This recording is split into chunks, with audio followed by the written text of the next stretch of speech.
Welcome to the Crashout.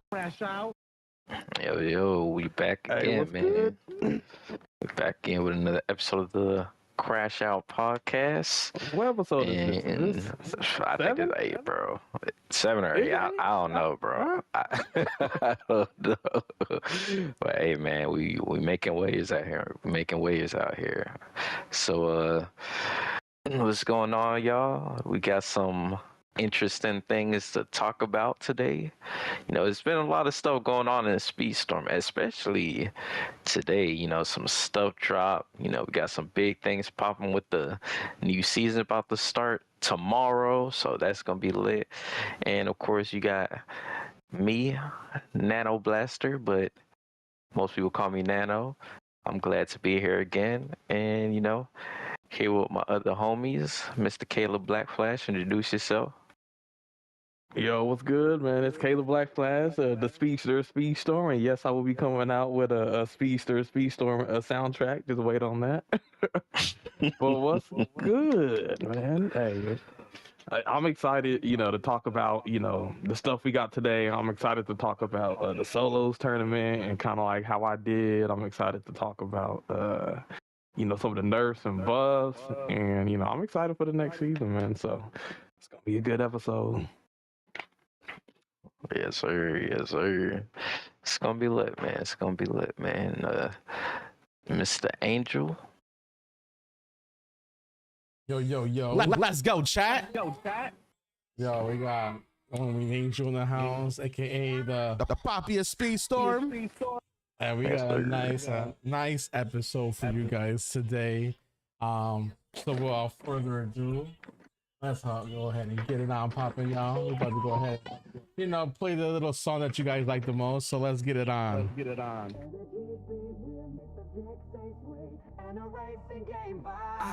It's the Crashout podcast. Buckle up, let's go. One Wing Angel, Nano, Sammy, Caleb in the flow. We're talking top 100 drama and the heat. From Disney Speedstorm to the latest game and beat. Crash out, spin out, bring the heat and the vibe. Controversy, competition, the reason we thrive. From the track to the trends, we're taking it all. With special guests in the mix, we're having a ball.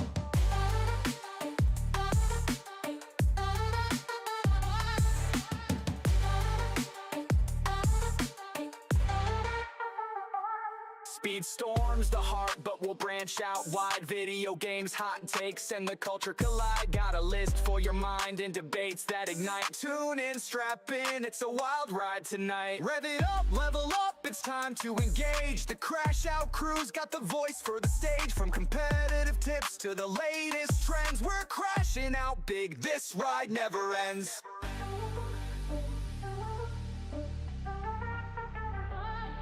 Crash out, spin out, bring the heat and the vibe. Controversy, competition, the reason we thrive. From the track to the trends, we're taking it all. With special guests in the mix, we're having a ball.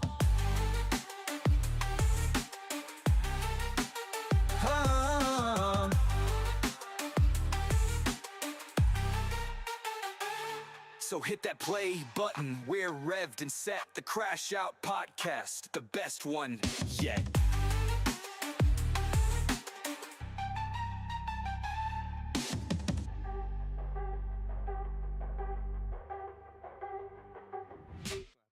Our freaking division highlights while we got the music playing.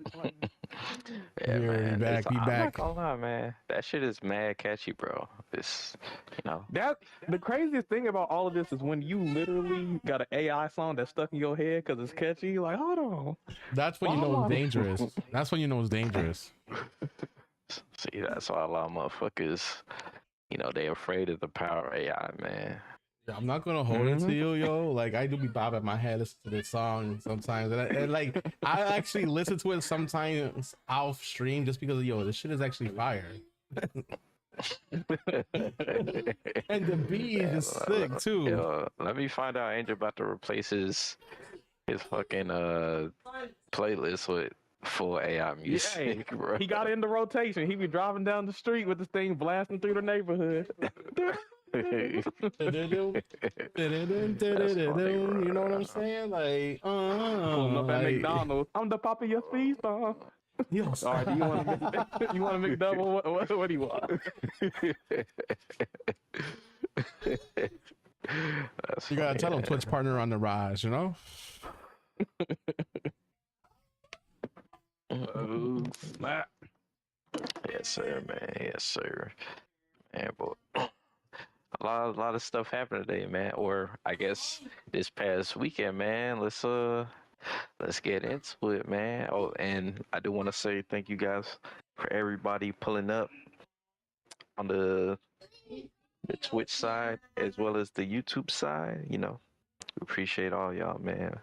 But we got the first solos tournament that happened. Well, actually, we had two tournaments. We had the Family Cup on Saturday. Ooh, you want to talk about that? Do we got any? Ooh, yeah, let's talk. We can talk about that since let's you know talk about that first. that's also a solos tournament too. Yeah, man. Honestly, I'm gonna be honest. That was a little bit of foreshadowing. That solo tournament. It was, man. I mean, the Epic Cup. You know, to keep it 100.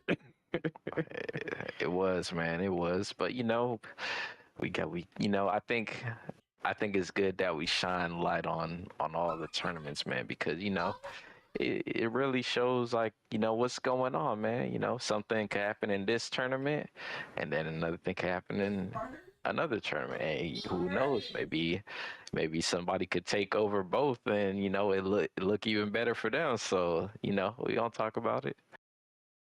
Mm-hmm. Let's see. So we're gonna start off with the Family Cup. Yeah, let's talk about the family because you got the results. You got the screenshot of that. Hold on, do we need that? I don't know. I know somebody took a screenshot, but I don't know if I did. I'll take one. I'm gonna go to your VOD and take one, and we're gonna put that. I feel like you took I one. think To be Caleb. honest. Yeah, Caleb actually has the screenshot. Dang, I got so many images, man. My phone is freaking running out of space. Stop screenshotting, Caleb. Damn. Yeah, man, what you always screenshot it, man. Man, this screenshot is probably like 10 kilobytes. It really be the videos I'll be downloading. That's really what be taking it. What kind of videos you be downloading? Speedstorm clips? No, Speedstorm clips, he says.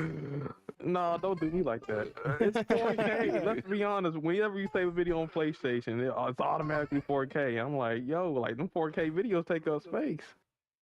Yeah, man. Oh shit.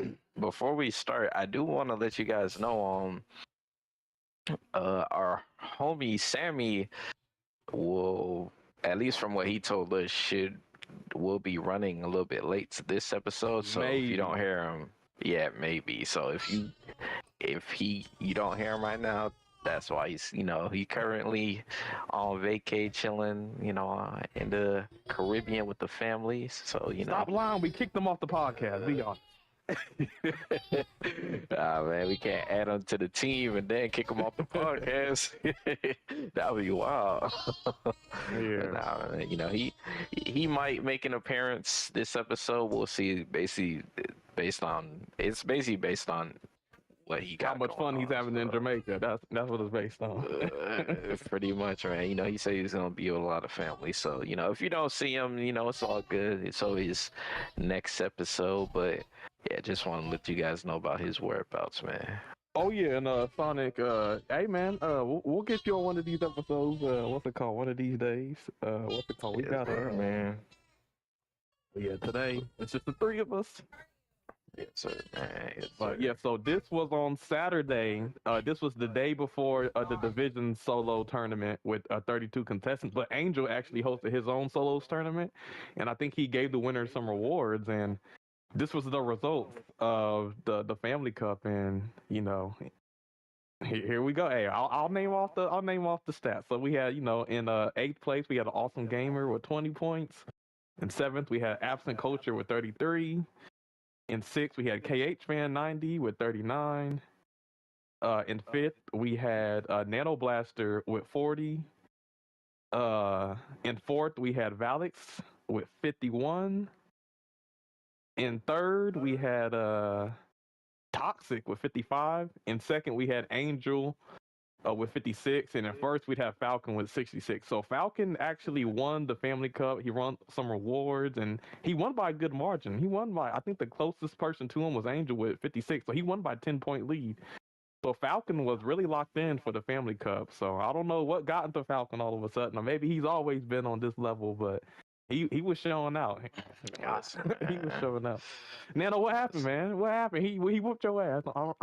He did, man. He did, man. All right, so a couple things to note. I'm not gonna lie. This tournament, it was actually pretty fire, man. It was actually pretty fire. One of the things that actually surprised me was how good Valix did, because it's really showing, like, we already knew, like, you know, these past seasons when we were doing Divisions team, you know, we'd always say, hey man, if Alex is he coming up, man, he always had the top in his division at points and stuff. And we did the scrimmage and you wasn't there, man. Listen, man, I was like, Valix showed up and he played for what was it, North America, to help us scrimmage, and he was going crazy. He was giving us some great data, so that's when I really started to realize, like, yo, Valix actually legit out here. Yeah, man. I mean, we did go against his team, and I think, when did we go against his team? Because we did play him even after the scrimmage, or was it the scrimmage? I think we played him in a race, because remember that was when we went against, when we were on Factory, and you was using Jack. Yeah. With the presence. That was a scrimmage. Yeah, I think so. Okay. Yeah, man, Valix was doing good, man. Valix was doing good. So, you know, shout out to Valix, but he actually did pretty good in this tournament too, man. So I definitely want to give my shout outs, man. I ain't gonna lie, Angel, bro. Mm-hmm. Before you go, Angel, I made 2 mistakes that cost me some big points. And they were character picks, man. And when that shit happened, I was like, all right, man, I fucked myself over, bro. Dude, but no, you supposed to be the character pick guru, man. What happened? You supposed to be the I fucked up, man. I fucked up. Nah, I feel that. Like, you ever have those times when you trying to, like, do something different from everybody, and then you're like, all right, let me see how this work, and then it like didn't go exactly as planned. Like trying to pick Will Turner on Jungle Ruins, try to be different, pretty much, man. Like, whenever shit like that happens, I'm like, ah, shit, and it's too late, bro. It's too late. But, you know, I definitely want to give my shout outs, man, because everybody put in work, man. Valix put in work. Even Angel put in work. Toxic, Falcon. And definitely shout out to, you know, the people that, everybody else that was there too, because Absent was there. Shout out to Awesome. Wait, was it Awesome? Awesome. Yeah, Awesome Gamer. Yeah, I think that's all of us that was there, man. But I'm gonna go ahead and give it to Angel, if you want to, you know, tell it from his perspective. Yeah, so Angel, what happened in the Family Cup? How was the Family Cup from your perspective? I think it went really well, to be honest. I mean, not like 8 strong racers. We had 10 racers that you could choose from, and all 10 of them technically was using all 10 different tracks. You know, Falcon did his thing here. You know, me and Toxic trying to, you know, stop this man Falcon, but this man Falcon just something lit a fire on him. He was just like, yo, I'm about to kill this whole weekend, and he definitely destroyed this whole weekend. Do y'all think people are asleep on Falcon? So I mean, you know, everybody. True, but like when people do their tier list, a lot of times they don't consider Falcon top 10. I don't think. Bro, it's because he always be on the brawler class. That's why. That's whenever I talk to Falcon, I'd be like, yo, man, you should try to, play on another class and see how you do. Because everybody, like, the people on his team are fire, right? I think everybody that was on his team is really good. But he's always the one that's on the brawler. So, like, everybody on his team looks better. Well, I've been trying to tell people, like, it takes more skill to be on brawler or speedster, So honestly, that's more of a challenge. I know, people can get 200 points on defender and trickster, but like, if you can do good on speedster or brawler, like, that's saying something, man. I think in the divisions finals, he was on brawler and he went crazy on brawler too. So He did. that was probably some foresight. I guess you can feel less bad. He beat you in the 1v1. Nah, listen, I don't feel bad at all because I know, to me, Falcon is one of the best players in this game, and Brawler is literally his best class. So, Brawler is not my best class, but I still feel like I could play the class. It's just, I was going up against Falcon, and Yeah. he's a fire racer in general too. So I think I don't feel bad about it. I think a lot of people, when they think about like top 10, they think Dino or Toxic, but I think Angel and Falcon kind of definitely showed like, yo, like, put some respect on their name. Don't forget about us. That's facts, man. That's facts. Angel, I swear, every Family Cup Angel probably gets like first or second usually. So you really can't sleep on Angel.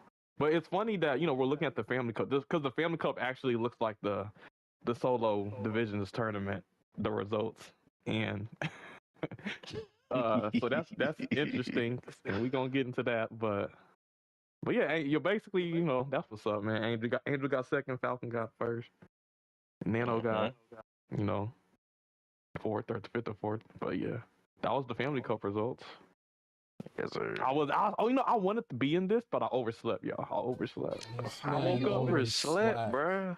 Because it was Friday, I had to work, and then I stayed up, and then I woke up, and then next thing you know, it's 1 o'clock. I'm like, damn. Well, good thing now is if you oversleep, you still can make it. Because now everybody voted. They wanted the Family Cup to be at 2 p.m. It seems like 2 p.m. is a favorite time for all tourneys for some reason. So now Family Cup is on 2 p.m. Eastern Standard Times on Saturdays at 7 noon. Okay, very. I get, because I'm in Central Time, so that's 1 o'clock for me. So that's a little bit better. That's true, man. That's true. Well, yeah, man. We could I guess is there anything else you guys want to say about the Family Cup, or y'all ready to head straight into the solos for divisions? Oh, we did the draws for the Family Cup. So if anybody that was on the stream earlier, seeing the draws is basically I'll post it over here.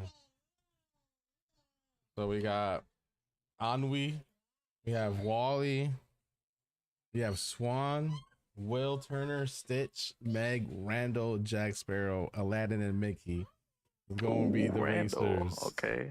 I know. I seen Randall. Like, damn, this is the perfect time for Randall to come into a private. The fact that we gonna get into that, y'all. We gonna get into the past. No, but Randall got a speed bump. Randall, and then I think they said, spoiler alert, his charge will now give him 2 screams instead of 1. So hey, Randall might be moving up. Yeah, man, we'll see, man. We'll see. We'll go into more detail when we get to the patch notes, man. And then we got the 10 tracks, which is going to be Factory, Toon Village, Arendelle, Arby's, Jungle Ruins, The Nightmare Festival, Pirates, Agrabah, Kauai. And I put the Incredibles map as the last one just because it's going to be a new map. So why not put it in privates?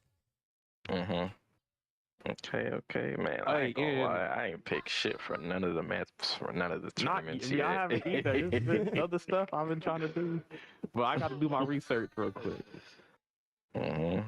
That's true, man. That's true. Angel, will there be any rewards for this week's Family Cup? Oh yeah, same rewards as always. The rewards are always going to be the same. So it's either you get the subs, 1,000 biddies, or a $10 card to like whatever store you use on the gaming platform, Steam, Xbox, Nintendo, Sony. So what you're So what you're saying essentially is whoever wins the Epic Cup will get a free Frozone? I mean, if Frozone comes out tomorrow, yeah. Pretty much. Like, I mean, yeah, KH gave me the idea, said, hey, why don't you just, have one of the rewards being like a choice of a battle pass, and then the golden pass is $10. I was like, yeah, I could, give them $10 or whatever platform they use for the golden pass, and boom. And so far, the two winners from the last two Family Cups, Falcon and Toxic, that's what they used it for the golden pass. So basically, they won the tournament to get the battle pass. Yes, sir, man. That's smart. That's the way to do it. Well, yeah, this Saturday, y'all, make sure y'all stay tuned and sign up and compete, man. You can compete on Saturday and Sunday, so. Hey, Katie said it's Caleb's picture for me, man. I told you were jasmined out, bro.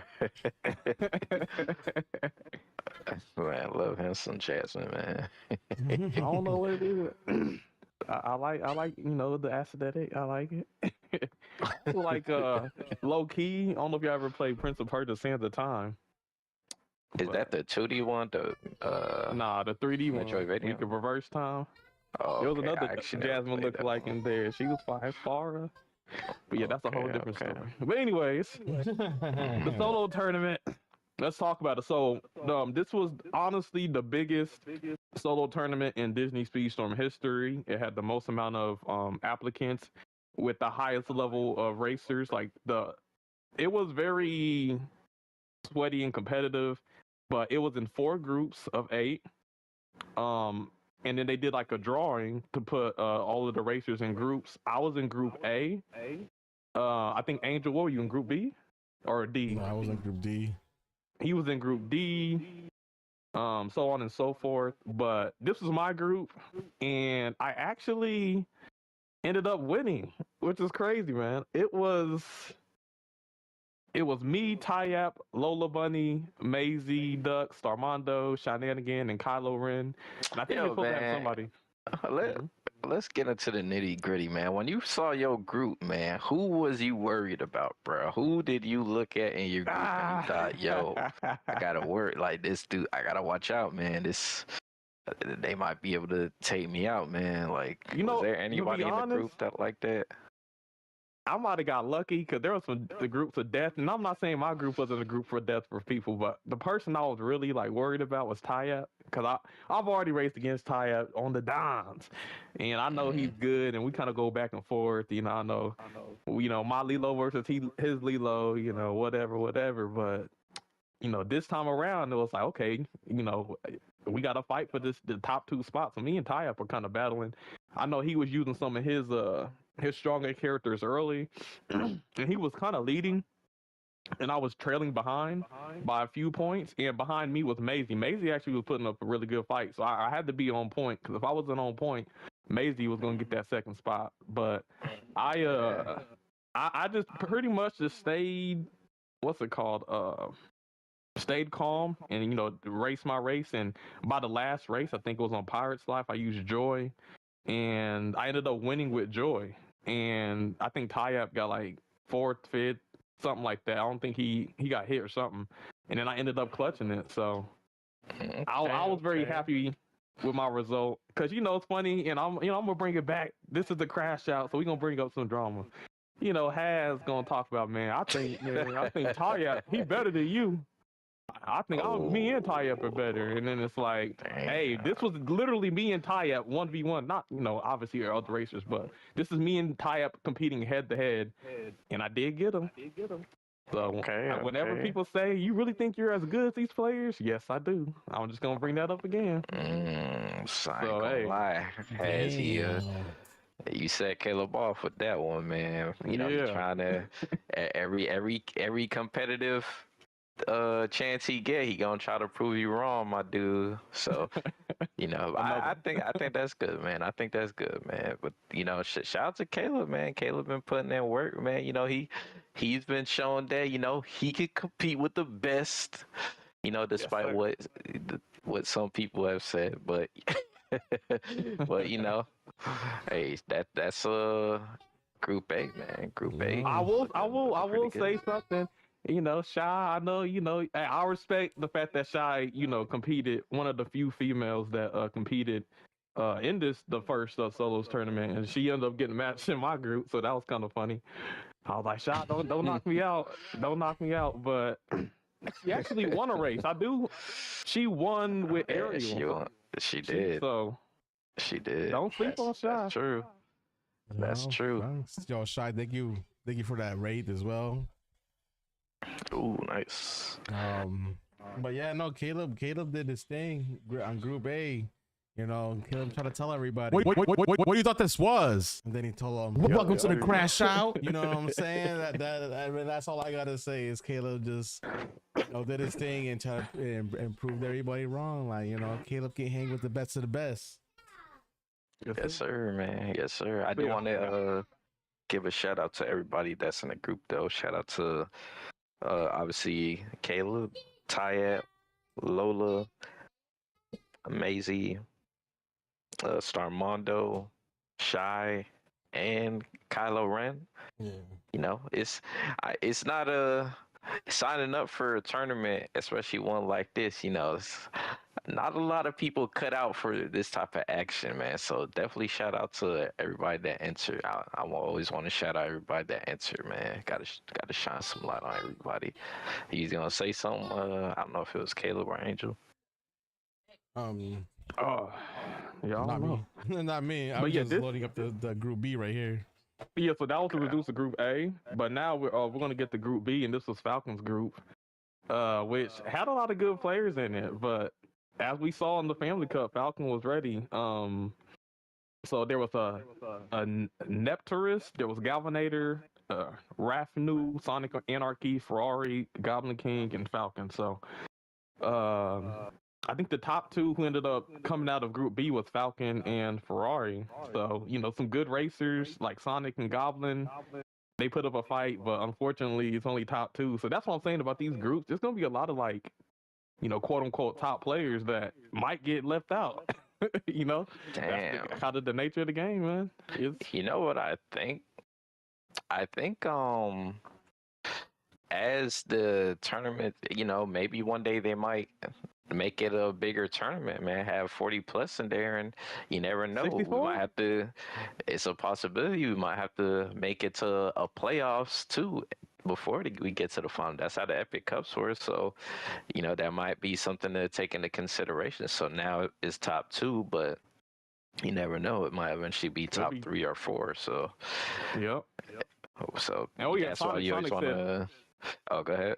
Sonny just said he'll take his third. Hey, ain't no shame in that in this group. Ain't no shame. That's true, man. Plus, you never know, Sonic. You might get first next time. So, you know, I definitely say keep on trying, because third is right there. So you never know. Yep, keep competing. But yeah, Falcon went crazy. I guess I was competing at the same time as this, so I didn't really get to see it. But yeah, it looks like it. Yeah, it was a battle. It looked like between the top 4. Ferrari, shout out to Ferrari. Yeah, no, two of the best brawlers in the game going head to head. So yes, sir. That Falcon came out on top. Yeah, Falcon did his thing. I was hosting this one. I was watching both Caleb's screen, and I think I was watching Shy's screen too for Group A. Then at the same time, I had Group B at the same time. And yo, Falcon was doing his thing. I think he almost damn near went first place in a lot of races, or at least top 3 in a lot of races. And I was like, oh damn, yo, Falcon going hard. Actually, he went 47 points in 6 races. Yeah, like 80% of the races he was in first place. Yep. Valak said his solos in Group D were unfortunate. Oh, I believe we're gonna get to that. We will get to that. We will get to that. But yeah, anything y'all want to say about this, or just we on to the next? Well, I guess we go on to the next. Yeah, I guess you could go on to the next. One thing I will say is a lot of these groups were stacked, man. So That's what we if want. That's what we if want. you didn't, yeah, if you didn't make it,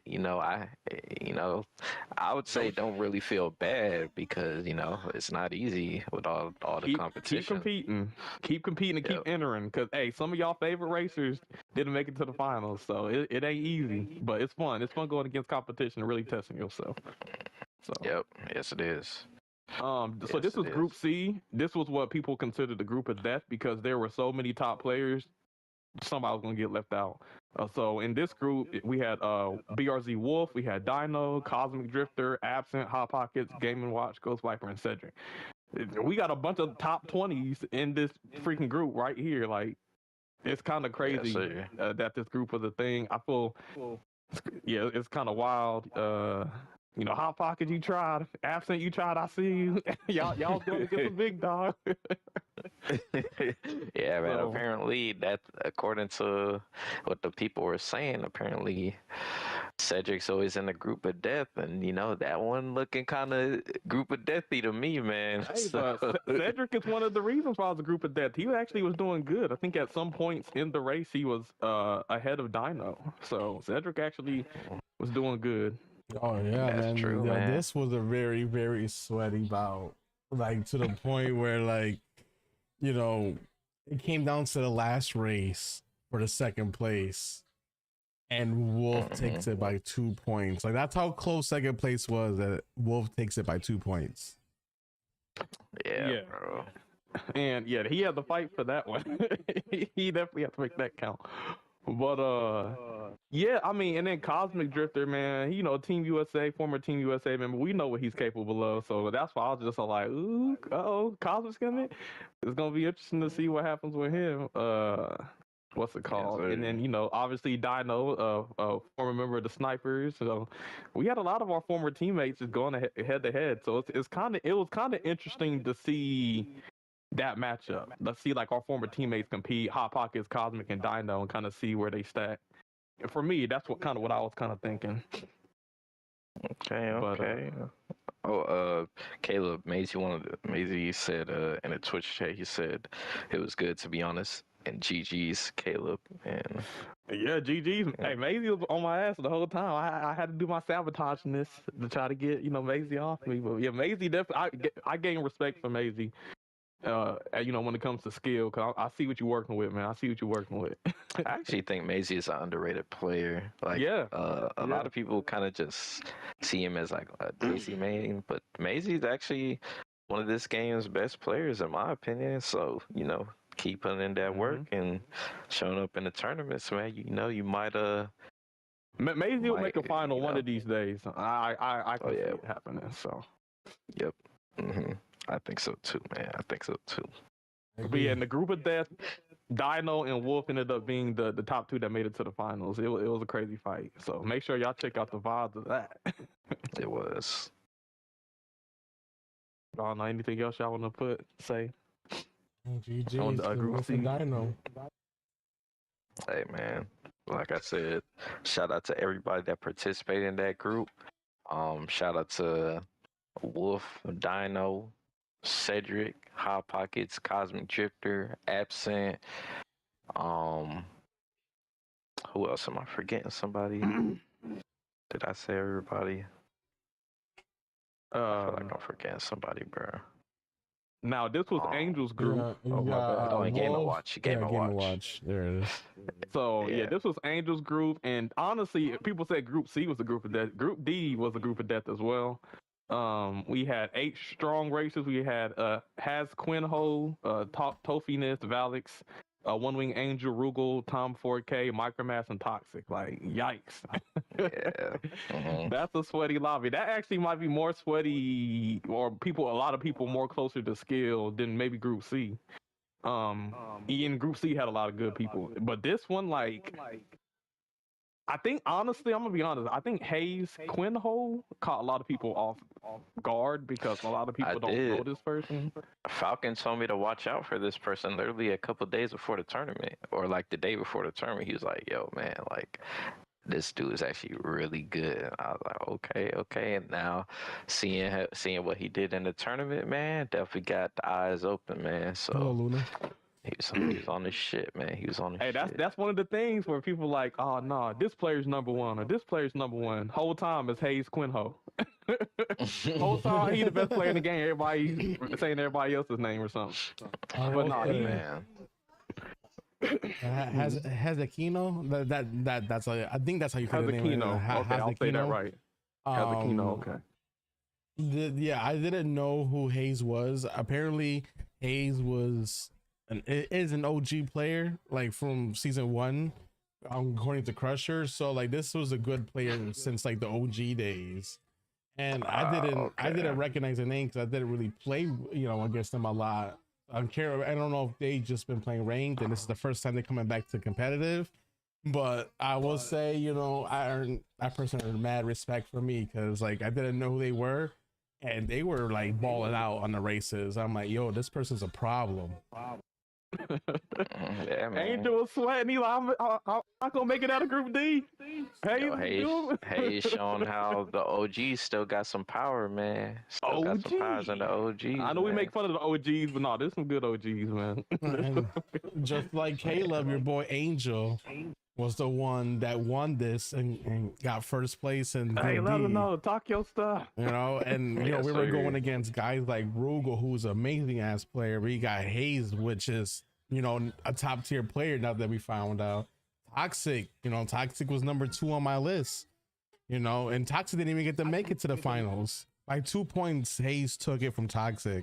And that goes to show you how crazy of a racer Hayes is. And you also got Tom 4K, Micromaz, Valix, and then Toffee. A lot of great racers in this Group D. And I feel like not a lot of people didn't consider Group D a death group, but was watching those races. Low-key was, man. It low-key was. Watching that, and look at this, like the points too. Like you had 1, 2, 3, 4 people with 30 plus points. That goes to show you those 4 people were fighting for the podium at all times.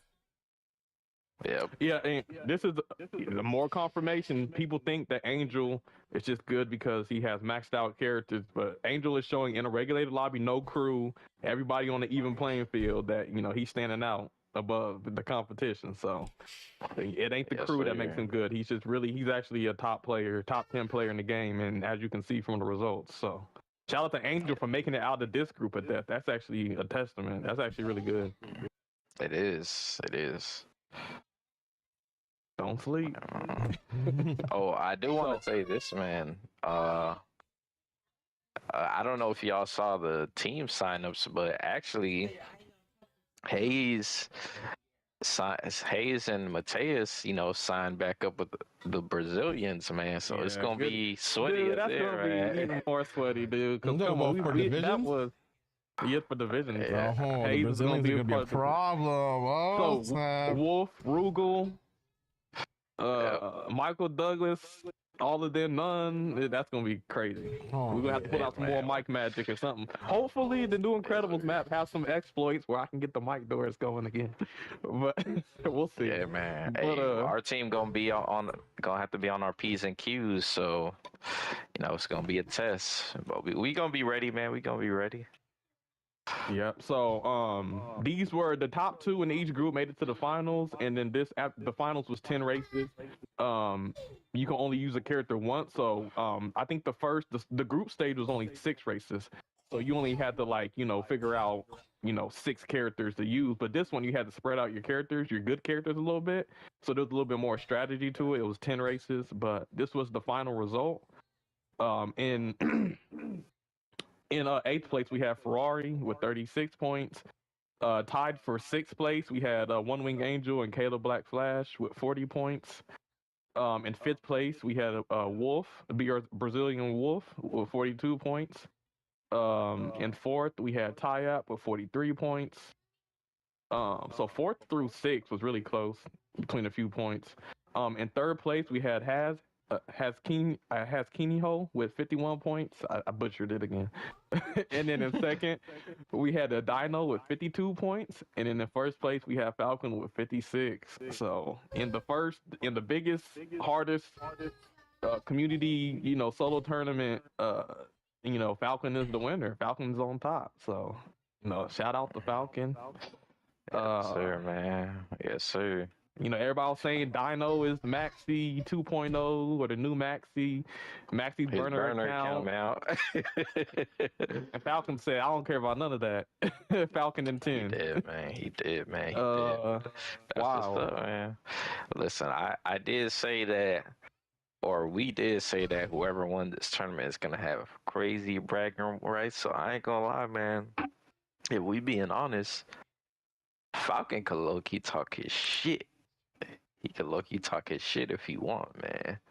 Like he put on versus everybody in that tournament. He won.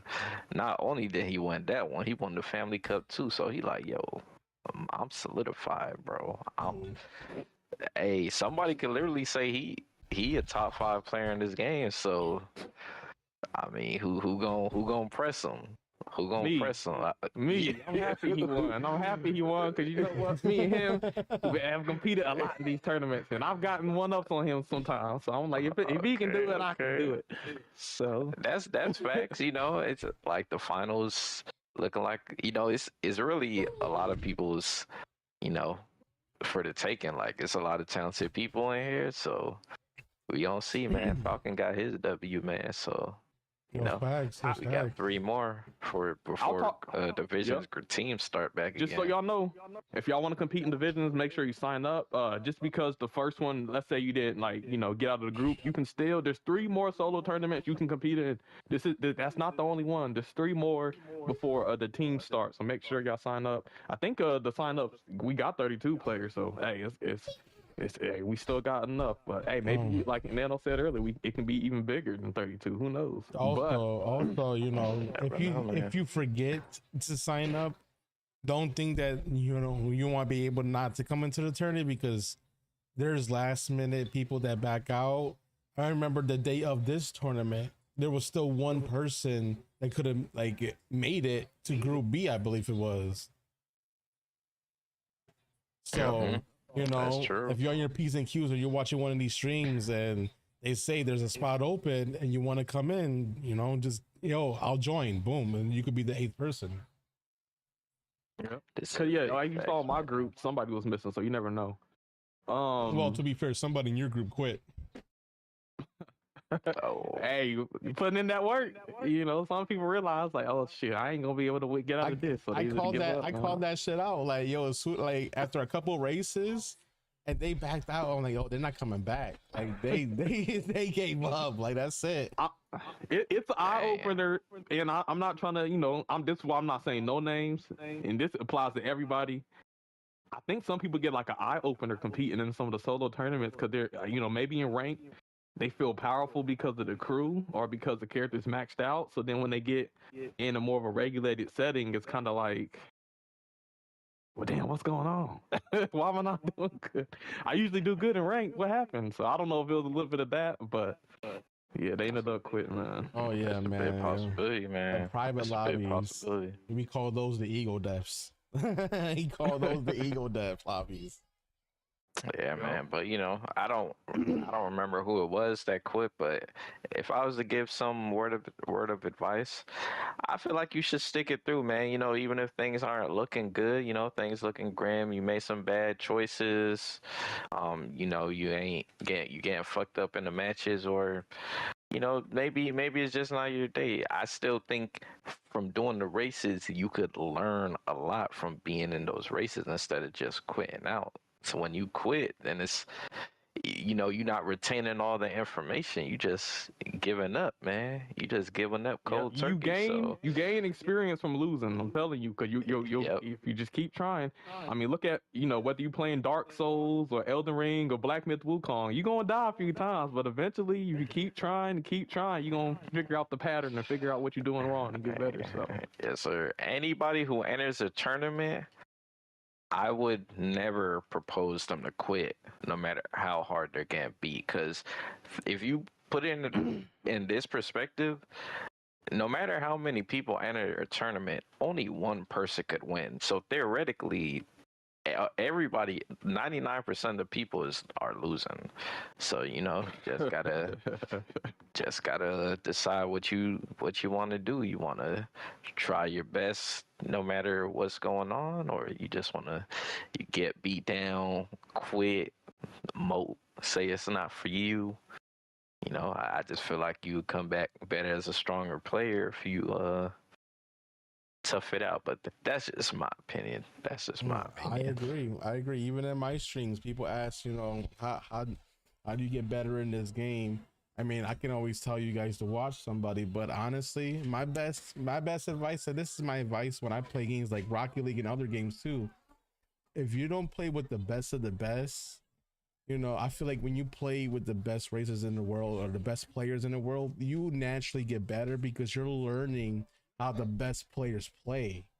So then when you're taking that into your own gameplay, and you're trying to do the same things they're doing, and you're learning at the same time because you're doing different things that you normally probably wouldn't do.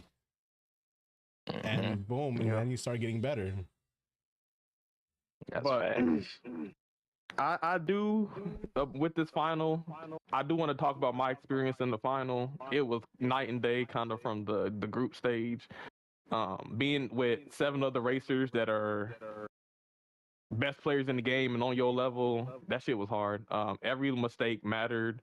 I think my first race, I got knocked off. I think by Wolf. I think he bumped me and I fell off before the rail. And that kind of screwed me over. And then also some of my picks were just off, man.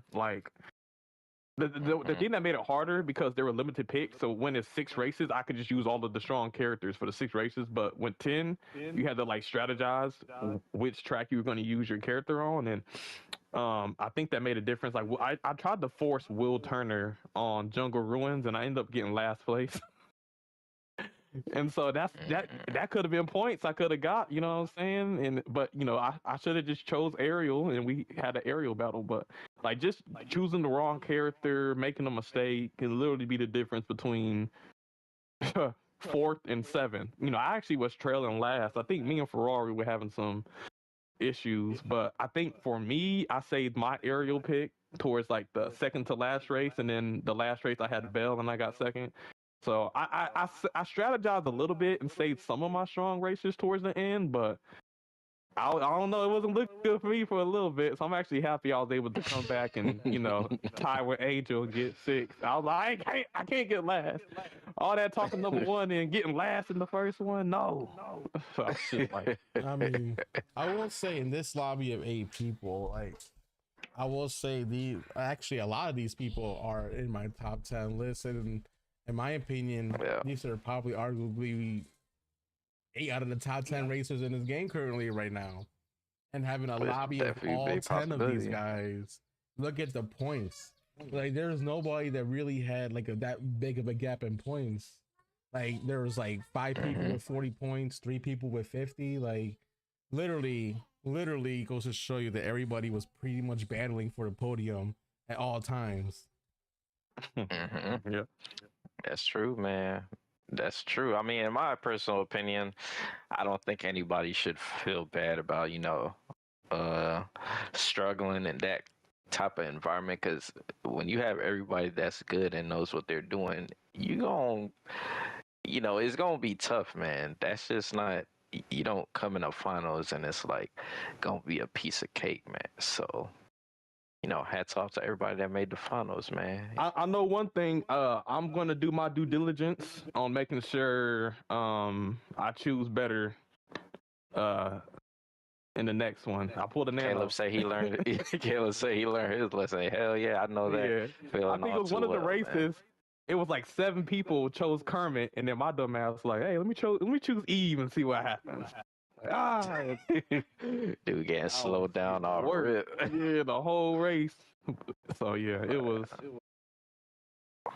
Yeah, so it's gonna be interesting. I like how they switched it. Honestly, I love the tournament setup. I like the fact that you can only use a character once. I like that it's a wheel and it's only a limited amount. I like that no character is banned. Yeah, it's just good. It's a good. I think Nalissi and Cedric or whoever. I think they took the best ideas from a lot of people who were vocal and put it together. So made for a good tournament, man. Yes, sir, man. Shout out to Nell and Cedric for always putting on for the tournaments. I will say, there is another one. So we got another Family Cup on Saturday. We got another Division Solos on Sunday, and let's not forget, man, we actually got KH's, Disney Princess tournament like right after the Solos Division tournament. So, I forgot. Let me get into yeah, that. man, he's gonna be giving out prizes for that too. So listen, if you like the Solos, man, that's another one you could sign up for. Hey, so guess what princess I'm using for that access. tournament? So Mulan. Jasmine. It's gonna be lit, man. It's gonna be lit, man. So, is there anything else you guys want to say about the solos tournaments? Basically, the epic. I mean, you got to look at Angels Family Cups matter because Falcon won the Family Cup and then Falcon won the solos. One Wing Angel got second in the Family Cup, and then he beat Toxic in the Family Cup, and then he beat Toxic in the solo tournament. So, just letting y'all know, like the same level of competition is in the Family Cup. So it's very interesting. So, just how it was kind of the same. So farted.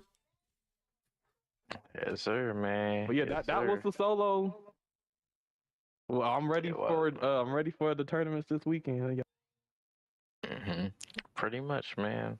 Oh, well, speaking of Departed, because I know he just came to.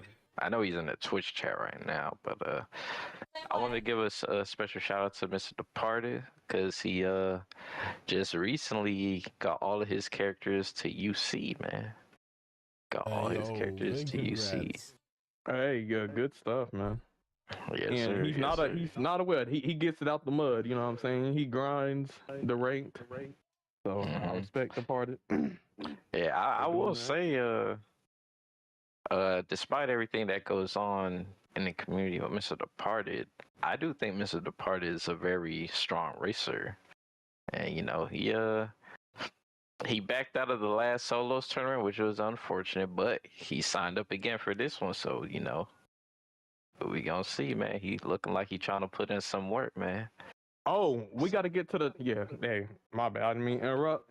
But Nah, so after all of that, we got to get to the title, man. Is Falcon the #1 player currently?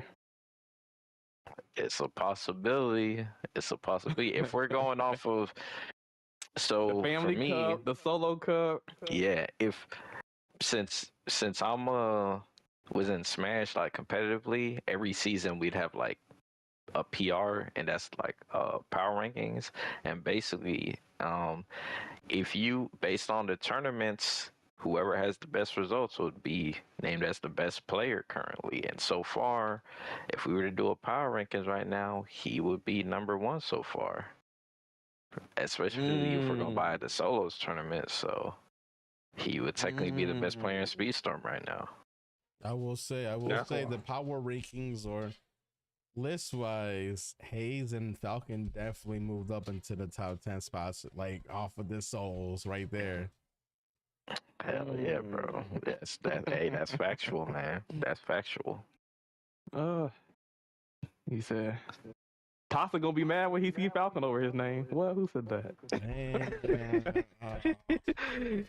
Hey man, I'm fucking with y'all. I'm joking, but I'm not joking. There's always some truth in the jokes. I mean, I'm not gonna lie. I was shocked that Toxic didn't make it to the finals out of our group because I really thought it was gonna be me and Toxic, honestly. And that's just because Toxic's a really good player, and I thought I was I'm a good player. Obviously, I won that group, but like when Hayes was racking up points, and I'm just like, whoa, holy cow, like I'm battling against Hayes at this point. I'm like, what? Angel went to survival mode. He said, "Yeah, I can't worry about nobody else but me." Wait, so I know that group had Hayes, Toxic, Angel. Who else did that have? Rugo. Okay, so here's the thing. To me, this might be a hot take. But I won't say I'm surprised that Toxic didn't make it, because if I'm looking at the groups, nobody was 100% confirmed to make it to the finals. I think everybody had to fight to make it to the finals.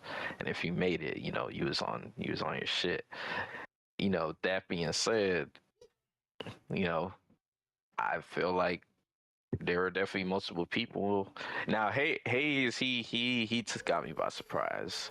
But I know Rugal definitely had a good chance of making it to the finals too. So, you know, I know Toxic, like, to a lot of people, he's like one of the best players in the game, but I think there were definitely other people who had a good chance of making it too. So, you know, but that's why I said, for me, I wasn't surprised that he didn't make it, but I know a lot of people were. Hey, no worries, Toxic. Toxic says skill issue on my part. Made a lot of mistakes. Hey, don't worry, man. I mean, not every day you can race the same level that you did either yesterday or whenever you played at your best. And you're always gonna have your bad days, like that. And that's a factual thing. Even the best players in the world still have bad days, and you know they don't know what the hell's going on, but they're not performing at their normal like level. You know what I'm saying? Like, I made mistakes in the finals, and I will admit that. Like, you know, I came in hot in the finals, and like I came first place in the first race. Second place in the second race almost got first, but I made a mistake and I bumped off the wall, and that's what cost me my first place. So like, I definitely made mistakes in the finals. So like, you know, and I just couldn't recover after that point, and it happens.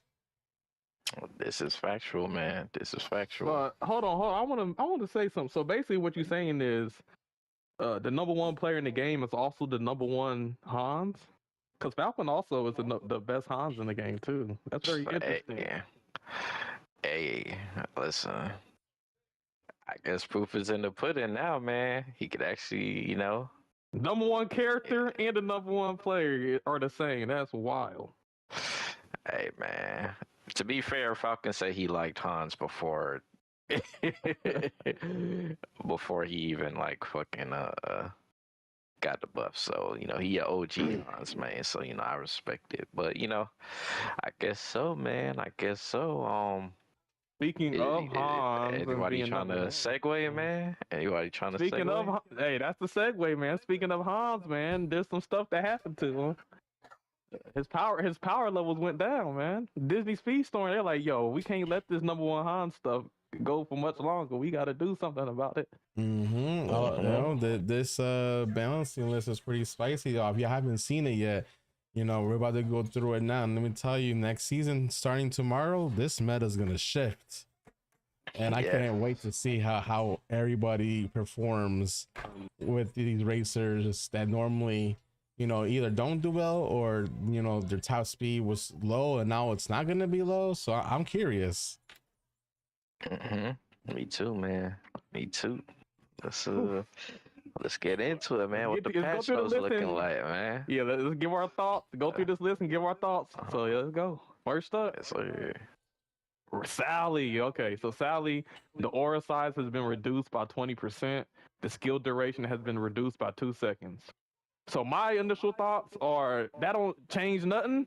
The size might be reduced, but it's not the size that makes Sally a problem. It's the fact that when you get hit by her, you're literally frozen, can't do nothing, and stunned for a long ass time. It's reminiscent of when this game was in the earlier seasons when you would get stunned and then crash into a wall for like 5 seconds. Like Sally, that's what makes Sally strong. So honestly, I think Sally's still going to be strong. I don't think it really affects her that much, to be honest. But what do y'all think? No, I agree. Sally, I feel like the skill duration being reduced by 2 seconds, you know, that's cool enough, but I feel like the skill stun should be reduced by at least 2 seconds. Like Caleb said, you know how many times I get stunned by Sally to the point where I'm literally floating in midair for like 5 good seconds, and I'm like, yo, how am I supposed to come back from this? Because even if I do come back, I'm gonna just get hit again.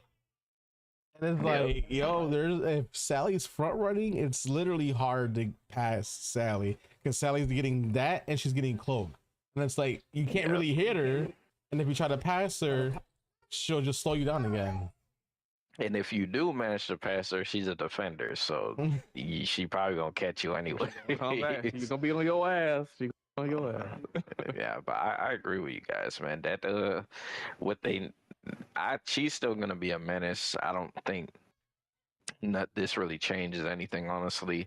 I think what they really need to do is nerf the stun duration that you get hit. Like that shit is wild, bro.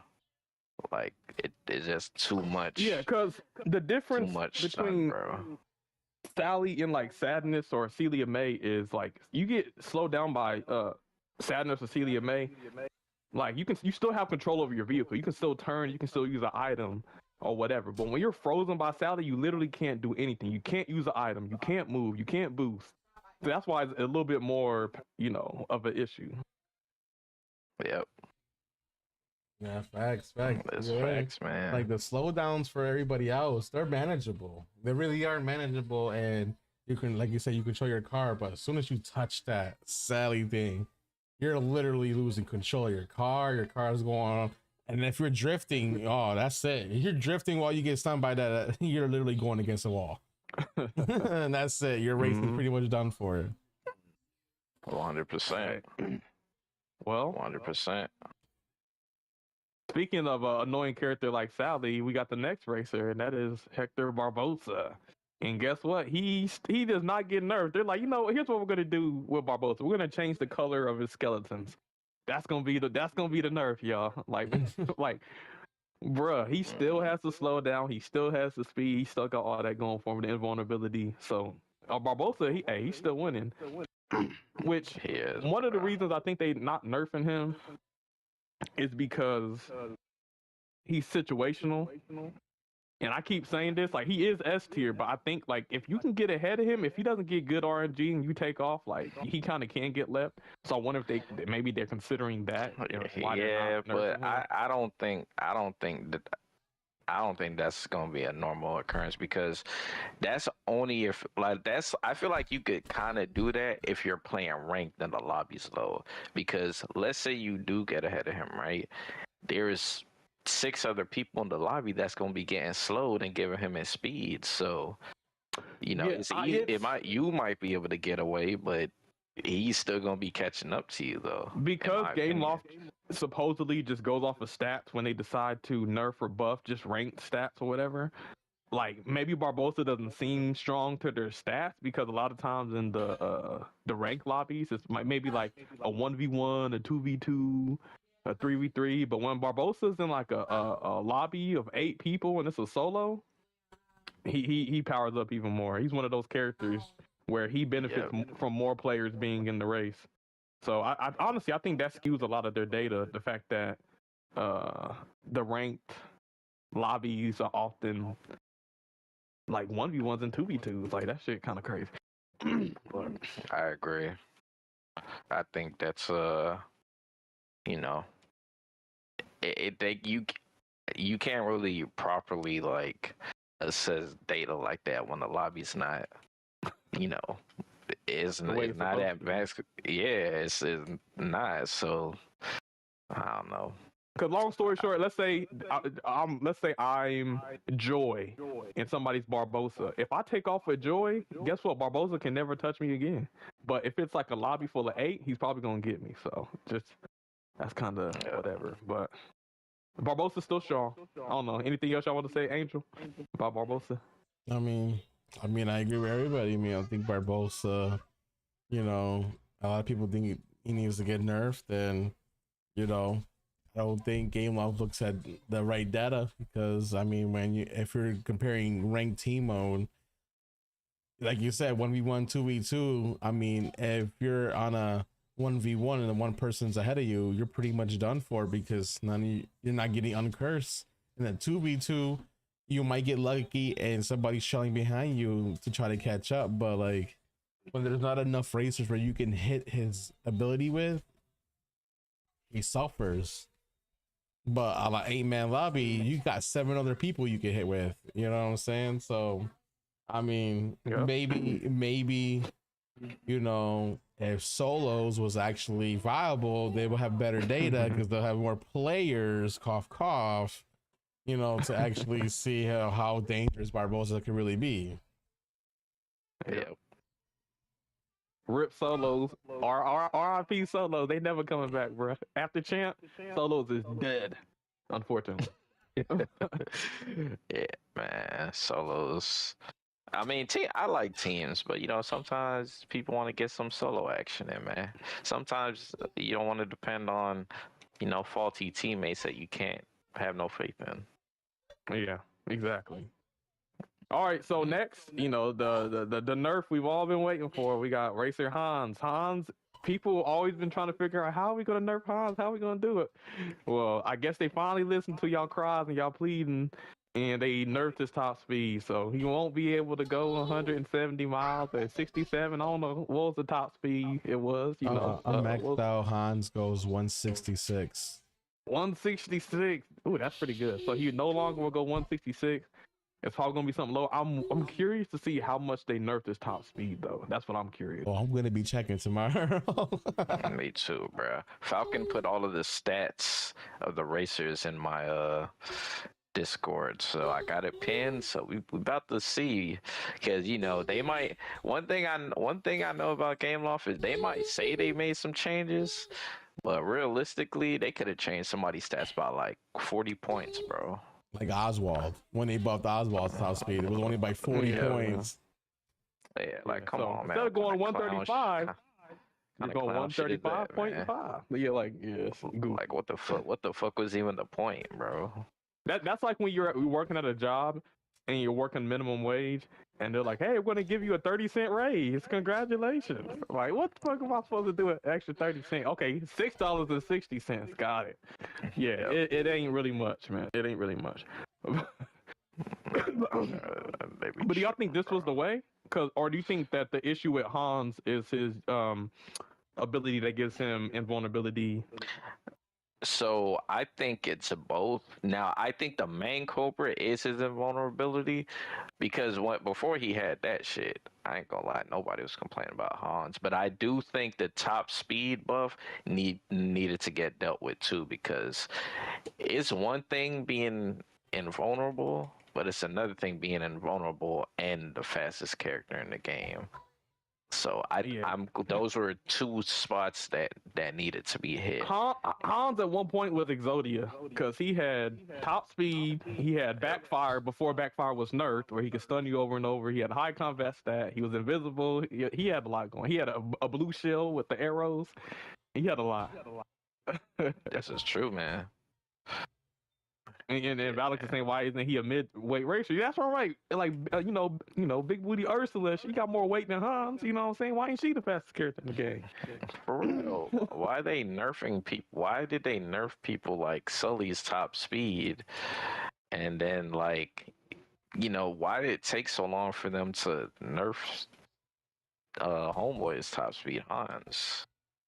Like, I'm not really understanding. I kind of don't like it though, because I like there being fast characters. I think I don't want this to become Disney Speedstorm. Is it like, are you talking about Han specifically? I feel like it's okay if characters can go 166 if you make all of the heavyweights capable of that, and not just Hans. Yeah, but I don't know if the top speed needs to get faster to be with Hans, though. Hans was an anomaly. Yeah, I just don't want the speed gap to go down, because like let's say the top speed you can get in Disney Speedstorm is like 166. I don't want that to go down to 155. You know what I mean? I don't want. I want this game to be fast paced. I don't want, you know. So that's why I'm just like, damn, it's bittersweet. You know, I like having fast characters in the game. You know, I think it's dope to have fast characters, but I guess he just has too many Infinity Stones, so somebody else might have to take that title eventually as the fastest character. I mean, shoot. I mean, to be honest, Ariel maxed out crew before her nerf. She was going 170, I think it's either 176 or 177 miles per hour. So she was going faster than Hans with her relics. Like, that shit was crazy. She was, which is why everybody complained about her ass. But to get us fast racers, like, yeah, even though Ariel was broken because she was going 177, it was fun to go at that speed because that shit was low key like crazy fast. Yes. Mhm. They I literally feel they that. literally could just make everybody faster and make this game faster if they wanted to. And it would still be, balanced. I will But, say going that fast, it is hard to control. So imagine like- heavy racers going that fast and trying to like do a race line and drift and shit like that shit. Like gotta it use your takes brakes. skill. It's like Mario Kart 200cc. Like everybody's comfortable on 150, but once you hit that 200, it's like, oh, I gotta take these corners a little different. I'm crashing into walls. What's going on? That is true. Yeah, So- I'm not gonna lie. I had to when I play Mario Kart on 200cc, I got a break, bro. Yep. I mean, ain't Well, that a thing in Mario Kart though for 200cc? Like they call it like brake drifting or something like that. Yeah, you do have to. Unless you're like a Yeah. lightweight that was already slow and now you're like perfect at 200. But if you're a heavyweight or a middleweight, yeah, you're gonna have to use them brakes. This is factual, man. This is factual. But hey, it's gonna be interesting to see how Falcon, the #1 Hans, adjusts to this speed decrease. He might be less of a threat when he's on Hans and rank, but we'll see.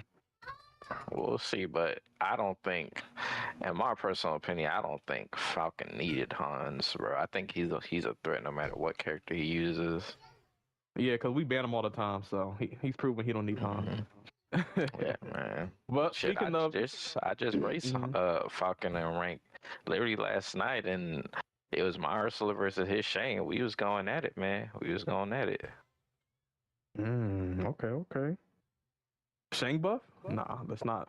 Yo, nah, bro. don't do that. Don't do that. Yeah. But speaking of top speed and stuff, somebody who really needed top speed, and I even talked about this in my tier list, but Miss Piggy. Miss Piggy for me is like the worst middleweight because she just ain't got no top speed and she, but I think maybe Game Loft was paying attention because she was like a schmedium. She was driving like a schmedium, like a small medium character. But now she got some top speed, so hopefully that helps her be a little bit more viable. But yeah, what do y'all think Yep. about the Miss Piggy top speed? She need that shit, bro. Cause I felt like Miss Piggy, the way I took her is I felt like she was supposed to be kind of like a medium. Like she's in an awkward spot to me because I feel like she's lower than all the midweights, like slower than all the midweights, but it's not like her handling is enough to make up for it and her unique. So that's just how I feel. Hey, let's keep it a buck. She built like a heavyweight, huh? But yeah, it's gonna be good to it's gonna be good to see the top speed. And I think with the spotlight, maybe that'll help her keep up with her damn spotlight or something. Do y'all think Miss Piggy needs anything else, or you think she's good the way she is minus the speed? Honestly, I think if she was fast, then she'll be all right. She's like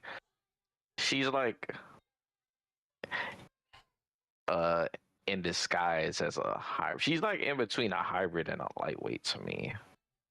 Yeah, medium. But not anymore. But hopefully, here's the thing I don't like about these patch notes. They never tell us the exact amount that they're gonna buff or nerf a character. Like with Sally, they said, "Oh, we're gonna reduce the size by 20% and the duration by 2 seconds." But then when it comes to top speed, they're not telling you how much they're decreasing and increasing the speed. So that's one thing I don't like about the notes. But I guess we'll just have to find out tomorrow. Yeah, I don't like that either, man. Yeah, Miss. I've never played a game that like has patch notes and they don't tell you exactly the numbers, bro. But go ahead, Angel. No, I was just gonna say. I mean, Miss Piggy's top speed. I don't think there's really much else. I mean, I actually no, I lied. She needs to get her uniques more. She's the one of the few racers where you're in first place and she barely gets her uniques. And Is she? yeah, like that's one of those I noticed that even before like all like the item changes and stuff, it's like Miss Piggy does not get her unique frequently at all. And that's a big problem in her kit is if she doesn't get her ability, because she could be like a Gaston where like you run out of manual boost, you could pop her spotlights and that'll give you the boost you need going forward. you know, and you can maintain your top speed and and shit like that, but she doesn't get it as frequently. So, you know, she suffers from that when she's front running because, you know, you gotta get her boost back and you don't have anything to like boost you up while you're trying to get her boost back. So, you know, that's one thing I would say that you're gonna change is let her get her unique ability a little bit more. And Alex said, go ahead. I was gonna answer Valek's question because he said I question why Hans is not a mid-rate racer, and to be honest, the reason why is because they need a heavyweight racer in every season, and they just chose Hans to be the heavyweight. Yeah, I will say, yeah, Miss Piggy is kind of like the Mario stat-wise, I guess, when it comes to Speedstorm. But I think Crusher said the BRZ team adding Hayes going to be moving up a full tier. What do y'all think? You know, I agree because we barely beat them. You know, the last time we faced them. So them having another strong racer like that, yeah, they might be another, what do they call it? Super team. No, definitely. That's true. Definitely. I was saying that earlier, man. They have no weaknesses on their team. Yeah. And Hayes surprised a lot of people in these solos last week. It surprised me. I'm not going to lie. When you were saying that he's an OG racer, I didn't know he was an OG racer. So like that's crazy to know, and still playing at that high level is goes to show that he's definitely a very good racer. Yep. But yeah, the next one, this is actually a great buff. It's Randall. Randall really needed this. So let's talk about the Randall buff. So Randall, his charge unique, which is his booty doors that put you forward 10 feet, now give you 2 screens instead of 1. So that actually means you will only need your unique 3 times, and if you charge it, you'll get your screens. So you don't necessarily need to rely on other people now if you're Randall. You just need to get your unique 3 times, which you will, and then you can take off. So huge buff for Randall. And on top of that, with that, him getting 2 screens, he also, I thought he got a speed increase. I guess not. But his uncharge lasts slightly longer. So that's going to be good. It does. It is. Like, and with his uncharged lasting a little bit longer, he could also get more screens with it like that. So, you know. That's true. Randall gonna be looking pretty nasty next season, man. I'm actually looking forward to the meta list. I know Randall man's gonna like that. He's gonna like that buff. This is Smarty. Smarty, yeah. Smarty, they got your boy on point. They got your boy on point now. So I can't wait to see you in these ranked lobbies with the Randall. It's gonna be interesting. Yes, sir. Yes, sir. All right, so let's go down to Minnie Mouse, man. Oh gosh. Minnie Mouse. They say, you know what? They say, fuck King Candy. Excuse my language. They say, you know what? We gonna buff Minnie Mouse. Minnie Mouse is up and down. They keep buffing her and nerfing her and nerfing her and buffing her. Like they don't. Oh, the Zuzu nerf. Minnie Mouse is the character that was a victim of the Zuzu nerf because apparently people were saying Zuzu used to use Minnie Mouse all the time, and that they were looking at the stats. And according to the stats, Minnie Mouse was OP, which was really just Zuzu kind of like inflating those stats. And then she got nerfed. And then people were like, why? But now I guess she's getting her top speed back, which never should have got taken away in the first place. And Minnie Mouse's unique skill duration has been increased. So that's dope. She needs a bigger speed boost with the shield. I think that'd be good for her. I think the top speed would be good for her. Maybe she can get out of, D tier. Maybe Minnie Mouse can be viable on Castle. I know we try to force it sometimes, but maybe we didn't gotta force it no more. Minnie Mouse actually might be a good lightweight mouse, so I'm actually hella hyped for that. Minnie Mouse got some good skins. I know Ryan. Comes to my streams, and he's a Minnie Mouse main, so I know he's gonna be loving this. I know you've been representing. Minnie, man. Okay, that's actually Minnie is probably like the biggest or the rarest main in this game, at least in my opinion. I don't hear nobody say that, man. Yeah. So Well, but yeah, Angel, you got anything with the Minnie Mouse? You I got mean, other than they should have never nerfed her to begin with. I've seen those patch notes when they nerfed her. I'm like, why? She's not even like OP. That's shit like that is how you know Game Loft they don't be playing their game. They don't have anybody working there who actually knows what characters need buffs and nerfs and stuff like that. Like when you see stuff like Bell getting nerfed, Minnie getting nerfed, Woody getting nerfed, it's like, huh? Like, it don't make sense because then they reverse their nerfs. Like, oh, we're gonna take away Woody's speed and then we're gonna buff Woody's speed. It's like y'all don't even know what y'all doing because y'all end up reversing your fucking decision. They nerf it one season, and in the next same season they revert it, and it's kind of like, okay, so I guess we didn't really know what we were doing. Like, it's like, huh? But Game Loft mods want to say that we don't utilize the feedback option a lot to give player feedback, but I watch the player feedback because I like to see what people want to recommend in the game, and a lot of people talk about buffs, nerfs, what they should do, what they shouldn't do, and they go and they nerf Minnie Mouse, and I'm like, you guys definitely don't pay attention to people's feedbacks because ain't nobody ask in that feedback that Minnie's OP, she needs to get nerfs at all. Yeah. Yep. It's not like she was taking over ranked either. Like shit was the only time I saw Zuzu using Minnie when I saw him racing was fucking regulated. Yeah, hey, that's a good point, Crusher. You said every season you look at the notes praying they add team modes to custom. We need to make some more noise because they still ain't got team modes in fucking private lobbies, and that's something we've been wanting, man. Yo, I've been talking about that. We need to make more noise. I even said in the main chat when the mods were talking because people were crapping on their patch notes. Even this is before the racer balancing. This was like the initial patch notes of what's being added, what's being changed, and stuff like that. And I'm like, it's very unfortunate that the one thing that in player feedback, one of the number one things that I hear in player feedbacks is please add team mode to privates, and they have yet to do that. Do you think that they're not adding teams to privates because they know that people won't play ranked anymore if team mode gets added to privates? Because now people can just play team versus team and privates and not have to worry about max crew or anything like that.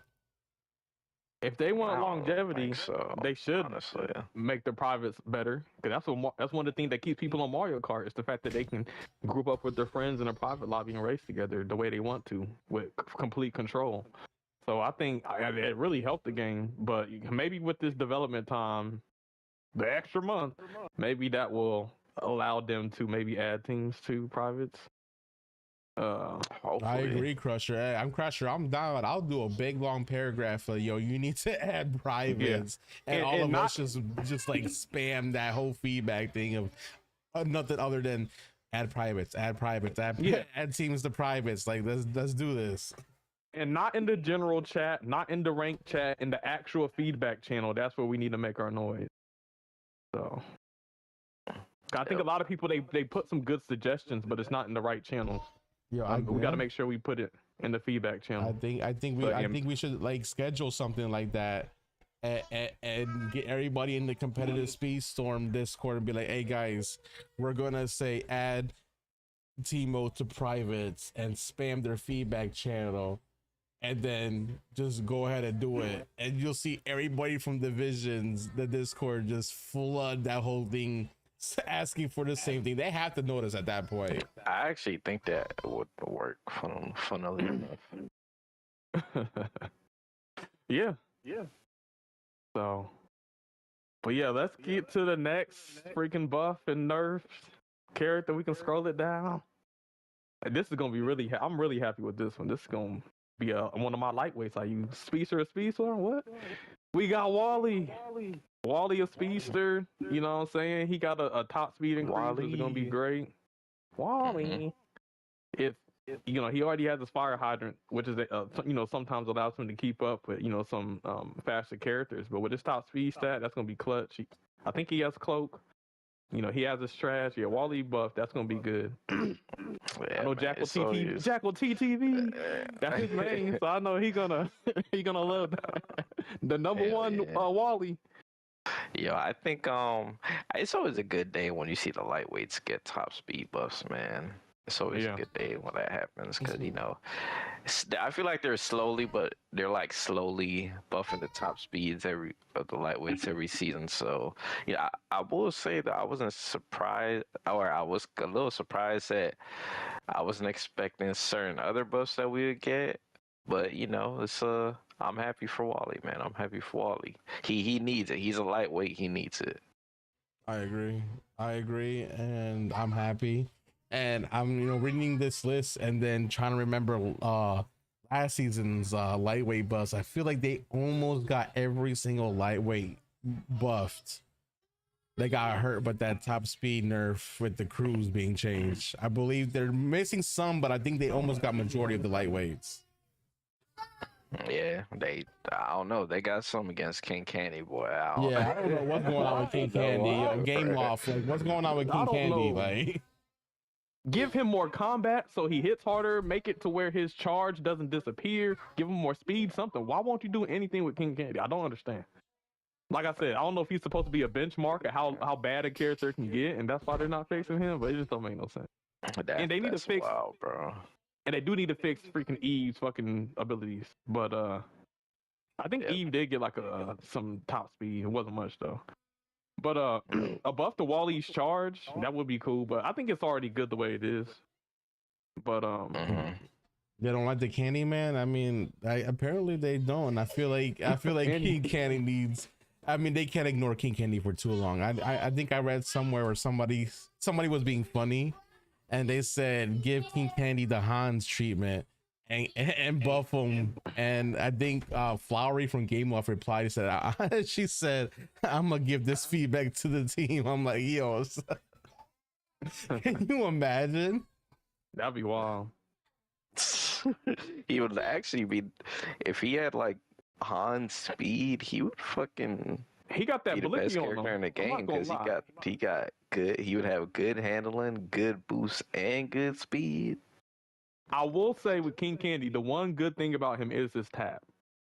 Yeah, the that's combat. just annoying to get hit by.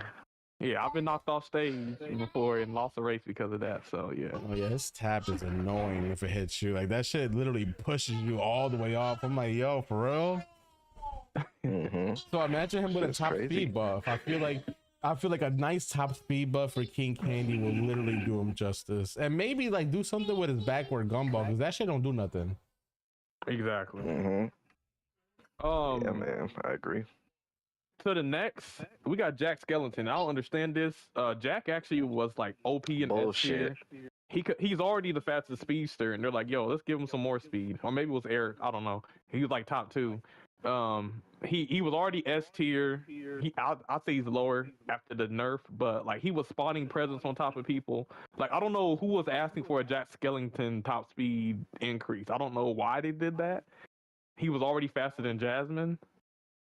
I'm kind of confused. Yeah, he was the fastest speedster. I don't understand why. Like nobody's asking for Jack speed buffs. Like he has good speed. He has protection. He gets a boost from other people hitting his presence. Like he gets rush. Yo, what's up, Aziz? He kind of got the whole package right now. Like Crusher said Jack actually got the Han stream. Yeah, hey, they like we nerfing Hans or we buffing Jack. Somebody gotta be on top. You know what's funny though? Like with his stats now, with this top speed increase, Jack Skellington is having heavy racer speed like increase. Like he's gonna be in the 9K range of top speed. It's kind of crazy. Bro, his handling ain't even bad. Jack Loki will be the fastest speedster in the game come tomorrow. He will. Well, he was already the fastest speedster in the game. Yeah, he's just gonna be and that's a good point, Valix, that he's gonna be faster than heavyweights like Baloo. Like Baloo's supposed to be a heavyweight, yeah. You got middleweights like Jack with handling and all kinds of crazy stuff with more speed. So Shang is also, I think, faster and has better handling than Baloo too. Crazy. Insane, bro. Insane. No, wait, hold But on. no, I didn't know the Incredibles got added to Rocket League. That's actually pretty dope. Yeah, a lot of games.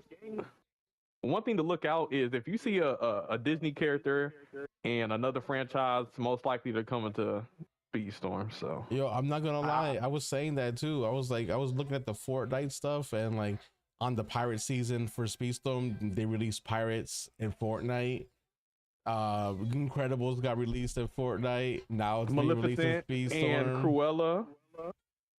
I was They like, were wait, also in Fortnite. is Game Loft low key working with Epic, and they're like sitting there freaking just, like adding the same characters? Because like that's kind of like, I don't even know what's the word I'm looking for, but that's kind of like weird that Fortnite and Speedstorm are literally matching Disney character launches at damn near the same times. Yeah, I don't know if that's like a Disney thing. Like, all right, we want to promote these characters for whatever reason. I don't know what's going on. And Rocket But- League is also an Epic Games game as well. Yeah, so that is like true. it's like Good point, is good Epic point. and Disney, doing something that we don't know about? Yup. I heard something that Disney actually was trying to buy part of Fortnite or have their own mode. Like Fortnite's gotten so big, it's like a game. It's like a hub. There it is. It's like Awesome. the Dude, that's metaverse. the You word I got was trying to look games. for. Coincidence. Yeah. It's like Roblox. Yep. So I could see the team up. I can definitely see it. Which is so crazy where they're talking about, they want to make it to where some Disney characters can't hold guns or can't get shot or something weird. I don't know what that's all about, but But then they add them a Disney. Fortnite. That yeah, makes no exactly. Like sense. you're gonna add them to a shooting game, but you don't want them to have a gun. Like, okay. Yep. It's crazy, bro. But yeah, that was controversial. But we'll get to the next buff, which is great. We got Spyro the Dragon. Spyro the Dragon has a top speed stat increase. This man I mean, says wait, Spyro the that- Dragon. That's his cousin. My bad, wrong game. We got Figment. Figment with the top speed increase. I think this is dope for Figment. Figment is actually a really underrated character, and he's good. Where he falls short is the fact that when he uses his unique, if he gets stunned, he's out like locked out of boost. But him having top speed, he's actually gonna be one of the better tricksters, to be honest. He's gonna be pulling away from people. I'm telling you. Shout out to Fig Newton. Yeah, I love me a Fig Newton, baby. Let's go.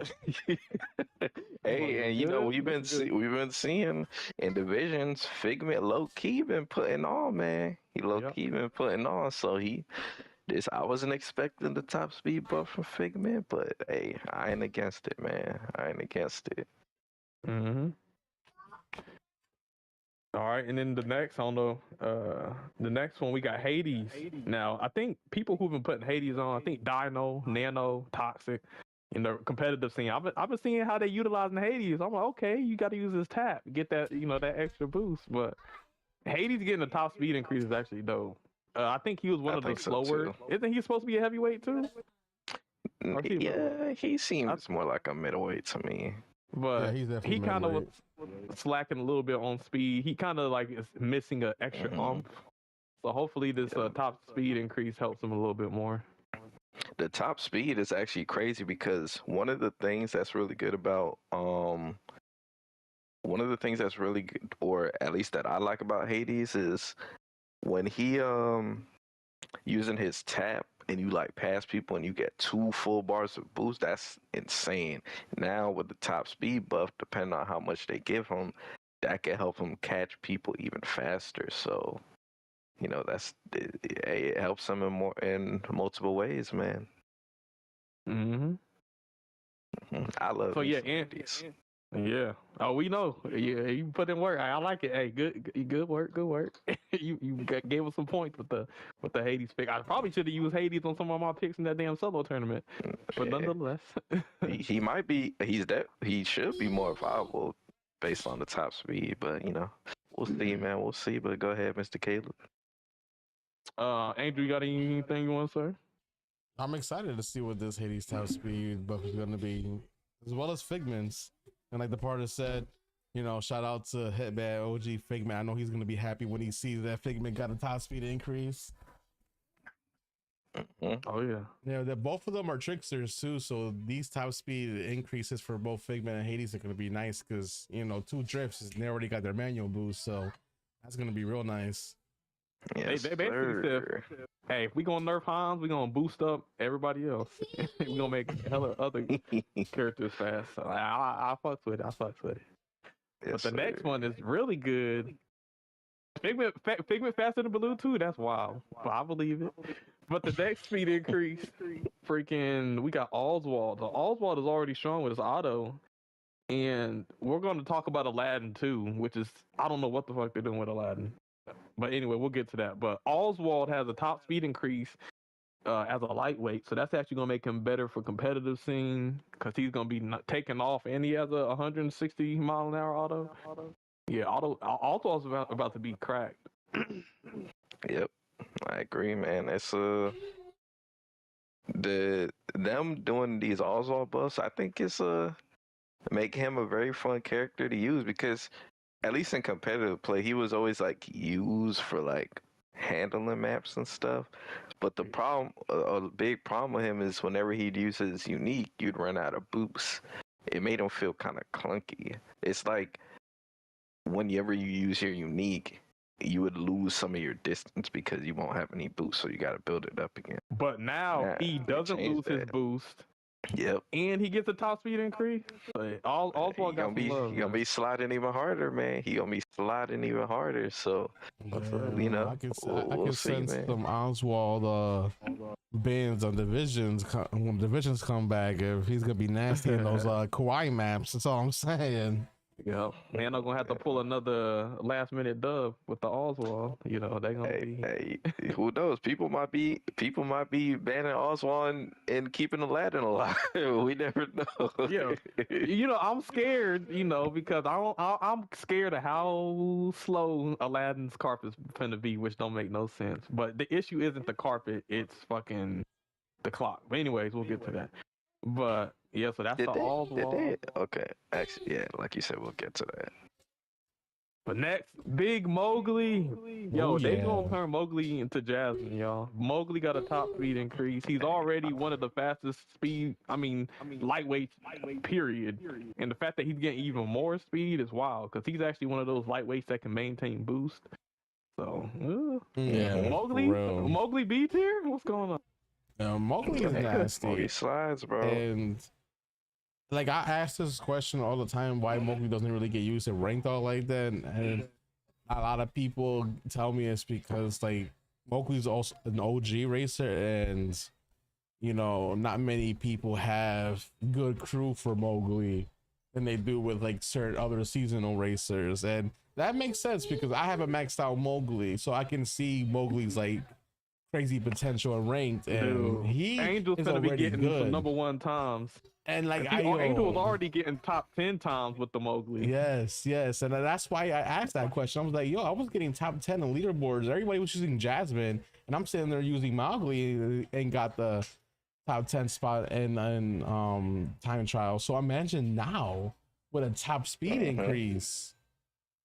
Yep, this is facts. And Mowgli, oh, you know what it could be? Mowgli is actually one of the OG characters that his collection, him or Baloo, never got a star chaser to this day.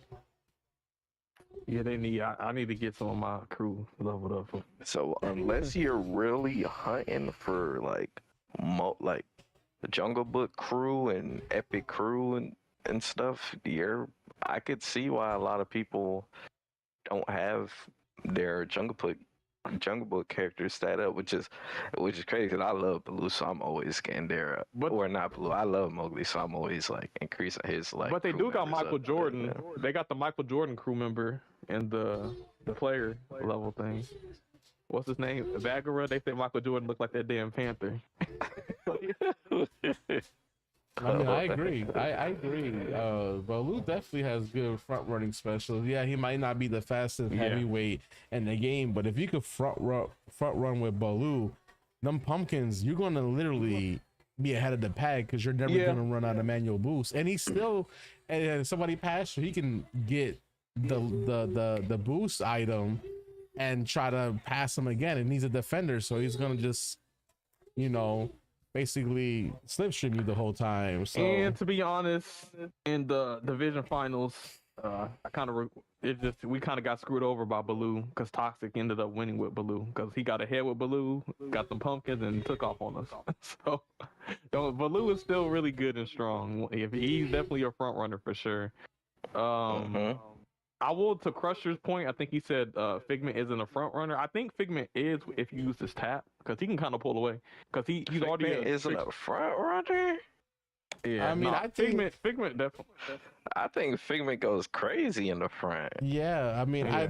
if you know how to use Figment's abilities, like I use Figment like I use Gaston in them. Like if my Figment runs out of boost, I'll just tap his ability, and then I still have manual boost technically, and I can just drift my way to getting a full bar, and then just basically chain that. Pretty much.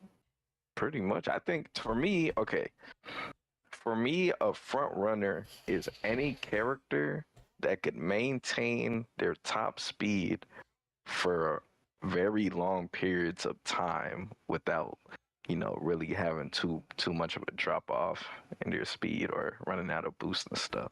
I think Figment is a character that, I mean, obviously, I think he could struggle being in a pack, but if he gets to the front, I feel like he could, hold the lead pretty handily because, like Angel just said, his unique. If you have your unique, you just keep your lines going, keep drifting. He is a trickster, and then when you feel like you're about to run out of boost, use the tap, get the speed boost, and keep your speed up. Drift a couple times, get your boost again, and once his unique runs out, you're boosting again. So, I feel like Figment has some nice front running capabilities, but that's just my opinion. Yeah, I mean, but also like I get what Crusher's trying to say. Like when it comes to front running, like you can chain his abilities and stuff like that. But if somebody has something that they can stop Figment, that's what Figment's weakness is, because he can't stop nobody when he's in front because he has nothing to try to like keep people from catching up because all he has is what hack. Does he have a fire? But I forget like Figment's I think he has fire. He has fire. Yeah, he has fire. But like He has fire. I will say, when you play with Figment and you're in first place, you get more of his uniques more than anything else. That's true, and you gotta catch him though. Like that's the thing. Like, there are people. So like, okay, what do you guys consider? What's a trickster you guys would consider? Do you guys feel like? Okay, what's like a character? What are like front running characters to you guys? The way I think of a front running character is pulling away from a pack. I think Jasmine, Figment, Jack Sparrow, characters like that can kind of pull away because they either have boost or they have like a speed boost, like kind of like a Gaston's charge. Like if he's in first, he can kind of get the uniques, and even if he doesn't have boost, pull away. That's kind of like Figment. That's kind of like Cruella. She's kind of like I think about pulling away. I think if Crusher's talking about maybe like keeping people off of you, that is a thing. That's more like a Sally. So in that aspect, I could see Sally being a front runner. But when I think of front running, I think about pulling away from a pack. And Figment is a character that pulls away. If he's in first, he pulls away from the competition. That's kind of what I'm thinking. If like you Figment said, is in first, he goes crazy. If Figment is in first, so I think that's probably Crusher's argument is, if Figment's not in first place, that's where Figment's gonna struggle because Figment has to try to break away from the pack, and if the pack has a lot of stunning abilities, Figment's gonna struggle. For Jack Sparrow. Yeah, but see, with Jack Sparrow, his ability, you can destroy people because they can't touch you. You can, but it's not like he has like defense like that. You gotta hope you get cloak. It's not like he's gonna be getting bullied too. Figment has the cloak, by the way, guys. I think his top speed's gonna help him. Oh yeah, it's definitely gonna help him. Yeah. Rapunzel's a good front runner. That's a good example, especially after the change. Because the thing about Rapunzel, the defenders, they no longer get boosts and rush and first, but Rapunzel can actually still get boost in the front because of her hair trail. So yeah, Rapunzel's a great example of a front runner. Is it, yo, It's so I got a factual. question with the Rapunzel. Is her trail broken? Because sometimes I'll be front running and I'm not getting boost from her trail when people step over it. Ooh, I'm not sure. I I haven't don't really know. used her like that. Maybe. Could it Maybe be a they're trying to rank avoid thing? it. I don't know. Oh no, they don't avoid it. That's what I'm saying. Like I look behind me and there's people on my trail. I'm like, I'm not getting no boost from this whatsoever. And it Yeah, only that is happens true. sometimes. It's like not consistent. Yeah, and just like how they said, like there's aspects where she can't even get a power 4 of her unique. So yeah, I think Rapunzel's bugged. Yeah, We'll see if she it's- possibly would be, man. She We'll probably see is. if it's but still an issue. But you know, getting past Mowgli, we got Woody, and here's the thing about Woody got a top speed stat increase. Thing about Woody, this doesn't mean anything. And the reason I say that is because all they're doing with this speed increase is reversing what they did last season. Because last season they actually took away Woody's top speed, so now they're giving it back. Well, But- we gotta hold on. We gotta know the numbers though. Like we we gotta don't. see. It could, yeah. Maybe he's faster than he was before. Sonic said, "Huge W for my boy." Hey, you might be right. Maybe he is faster. Maybe he's the next Hans. I don't know. Maybe that's how they balance him not having good boosts. But Strong. Woody does have a speed increase. Yeah, I actually think Woody needs a couple of things, man. Like he needs like some unique like touches on him. I think he needs Yeah. a boost stat, and he needed that top speed buff. They need to fix this unique to where it actually stuns people when it's around them. And 2, they need to give him the Rapunzel treatment and just let him, because Woody's one of those characters that literally takes probably the most amount of skill out of the whole roster, and he's not rewarded for it. Like Rapunzel, Gaston, Triton, Anger, different characters, you get rewarded for hitting people with your ability. But for some reason, Woody, he doesn't get another lasso. Like I feel like that would actually make him, better. And I think that's something they should do, is give him another lasso if he's able to pull it off, because it's already hard enough to do. True. And Rapunzel does that. You know, Rapunzel Yep. lassos people and you get your ability right back. So I don't see why they can't give Woody the same treatment. Power creep. Yeah, Power definitely power creep. creep. Why they be doing Woody dirty, man? Alex said he'd be S tier if he had a refresh. Hey, there ain't nothing wrong with that. I don't know. Well, he doesn't have protection. I mean, I still don't he'd think probably he'd be be a S solid tier A. because He's solid A. yeah, because the thing is, yeah, like Caleb said, he doesn't have protection, and he still wouldn't be able to front run. So Yeah.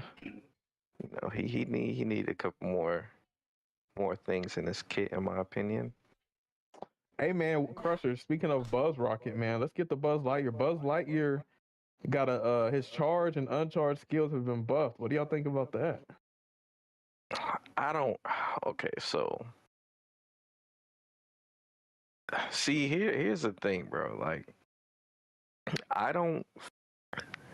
It's weird because I'm not against it, but I don't think he needed it because Buzz is still a crazy character. I'm I not think what against it, Mhm. but I don't think he needed it. I think the issues was, what was it? Underwater, he could do like super jumps, and people were like bunny hopping with it. So that maybe they like nerfed his unique a little too much when they really just need to fix the physics. So maybe they're trying to get Buzz back. Cause I mean, look at Disney Speedstorm. He's the face of the game. You know, somebody like, oh, let me download Disney Speedstorm. They see Buzz Lightyear with his arm out flying and stuff. So how you gonna have your mascot of the game, not be the strongest? So maybe they trying to give him some more power to get people to use him. Try to make more Man. people pay some money for him, man. Buzz is about to be broken. I'm calling it right now. Buzz is gonna be broken because if they're buffing both his uncharged and charged, the people that know how to But we bunny don't hop know. with it, We it's don't gonna be even know what crazy. they're buffing about it, though. Yeah, They they're not didn't say specifying. anything. They were vague as hell. So I mean, my theory, when you're buffing his charge, it's either they're buffing, the push of the charge ability, like the push of the rocket, or they're buffing the homing ability of the rocket after you launch it. I mean, that could be a thing too. Oh, I was gonna say. I thought you were gonna say the duration. The That it could be duration might that be, too. yeah. Or the amount of speed you get from it. I think if it's the speed, the people that can bunny hop with it, now they got more speed to bunny hop because now you're getting a more speed boost off that rocket launch. That's true, man. Yep. That's true. You can get 3 of them off, maybe 4. He gonna be even stronger on fucking Jungle Ruins. He might be able to beat Ariel now. Hold on. Not that he wasn't already doing that, but it's gonna be crazy. Honestly, what I'm more looking forward to versus his charge is his uncharge. I think his rocket needs to be a little bit quicker. So I'm actually excited to see how his uncharged That's unique is another buffed. thing. Yeah, that's another thing. What if an uncharge makes them become faster, and now the uncharge is more viable than the charge because now you can front run and go faster with it. Yep. Isn't it even using his uncharged? Doesn't it give him like a little bit of like a handling boost when he's on turns or something? I don't know if that's a thing. Well, I think it's just top speed, and whenever you have more top speed, you can get around corners better. But Okay. that's gonna be dope. Yeah, It I is. think Buzz might get totally buzzed tomorrow. I'm excited because I love playing Buzz. So like, this is gonna be exciting to see. It'll give me a reason to level him up. I got him at level 30, and already, even at 30, he kills shit. Like I got him the champ at level 30. So if he gets buffed even more, maybe I get him to level 40 just to be OP. But it's gonna be fun. Yeah, man. I think I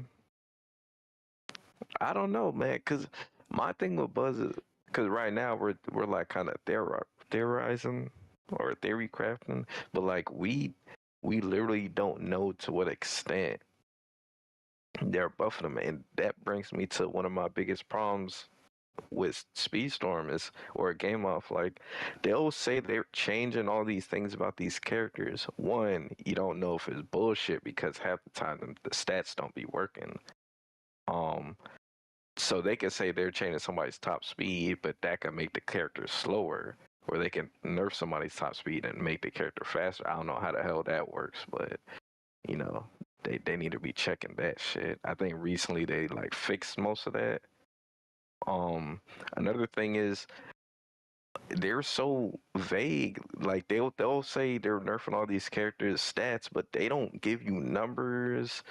They don't tell you by how much. They don't tell you why they're making these changes. So a lot of times the community is looking clueless at a lot of these changes. We're like, what? Like, why? Where'd this come from? So I think Speedstorm got to get better with their communication on that, because it looked like somebody just sits down in the office, types this paper up, and like they don't really want to go into detail. They just said like some general shit that they did, and they put it out to the community. And then the community, we gotta figure out what kind of buffs and nerfs they did, like how big of a change it is. We got to pull out the Mythbusters. we got to, all right, let's go and see what. Yeah. I ain't never played a game like that before. Like okay, we buffed this person's speed, but to what? Like we gotta figure out that by ourselves. You can't just tell us, hey, we buff King Candy's top speed by 200 points. That's not hard to do. Like you already done the math, and you already know how much you're doing it by. So just tell us, hey, by 200 points, 300 points, or we're nerfing them by 200 points. Because we can do the math right there and know exactly where he's gonna be at. Like you know. But I was gonna ask. I do agree. Didn't Game Loft used to tell you the point wise, but before they did the crew changes? I thought they did on something. Like I could have sworn like the when I read like patch notes like in the earlier season that they would say, hey, we're buffing them by 200, 300 points type deal, and now they kind of stopped doing that. I mean, possibly. I mean, I think they still got the notes though. I've had to check. Yeah, if they did, then I don't know who the hell get lazier tell and them not lazier. to do that. Like that shit don't make no sense. But You know it must be. You know it must be bad at Game Loft, but even AJ left. AJ asked that. I can see the ship freaking sinking. I'm out of this bit. So there must be some crazy stuff going on in the Game Loft headquarters or something. He said, "Y'all not gonna keep having the community blame me for all your wrong." Yeah, he taking all them punches for Game Loft, man. So. But yeah, man, they gotta get these patch notes up to date, man. Yeah, AJ gone, and he didn't. He. It's not like AJ got fired. I ain't got a job. He like, no, I'm with another company and everything. He been plotting his freaking escape from Game Law. Yeah. Oh snap! Was that it for the patches though? No, we got Aladdin. Aladdin's, which I don't understand why they nerfed his autopilot speed even more. His autopilot wasn't even a problem. The problem is that he gets clocks, but you know what? This is how you know Game Off don't pay attention to their own game. Because I bet you they thinking that his autopilot's doing all the work this season, which is technically the clocks. And they probably don't even know what's going on. And they're thinking his uncharged is just broken when it's not.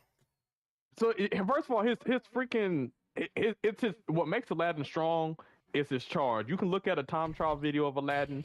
They're not using a bunch of his tap autos, and that's why they're getting fast time. No, it's because of his charge. So the fact that they're nerfing his autopilot is kind of crazy because it already was nerfed. It went from 160 to 150, so it potentially could go to 140. Like I don't think that's the answer to Aladdin. The reason why he's been doing better is because he gets clocks in first place, which is not supposed to happen. Like you're making it to where King Candy can't get his unique for dashing somebody, but then Aladdin can get a clock for dashing into somebody. That's the problem. So they're nerfing the wrong thing. So I don't know why they're doing that to Aladdin. It's just crazy. Okay. Yeah. I don't know if it's maybe because like maybe one of the Incredibles characters has an auto, so maybe they want that Incredibles character to stand out, and so they're like, oh, let's nerf Aladdin. But it's like if they were going to do that, then they would nerf Calhoun or they would nerf Oswald, and they didn't nerf Calhoun or Oswald's speed, so it just kind of just seems a little tone deaf. Like I don't know. Nah, I agree. I don't know why they're doing that. I mean, it's great, like you said, Caleb. The Aladdin started going crazy in ranked, or it's a 1v1 and they're getting clocks and leaving everybody behind. I don't know if Game Loft actually understands that. I don't know if they're looking at the races or they're just looking at Aladdin winning and the time difference. So, you know. Yeah, I don't know. It could be that, man. And they probably don't even know he got a clock problem. So we'll see, man. We'll see. I mean, if anything, they definitely should have touched up the charge. You know, I like when characters are considered S tier, I actually don't mind them getting nerfed because, you know, I want the characters to be as close in viability as possible. So I'm not against the Aladdin nerf if they nerfed his charge, but I don't think they needed to touch his auto, in my opinion. Yep. Angel, what you think? Any thoughts, or are you good? I mean, Aladdin just needs to not get clocks anymore and stop nerfing his auto, because his auto is not the problem. It's his charge carpets. Like his charge carpets, I think they go over 170 miles per hour with a maxed out Aladdin. So I mean, and they last. Like if you can chain them, you can have a carpet the whole race. Yep. We've seen it in the Nightmare Before Christmas time trial. So, you know, I was looking at videos. I'm like, how are they going so fast? I didn't see one autos. That's all I'll say. And his auto's slower than his charge, so that's another reason why people don't use his auto like that. It's very situational. But I think the thing with Mike, I don't think the autos make Mike sucks. I think what makes Mike sucks is that his doors get destroyed. They just need to make it to how it was, where they just stay up or something. In my opinion, I could be wrong, but that's how I feel. I just think if to make Mike stronger, just make his doors not get destroyed. Because I think it's kind of like Calhoun. It's almost like sometimes the stuff that spawns on the track, it's like perfectly in line with wherever the disc is gonna go. So a lot of times, like somebody will shoot a disc trying to hit the person in front of them. the disc has bad tracking, so it misses, and then it just goes further along the track and destroys doors and stuff. But yeah, I think that's kind of the issue with that. But I guess we'll get to the next racer, Anna. Anna got a top speed nerf. What do y'all think about that? I think she's getting the Tia Dalma treatment. Tia Dalma has protection and she has the boost, and it's almost like maybe because they realize Anna can front run and pull away because of the boost management, they're like, oh, we gotta nerf her top speed to balance her a little bit. But yeah, rip Anna for sure. Aziz is kind of crazy. I like Anna. Anna's one of my mains. You know? Man, fuck Anna, bro. Like, listen. Nah, hey, you a hater. First of all, don't Anna. The balance was that other people also benefit off of her. That's what made it balance. I still don't think that's balance. It made it to where, you know, you could potentially compete with her, but I think, me personally, I don't think a character should be that fast, have that much protection, and that much boost with decent handling. I don't think she should be like that. She needs to have like a more glaring weakness. Like she has a unique that's fit for a lightweight character, but she had like beast top speed. So I'm glad they touched the top speed up. What do you think, Angel? I don't think Anna really needed a top speed nerf. I think her ability just needed to get nerfed. I mean, and Anna only goes 155 miles per hour maxed out crew. Like that's not, you know, That's not that fast. But like, you know, I think if you would just nerf her ability, it would stop her from being so OP, because her ability is what makes her strong, because she can maintain, you know, manual boost for the longest times. Yeah, I agree. I think I think it would have been better if they nerfed her, you know, kit instead of her top speed. Sometimes she gets left behind, man, because when other characters that are faster are around her and are getting that boost, they can kind of pull away, and then she can kind of get left behind. Surprisingly, that's true. That's what I'm saying. We don't want slow storm. Like, but yeah, they could have just made it to where maybe her boost increase is kind of like Jack Sparrow's, because you know Jack Sparrow's boost increase isn't that good. Or they could make it like Celia May's. Like they didn't have to nerf the speed, but you know it is what it is. Like, okay. I feel that. But I guess for the next character we got Calhoun. They fixed the issue causing her unique skill not to count points going over the side bugs in team mode races. So they actually supposedly fixed Calhoun, but what ended up happening is they fixed her in privates and they fixed her in solos, but in teams she still wasn't getting points. So I guess they addressed that. I just want to know, when is Gameloft ever going to address the fact that you cannot get points from her first side bug pit? I hate how they took away and nerfed Calhoun some of her pits when we never have been able to fully utilize Calhoun to her full potential, because you're not even able to get all of her pits. It's kind of crazy, which makes it harder to get to 2,000 points. Like in ranked, I'm not ranked, but in like competitive, you can get 2,000 points easier because usually you wear like 3 laps, 5 laps. But in ranked, when it's only 1 or 2 laps, like you're probably not going to get the 2,000 points. And that's not good design, where you can do ranked over and over with Calhoun and never get the max points, because it's just like not viable to get her side bug pits. You know, they need to fix that. They need to fix that, man. You know, Calhoun's one of my mains, man. You know, number 1 Calhoun. What? Who want to challenge me? But I've been playing Calhoun since she came out. You know, I spent my extra tokens. You know, I like the character, and I want to see this character actually, you know, not broken and in a good state. But, you know, this is a step in the right direction. So if they don't fix it, if the pit isn't fixed, maybe season in the Tron season. Like I said, we might just have to make noise. But because the thing about her pits, it's already hard to get her points because of Raja and Elsa and Disc and Hacks. Like, there's so many things that destroy her pits. Her not being able to get her pits organically is an issue. But I guess that's my full thoughts on that. I don't know.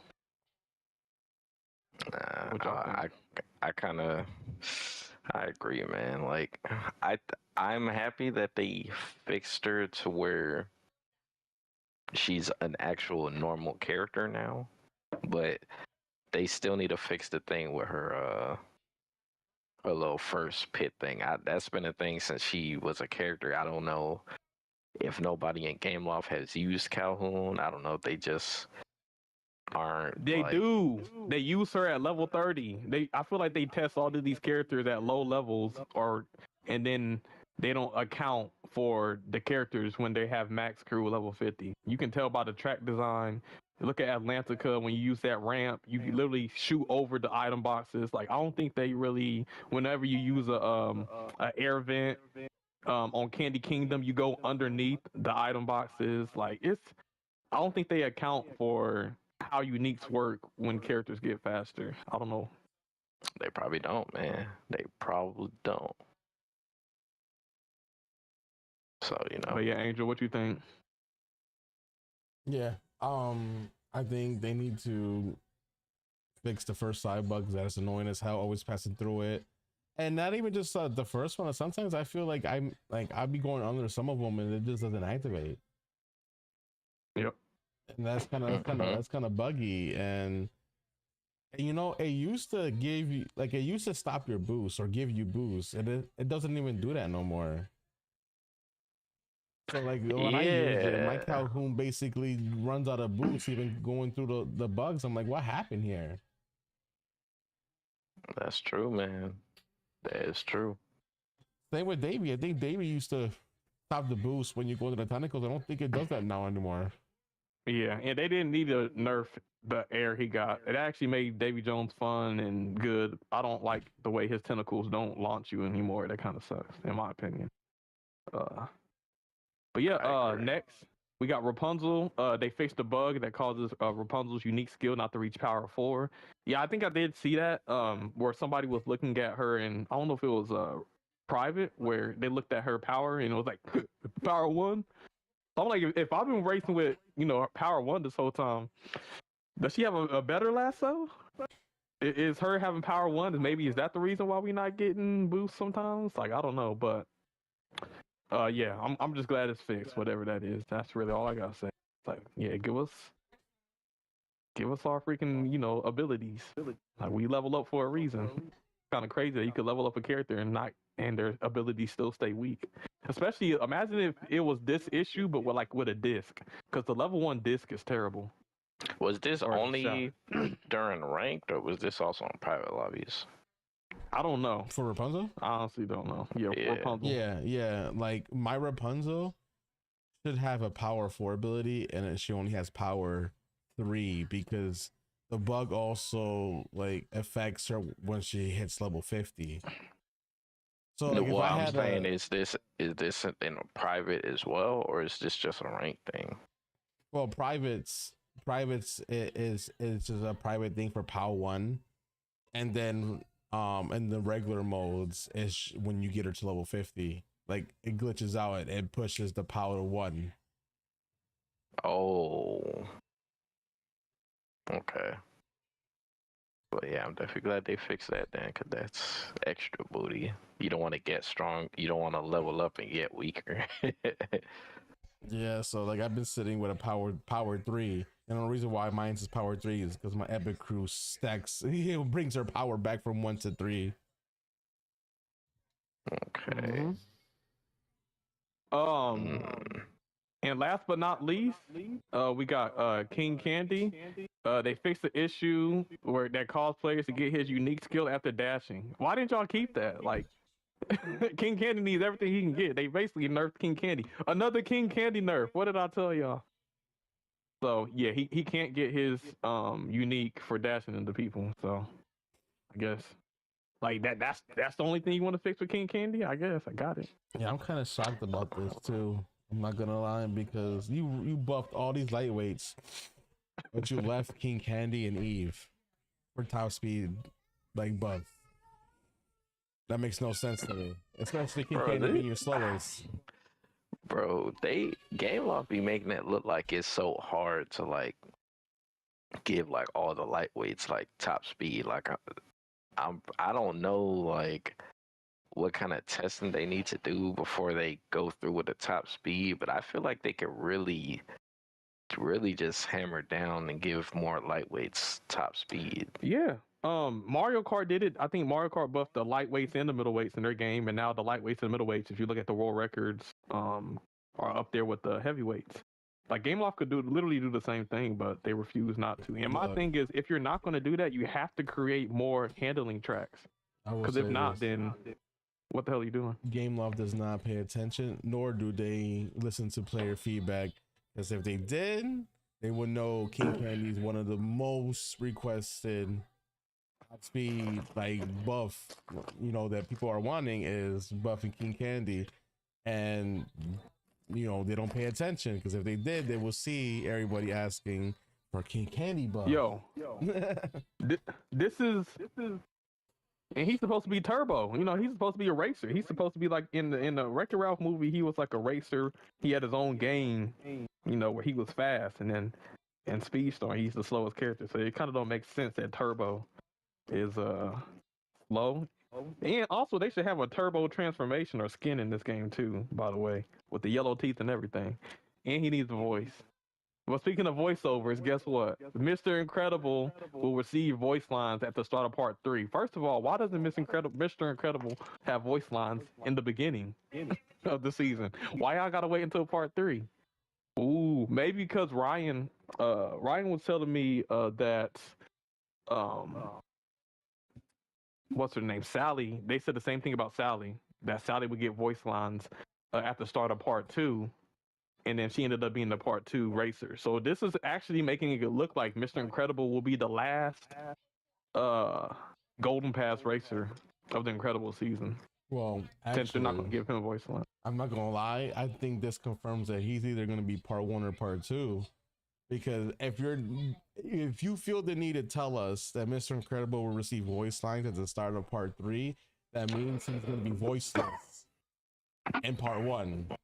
That's my but giveaway. Didn't they do the same thing to Sally though? They said she won't get voice lines until part 2, and she didn't come out till part 2. Yeah, exactly. Oh well, so it could go both ways though, because I think who did they do that with? I think that was what they did with Fear, right? So Fear, I think he was either the free racer or he was the free racer, and I think he didn't have voice lines until something, or it was a Calhoun. I think Calhoun came out without voice lines, and then later on she got it. So it could go either way, to be honest. But this is either he's going to come out without voice lines, or he's going to be the part 3 racer. So. I could actually see Mr. Incredible being part 3 because a lot of people want Mr. Incredible, so they're probably like, they're gonna hold out. We have him in a third part. Yeah, we want people to stay into that. Which is good because that means we're gonna get Frozone a lot quicker. Let's go, baby. I think Frozone's gonna be the Oogie Boogie racer. They're gonna have him in chapter 6, like the bonus chapter. Hey, we're gonna get him to level 50 real quick, then, if that's the case, because with each freaking part, you get more Frozone shards or Oogie Boogie shards. So, but and Crusher, exactly. Yeah, no voice lines, but So that is the season 11 patch notes, y'all. That is the season 11 patch notes. So those are our thoughts, which I think kind of transitions into the next thing we want to talk about, which is which racers do you think is going to be the Golden Pass racers, and which one do you think are going to be available at launch? I think Dash and Violet are going to be available. You don't think they're going to put Dash? I mean, he has a golden background and everything on his picture that they posted. You don't think he's going to be Well, he has a possibility. I think so. Damn. So would that make Violet the? I could see Violet being the free racing. Yeah. Yeah, I feel like a lot of people want Violet. Want Dash. So Maisie saying Relent is back. Who's Relent?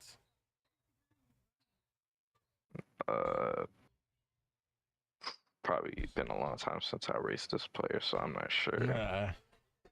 I don't know who Relent is. I don't know if it's like an OG player, but I definitely don't know who Relent is.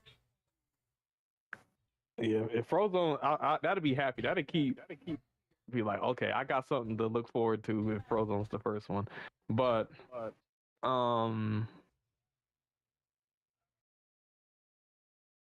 yeah, Miss Incredible. I feel like Miss Incredible is gonna be a Golden Pass racer because I feel like they're not gonna give her out for free, bro. They know people are gonna pay for Miss Incredible.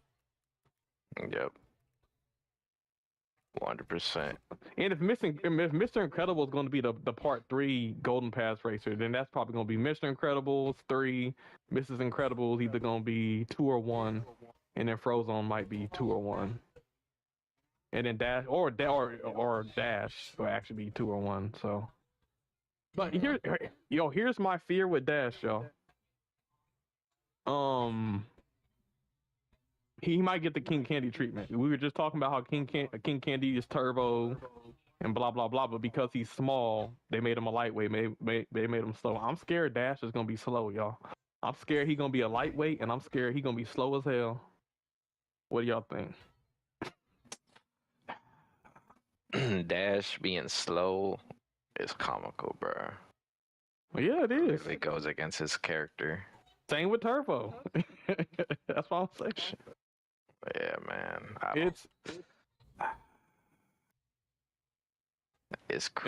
don't know, man. I hope. I don't know. Like, I don't know. Like, you think? So I don't know what they're gonna do, bro. Like, cause he's basically probably gonna be a lightweight more than likely. He's gonna be the only lightweight, I think. A lightweight having top speed and low hand would be wild. I think how to make up with it. My prediction, I don't know, just a prediction, is that Dash is gonna be slow as hell like King Candy, but he's gonna have an ability that makes him good. Like just how like Oswald has an auto, Dash could have like something to where he runs on the track and boosts ahead at like top speed. Something like maybe like a Ariel, how she gets 6 speed boosts. Maybe Dash gets something like that, where he gets a run on the track and gets 6 speed boosts. Something crazy, you know what I mean? I could see that being how they manage that. Yep. What do you think, Andrew? What happens? About Dash. You think he's gonna be slow and his ability will make up for it? I mean, I hope not with the name Dash. Yep.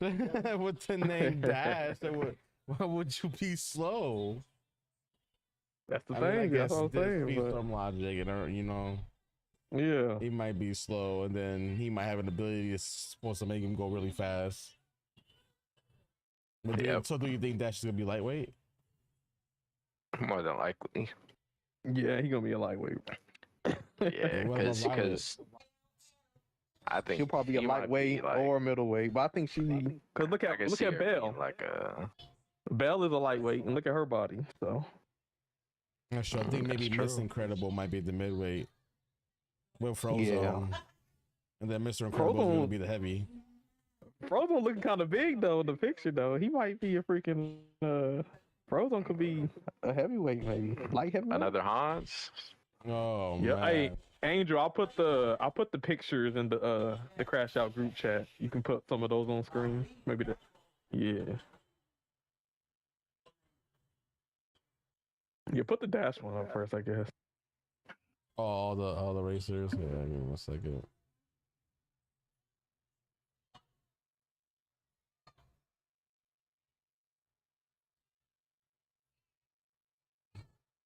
But that's honestly what do you think Dash's ability could be? I think it's gonna be something like the same way Aladdin gets his carpet and he's able to go 160, 170. I think when Dash is running on the track. Yes. He'll get I think so too. That's gonna be fire as hell to see this man running on a track like that. That's gonna be crazy. Because running is his gimmick. That's his thing. So I can't.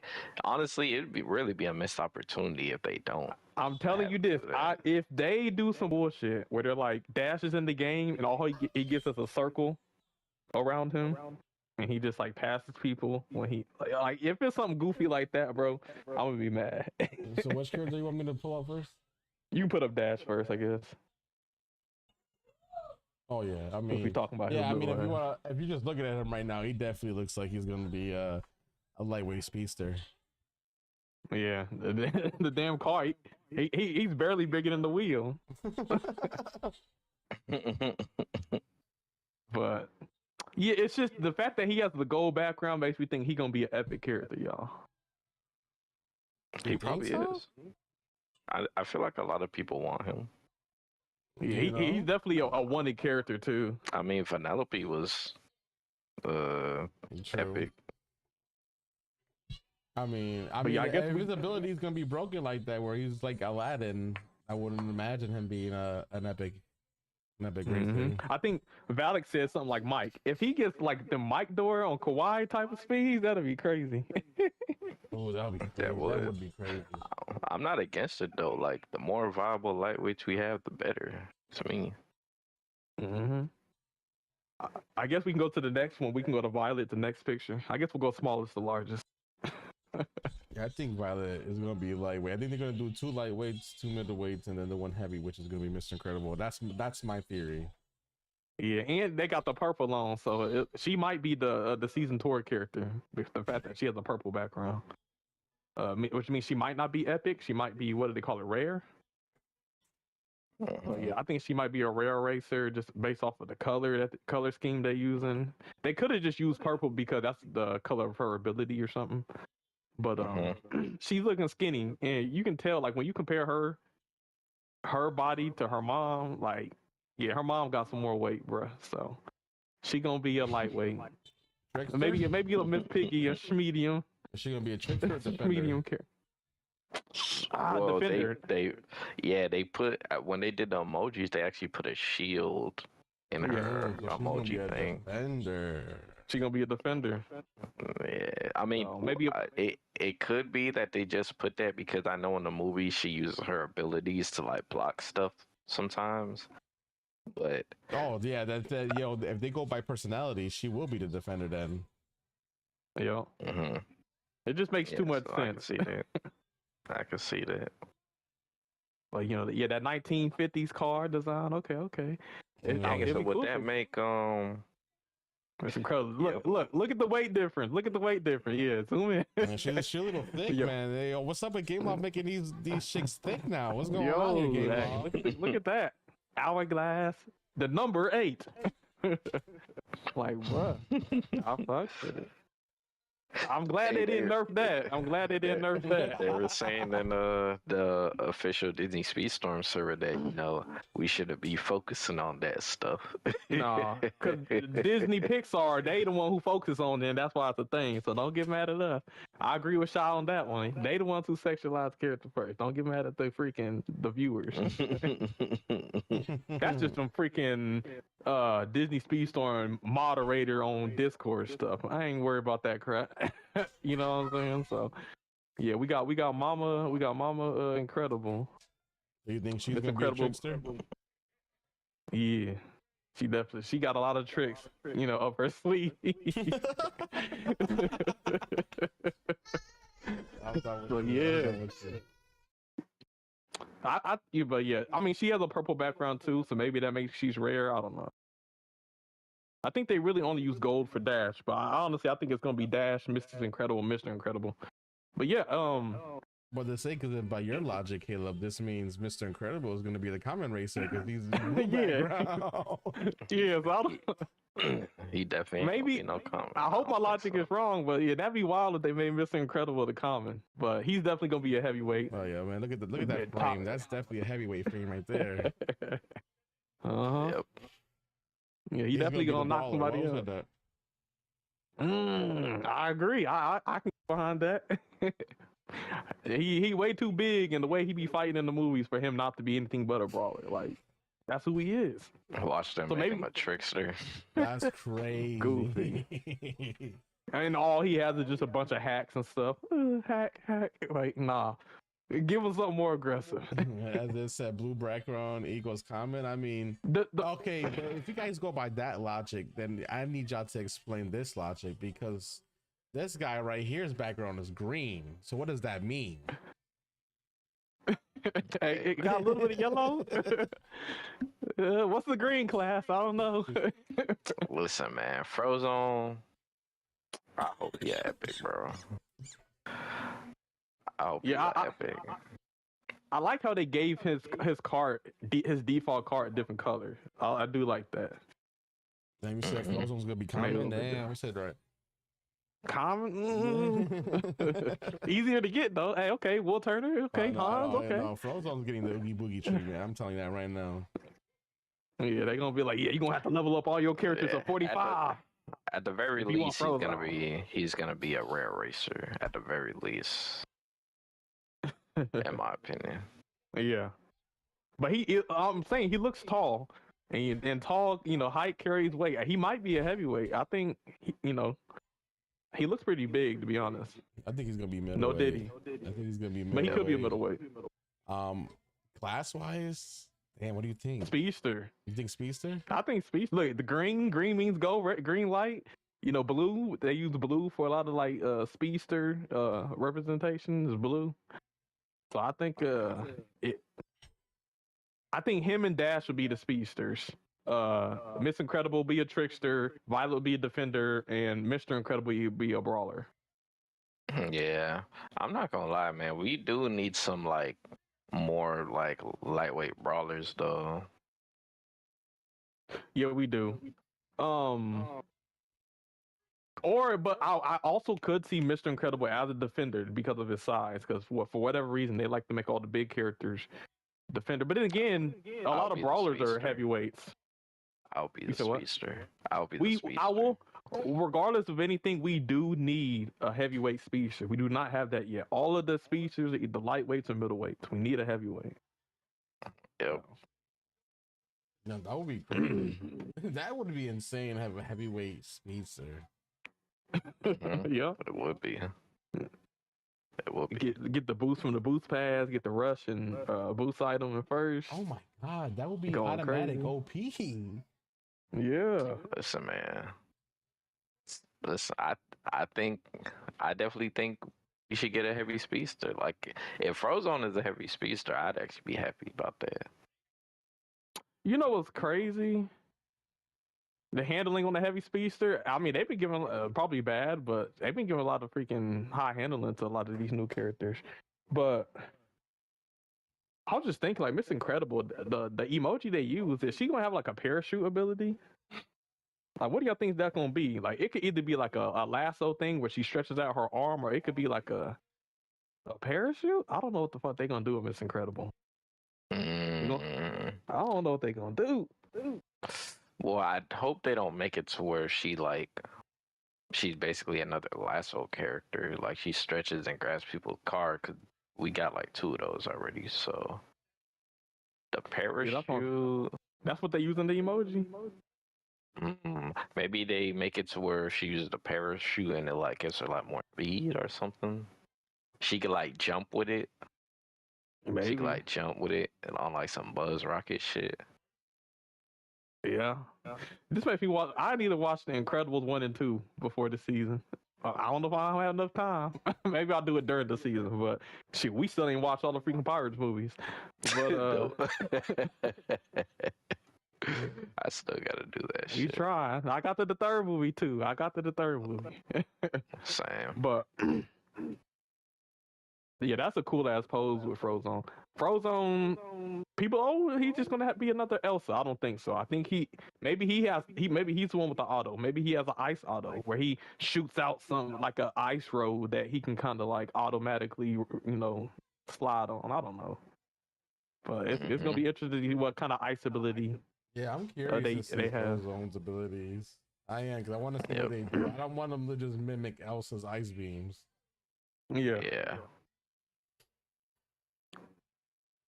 Maybe causes some big icebergs on the. That would be kind of like Elsa. Yeah, it has to be something dealing with speed, bro. Because that's what he was doing. Because I don't know if y'all remember the movie. It was the big ass robots that were coming after him, and then he was shooting ice under his feet and then taking off running. This is what I'm saying. Like, I feel like he's gonna have an ability where he's gonna shoot stuff he's gonna shoot ice on the floor, and when he's on it, he's gonna get like either a speed boost or he's gonna get like some boost or maybe both. And everybody else that goes on it is gonna get stunned or slowed on some Olaf shit. Oh yeah, Sonic a movie marathon would be cool. You know what's crazy? Who do y'all actually think is faster? Is it Dash or is it Frozone? You think Frozone could be Dash? Dash, hell, fuck no, bro. Come on, bro. Dash is like their Sonic, bro. Dash is slow, man. He's like one of the slowest speedsters out here, man. He was running on water, man.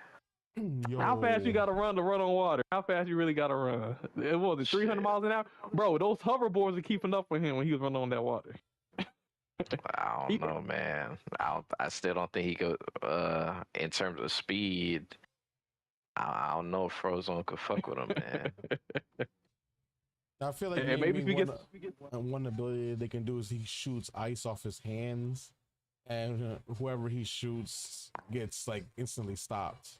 I know people hate it, but you know that's something that Game Loft can do too. He said more Sally Mae action from Frozone, but instead of it being the aura, it's the beam. Or well, not really a he gonna beam, hit but your like ass. you know, just like Something you gotta he aim. shoots it. You know, kind of like a not a Stitch laser, but more like an Eve laser. You know what I'm saying? But it's Yeah. ice. That'd be wild. Yeah, but he had beams though. Shit, I mean, a beam doing that? Yeah, I don't know about that. Because then it'll be like Elsa then at that point. That's what I'm saying. Like, I feel like it'll be a missed opportunity to not take advantage of him, like doing his ice skating stuff. I think they would incorporate something like that. He just shoots the ground, like Nano said, and then you know he either can speed boost or maintain, you know, manual boosts, and anybody that gets on it, they lose control. Oh, I gotta, you know, we gotta cry for a little bit. Yeah, the ice shortcuts would be dope. We're gonna have to cry for a little bit because we talking about the 5 racers. R.I.P. to the Jack. R.I.P. the Syndrome. Oh yeah. Because Damn. the Midseason Racers just got leaked and confirmed. The Midseason Racers is gonna be Moana and Maui. So guess what? Jack, he ain't gonna be in the game. Yeah, I mean, Syndrome. they didn't say that he was gonna be crew though, so I still think it's possible that they could come in the game. It'll just be in future seasons. Yeah, the 2020. Not having Jack as a crew is insane. If he's not gonna be in the game. Yeah, that is kind of insane. Ooh, 5 hours into the new season. Wow. Jack would be a very unique character to have in the game because he has like 6 different superpowers. So like it would be kind of crazy if he had a unique and maybe like a tap makes him activate a certain unique superpower, and a charge makes him activate another superpower. Like there could be things they could have did with that, but maybe. That's true. I guess they focus on the more prominent Maybe characters. that's why he might be a mid-season down the road, like Nano said. So if he's not crew, Yeah. they open up that possibility. Yeah, that's true. What about Syndrome? So Syndrome's whole thing was he was like he had a cape and he died and he made robots or something. Like what do y'all think Syndrome's freaking powers would be? Did he have a jetpack? Or he had some lasers, right? No, I forgot what. It's been a while, bro. Did he even have powers? Was it the thing that he didn't have powers? Was that his gimmick? Yeah, like he would like invent the stuff that he used, kind of thing, or create. Oh yeah, because he made them robots, right? Yeah. Mm. That was his way to kind of get him back. Which, by the way, guys, I don't know if y'all know this, but maybe people already know, but the Incredibles, when Syndrome and Mr. Incredible are like Batman and Robin, that was like in the 1940s, and then when Jack is born, that takes place in the 1960s or something like that. So, just a time reference for those movies. So during that whole time, throughout the 1940s and 60s, he was building robots and stuff. So yeah, it would have to be something mechanically, like something like technological, some type of ability where he builds something, maybe like Finkelstein, but like more robotic. I could see Syndrome being. But Okay. But also, this is also bad news, and we gotta cry because Moana is not getting a season. I don't know if y'all seen the Moana movie yet. Have y'all? I seen Moana too. I actually enjoyed Moana too. I didn't see it yet.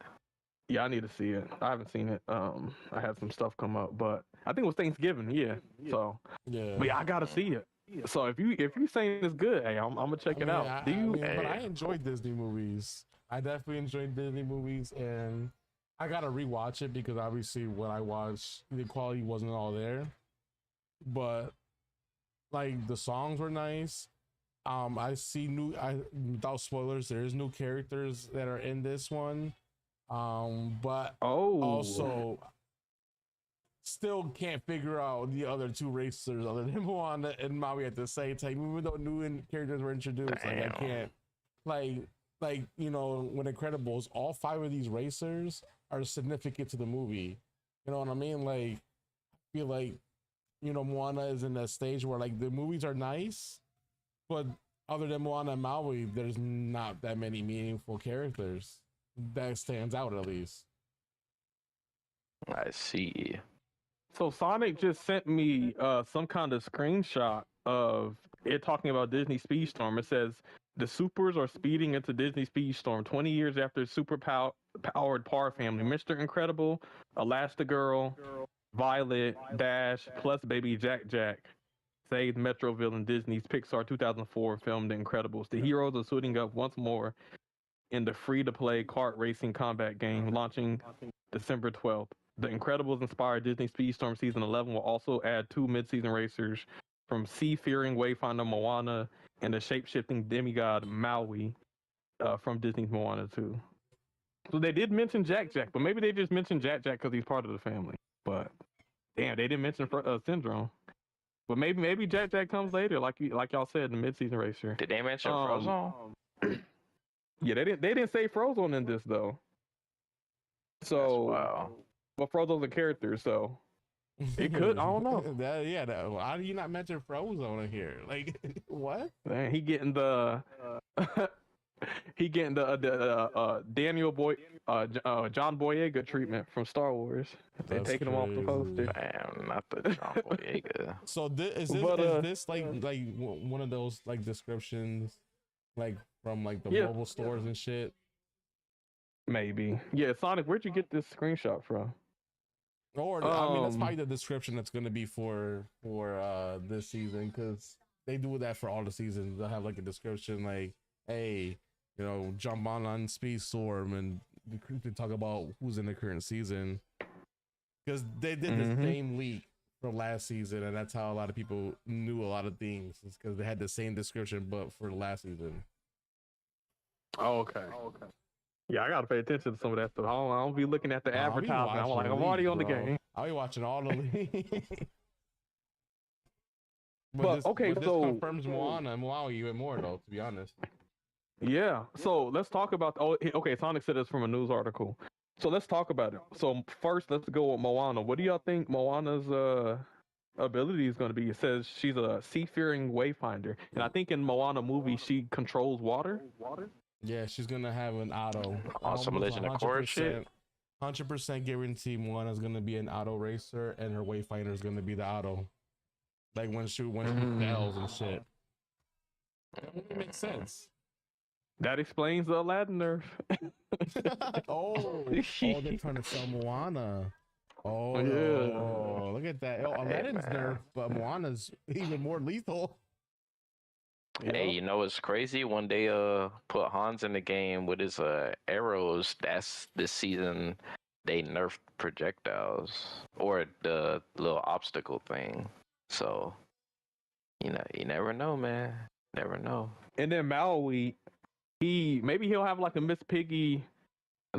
Rapunzel passive where if you get close to Maui, he hits you with his freaking axe or something like that. Like, but it's saying that he's a shapeshifter, so it's kind of seeming like that his ability is gonna have to do something with shapeshifting. Well, that's cool. That means he's gonna shapeshift into probably the bird.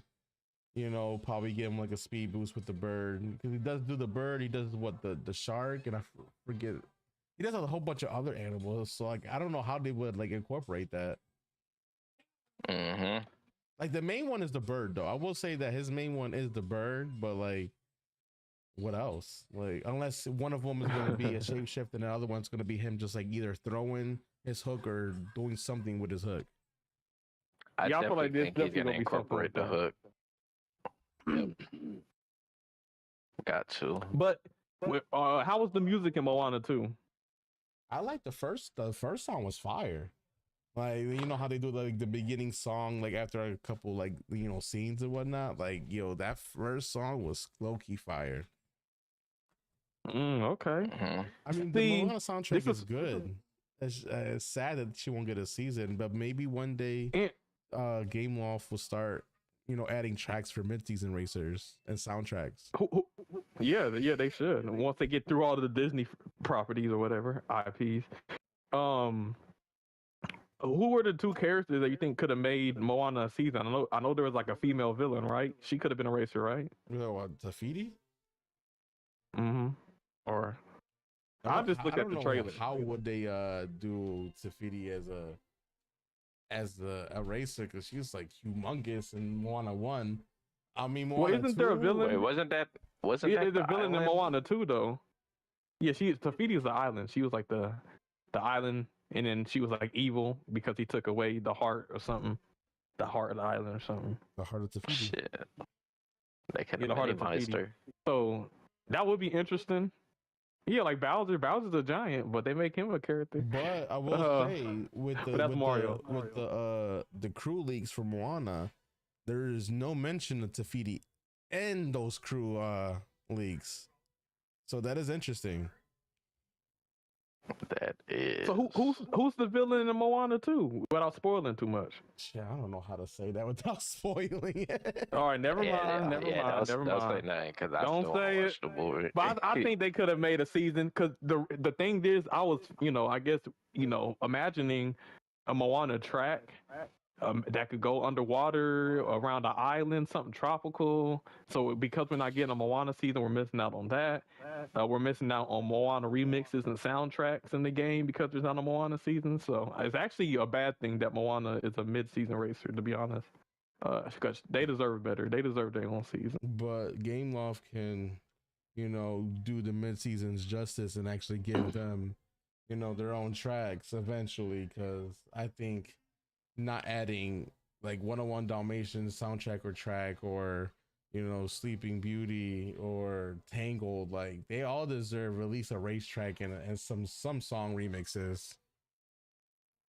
Aziz, what are you talking about? Enough water. Water is good. We need more water tracks. We need more hybrid land water tracks. That's what made Sonic Transformed good. The versatility. It's just Disney Speedstorm needs Man, this ain't Sonic Transformed, man. I know it ain't. I know it ain't. But I'm saying it makes the game unique. Let's not act like we don't like jumping in and out of the water on fucking Atlantica.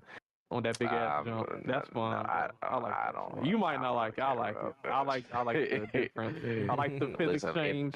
If They they just need to don't make ever tracks add water again, I'm not complaining, bro. I'm not, yeah. We on opposite sides. You in the freaking Cloud Village on that point, cause I'm part of the hidden leaf.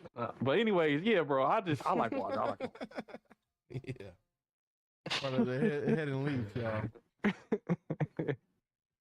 But yeah, but I am glad they at least made it to the game. Oh yeah, I'm excited to play as Maui, yo. That's gonna be fun. You know what's crazy about all of these seasons is, they have Incredibles is gonna be 3 seasons, Tron is gonna be 2 seasons, and then Big Hero 6 is 3. That's only that's 1, 2, 3, 4, 5, 6, 7, 8 months. There's still some extra seasons. What do y'all predict could be some future seasons that they add to this game for 2025? Man, I'm gonna keep saying it until I eventually speak into existence. Treasure Planet. Hey, that would be dope. And I'm gonna keep speaking it until it comes into existence. The Emperor's New Groove. We need Kronk. We need Cusco. We need Yzma. We need Melina. I definitely think Poncha. Emperor's New Groove will be a season. Like, they'll be crazy not to add that. They just need to make Melina a character. I will give up Jasmine if they put Melina in the game. Giving up Jasmine. Whoa. Yeah, bro. Yeah. Hey, Melina's even better. For me, it would be Encanto. Yeah, that would be yeah, a great I do remember you saying that. Yeah, in Kanto, I mean, they already have 4 racers. You have Maribel and her sisters and Bruno. That's your 4 racers right there. And then soundtrack is fire. The track could be fire because if y'all watching Kanto, each door is his own like freaking like dimension type of deal. Like Antonio's door is like a whole like freaking forest and shit. Like they could do so much with that racetrack. Quasimodo, see, that would be crazy. Beauty, what's that? What's the Hunchback of Notre Dame? That would be a crazy season. Is that Disney? I believe so. Jeez. So we. Yeah, I don't even know what his ability be. Like, he's ugly. I don't know what Quasimodo. He just scares people. I don't know. Oh my gosh. Fire. Also Disney Dreamlight Valley also has Encanto already in it. So I mean, I heard Dreamlight Valley and Speedstorm kind of share characters. So I mean, if Dreamlight already has Maribel, then it's only a couple more seasons to go for them to announce that because they already got some character models already. Are they gonna make the Afro Latinas crew members singing Encanto? I mean, if they're only gonna have Maribel and her sisters and Bruno, I mean that pretty much, yeah. unless they give it the inside out treatment, they add more family members as a Midseason. Yeah. Cause that's a big ass family. Yeah. That is a big ass. They could add so many characters. I think it'll be cool. The big sister, like the buff one. I could see her being like a heavyweight racer. Brawler too, because she definitely gives that brawler vibe. Yeah. Oh, Shire's Dry said the Hunchback is Disney, Caleb. The Road to El Dorado is not Disney. Who said Road to El Dorado? Nano said Return to the Planet. Oh, but yeah, Road to El, I think that is a thing people get mixed up. Road to El Dorado, with Disney, which that would be super spicy if they had Shell and Disney Speedstorm. You know the little indigenous girl with the pink. Ooh. Mm-hmm. Y'all thought Miss Incredible and Miss Piggy had curves, man. That would be a wild character to be in the game. Most definitely. But yeah. Oh, man. What's it called? So what were you gonna say now? I was gonna ask, was that it for the topic? Yeah, so how about we, for the next topic, we'll get into tier list. Sammy isn't here. I know Nano wants if we do a Crashout tier list, he wants Sammy to be a part of that. How about I would like that. My tier list. How about y'all can give me your opinion on my tier list and tell me what y'all think. Sounds good, man. Sounds good. Oh, hold on. Before we get into that, I do wanted to ask, so, how do you guys feel about like the Angels list being put out and the backlash? Yeah, or how people felt about it. Like, do you feel like people are kind of warming up to the list idea? I think people are warming up, but I think people will also get upset because they either feel like they should be ranked higher or lower, or because they weren't on the list. But Angel wanted to do something that actually focuses more on the active players versus the players who don't really play anymore, because it's kind of hard to rate active players from players that played like a long time ago because the game was a little bit different. I agree. But I agree. I mean, I will say I didn't get as much backlash as I thought that I would get, but yeah, I mean, I think the list is more or less, making more people, try harder and get better in the game. And we're one team away from getting a 3 division like bracket type of style. Like we're one team away. Like that's crazy. There's more teams being added. There's more people trying to get into the competitive scene. I think it's a beautiful thing. I agree. Yeah, we would, make a tier list. We were thinking about doing a tier list, a few hours before the next season. And after these balance changes, the tier list is definitely going to be a little bit different. There's going to be some characters moved up and down. But I'm not gonna lie, Caleb. I think it's actually good that we probably do win on Sammy simply for the fact that we could, add some of the, new characters to it. Yeah. So that'd be good. So, I guess the first Crashout tier list will be with incredible characters. But this is something that I made, and I posted on my channel. So if you want to hear my description for why I place each character, where I placed it, you can watch the video on my channel. But I actually watched your video. It's actually pretty good. I liked it. Hey, okay, hey, that's what's up. So, I just wanted to put, because there's a lot of tier lists that are out, and some of them are kind of questionable. I just kind of want to put something out, kind of from a competitive player's perspective. And I'm not saying every competitive player agrees with me, but just something that I feel like, at least, something on solid foundation based on something. But y'all can give me, why is Buzz A? Because he doesn't have protection, Falcon. And I think Buzz will probably, after the patch notes, Buzz will probably be S tier. Especially if they're talking about buffing both of his abilities. Like, it might make up for his lack of protection. But let's be honest, he only has shield. If he's in a race with Steamboat Pete's and Barbosas and Shangs and Sally's, he can get screwed over. Or, Maleficent's. Okay, so how do you want to do it? Do you want to just us to look at the tier list and see what we think, or do you want to actually go over the characters, or how do you want to do it? I guess we can go from tier to tier and then just give me what you think. So I guess we can start with F tier. What do y'all think about my F tier placement? I mean, it's self-explanatory at this point. I ain't gonna lie. I feel like Minnie should be in that bitch.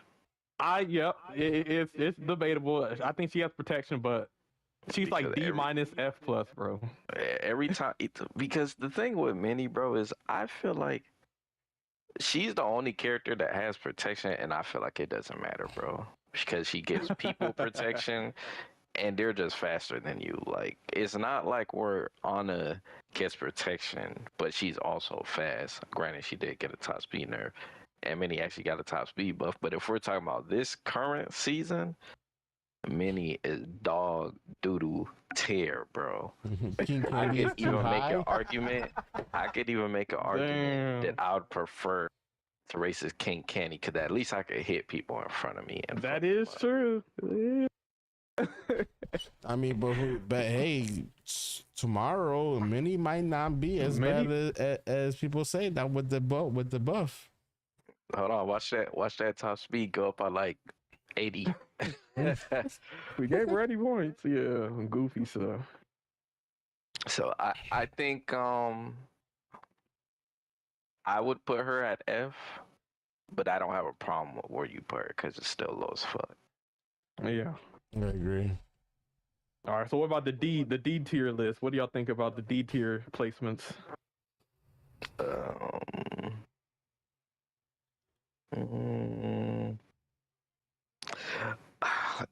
Okay, so here's the thing, bruh. Do y'all think Discuss has a possibility to be a little bit higher? Because I remember in the finals, Dino low-key went crazy with her. Dino did put in work, but it was I don't know one of how those he tracks, did it. man. I would say Discuss and Jesse, I think are questionable because I feel like they can definitely be higher than D tier. I would say that they do spawn a lot of stuff on the track, but I feel like sometimes it's mitigated. I think when Dino did that with Kawhi, and he actually fucked two of the enemy team up from doing the jump. So the Broccoli's low key go I think it's track dependent. It's very. I don't think she's doing that on every single track. I think a track like that's high handling maybe, but I don't think she really get down like that. She's kind of slow. I think her broccoli is better than Jesse's. It definitely, I think, is more obstructive. But That shit is let's be honest. My poor You know, people Jesse's say this slow.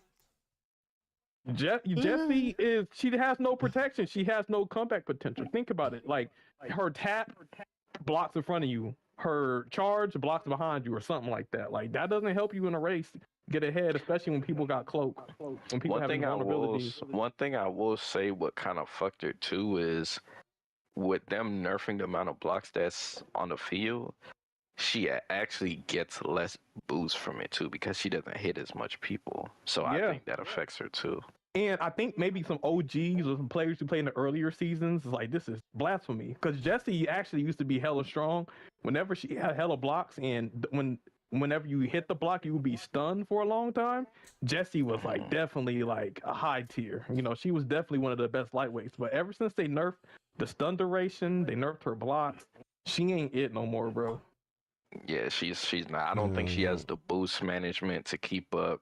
She actually has decent speed for a lightweight, but every other lightweight has a way to get more boost than her.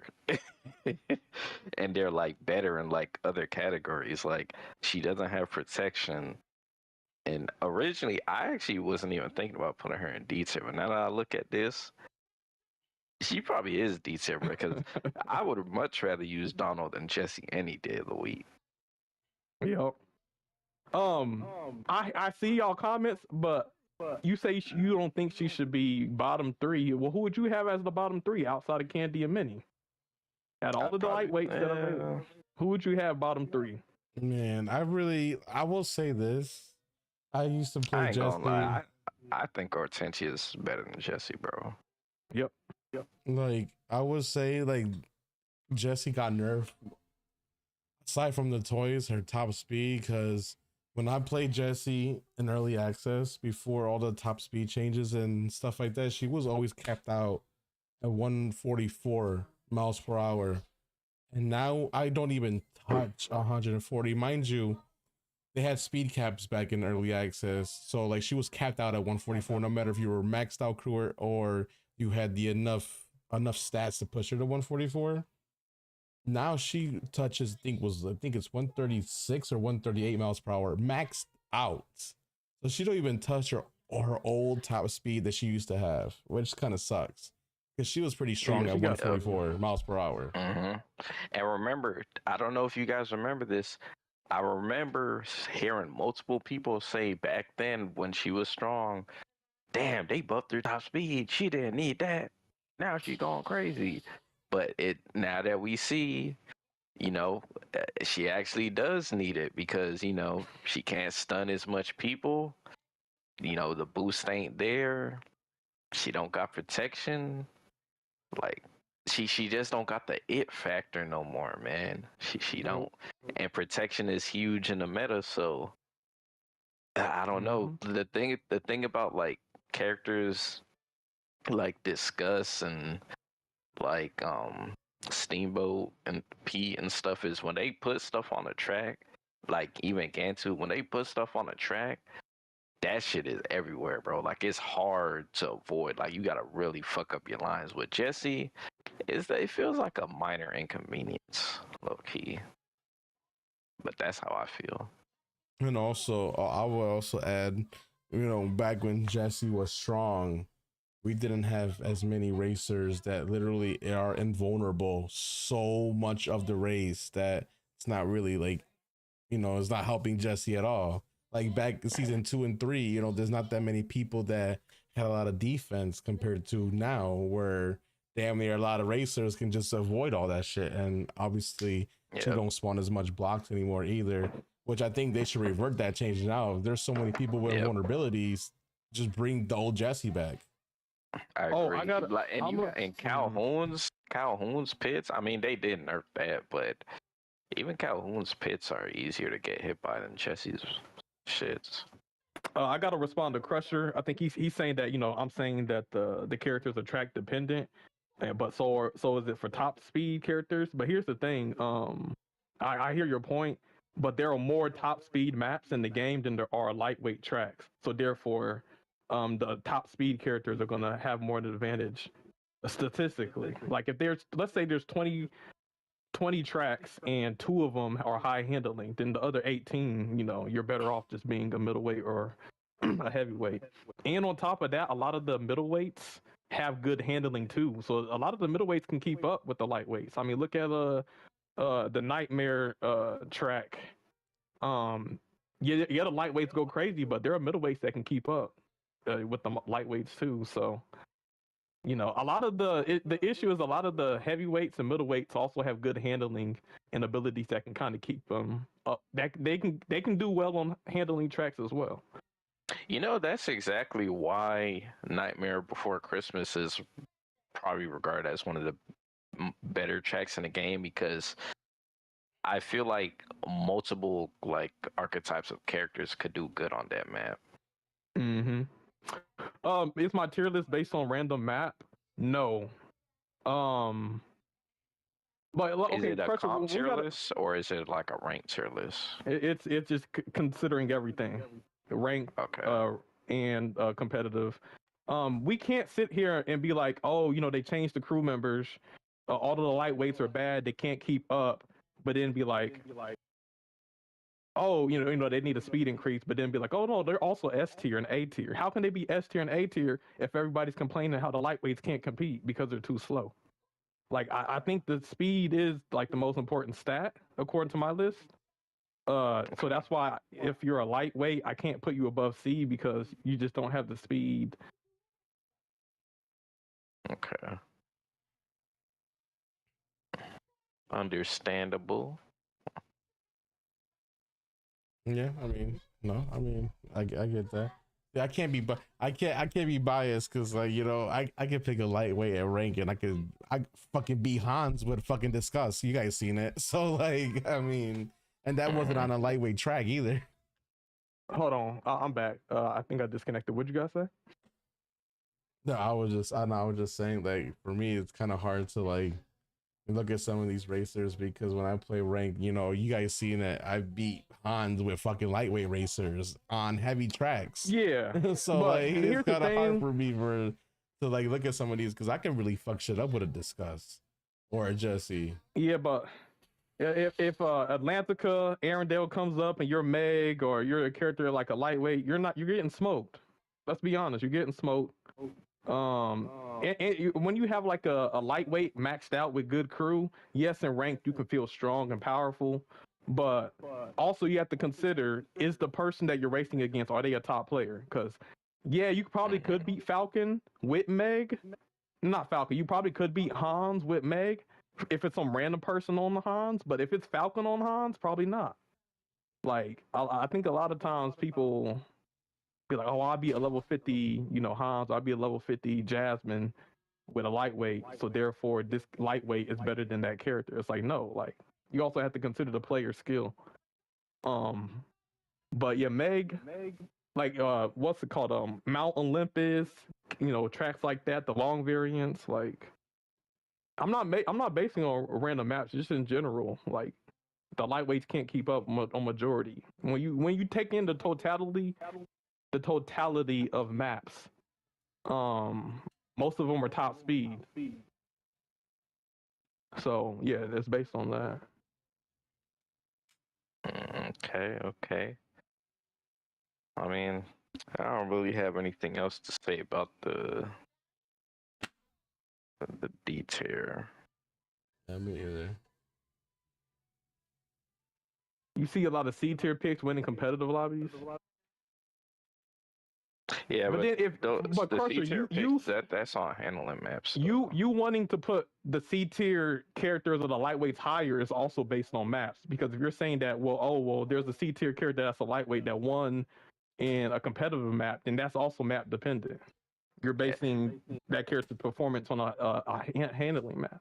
So maps had the game been like a split 50-50 of handling and top speed tracks, I feel like the lightweights would be like a lot higher, but kind of like what Caleb said, because the map because this isn't a comp tier list, and it's I mean, I guess technically, even in a comp tier list, most of the tracks are gonna be top speed. But I guess, if it was a comp tier list, then you could easily be like, okay, we're picking the maps. We have handling S tier characters, right? So like a handling, like what would be like a considered a top tier handling character? If we're talking about handling, stuff like that. Like if it's a handling track, like let's say like if 80% of the tracks were high handling, then obviously like Swan or Meg would be like higher tier. It's just there's not enough tracks to justify them being higher. And I mean, if we're gonna act like speed doesn't matter, then maybe we should just make King Candy A tier or Minnie Mouse B tier. If speed doesn't matter, then maybe they shouldn't be F or D tier if speed doesn't mean anything. Because the only reason King Candy sucks and Minnie Mouse sucks is because of their speed. I will also like say, I know, we look at a lot of competitive on this, and if we were to like put competitive into this, the thing with competitive is we know the tracks that we're gonna race on, we know the type of racers that we are allowed to use, so you're automatically going to pick a lightweight racer on a map that has a lot of handling, a lot of tight turns. And that's why you see a lot of them winning, is because a lot of them are being used on the right maps. So, I mean, that's kind of like it goes hand in hand, like being map specific, because in competitive, we know the maps. So we choose the picks based on the maps. Mm-hmm. That's true.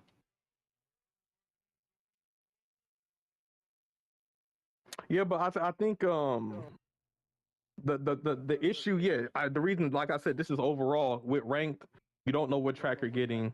Let's say you were like, oh, I want to get 100, what do they call it? Win streak. Are you going to choose a lightweight? Are you more likely to get that 100 win streak with a lightweight or a middle or heavyweight with random tracks coming up? You're probably not going to get it with a lightweight because there's going to be a map that comes up that's high top speed, and you're going to lose your streak. So I mean, like I said, this isn't just competitive. This is considering competitive and ranked. Just so that's why I have it the way I have it. But yeah, what do you guys think about C? We can move up from D to C. Okay, so C.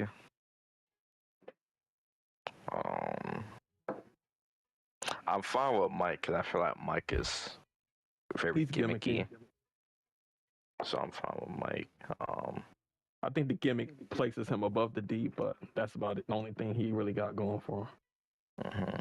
So I actually think Meg should be over Fear and Olaf, because I feel like Meg has a higher chance of, like, I guess, I don't know. I just feel like she does better. Yeah, I feel like especially after all the top speed buffs that she's been getting, and the unique duration buff that she got too. I feel like that helps her out a lot. Yeah, I think like my top 3 in the C will probably be Swan, Stitch, and Meg. I feel like those 3 lightweights are pretty fire. Doctor too, though, because the Doctor, I've always performed really well with the Doctor on the lightweight stuff. So I think top 4, those would be like my top 4 in the front row. C. I could see Meg being higher. She doesn't always have her invulnerability, I guess. But when she does have it, it's strong. But I feel like she doesn't. Fear also is slept on. I feel like he gets some vulnerability too, and he can keep up. He does, just in a different way. He does, but the thing about Fear is that he don't got the speed though. One thing I like about I guess now that you say it, I will say Meg getting the speed boost does help. Yeah, because I think I agree. I think Fair will be more protected, but I feel like Meg has a higher chance of winning. Yeah, I can see that. That's just I probably could put Meg higher. And also But, Meg it's has a good start. Meg's bombs are also really good too. Yeah, they are. That Yeah, you too. race against Nano on Meg, you'll see them bombs go crazy. Just to address Crusher, Mike has the same tier as Meg and Mowgli, yes, because Mike Mike can actually, I mean, remember what race was that when Dino was on Mike on Castle and then he got first? Like Mike can That's actually pull true. out. That's true. I think Mike. I think Mike hasn't been used to his fullest potential too. Like Yeah. when Dino got first with him on Castle, and what you were doing on Kawhi. what you call it on Kawhi, and then even shit like the silver screen track and stuff like that, shit don't always pan out the way you want it to, but I think stuff like that, kind of makes him a sleeper pick. But I guess the Crusher's point that we did admit that he's more of a gimmicky pick, so it won't always like work that way. That's why I have him on C minus. I would say like the characters towards the top are more C plus, and the characters towards like the bottom are like C minus. So I'm not saying that he's as good as Meg. I'm saying he's worse than Meg. But I do think that his gimmick does kind of like give him an advantage. I mean, even look at Silver Screen. You can put the door behind the rail, and you can literally go past the whole rail. Like we can't act like that stuff don't matter. So I mean, that goes in the same point that you were saying, like how Nana was pointing out that you and Diana were using those doors, pretty much the right way for Mike. Not a lot of people know how to place the doors or where to place the doors. So like in my analogy, I always say a racer can make any racer S tier if they know how to play them well, and you and Dino know how to play Mike really well, make him look way better than most racers because you know what door placements to maximize his ability. Yep. And I do think that's one of his learning curves, like knowing his door placements is integral to like really take advantage to get that old school Mike feel. Yeah, it's definitely, if you know how to use them and you know where to place the doors, I think he's pretty good. Yep. But yeah, honestly, like the competitive scene kind of where I place these lightweights on the top of C, like Meg, Finkelstein, Dalma, Oswald, Mowgli, Felix, Stitch. Like I feel like those characters are kind of like the go-to characters when it comes to lightweights. And ranked. I agree. And then outside of that, Kermit and Angel for the slowdown. I think slowdown and weight and vulnerability, I think is kind of really good. So I think the thing that like Crusher was kind of not sure about is just the fact that Mike and Meg were in the same tier, but kind of like you said, there's like a huge gap in the characters in between both of them. So I feel like that alone says that he's still, or you still consider Meg very much better than Mike. Yeah. Oh, Crusher, whenever we do our crash out tier list, maybe Mike could be lower, maybe he would be the same. But for me personally, in my experience with Mike, I think I'll put him like low C tier. But yeah, that's my opinion. But yeah, we can go to B. What do y'all think about the B placements? The B placements. I'm not gonna lie, I low-key feel like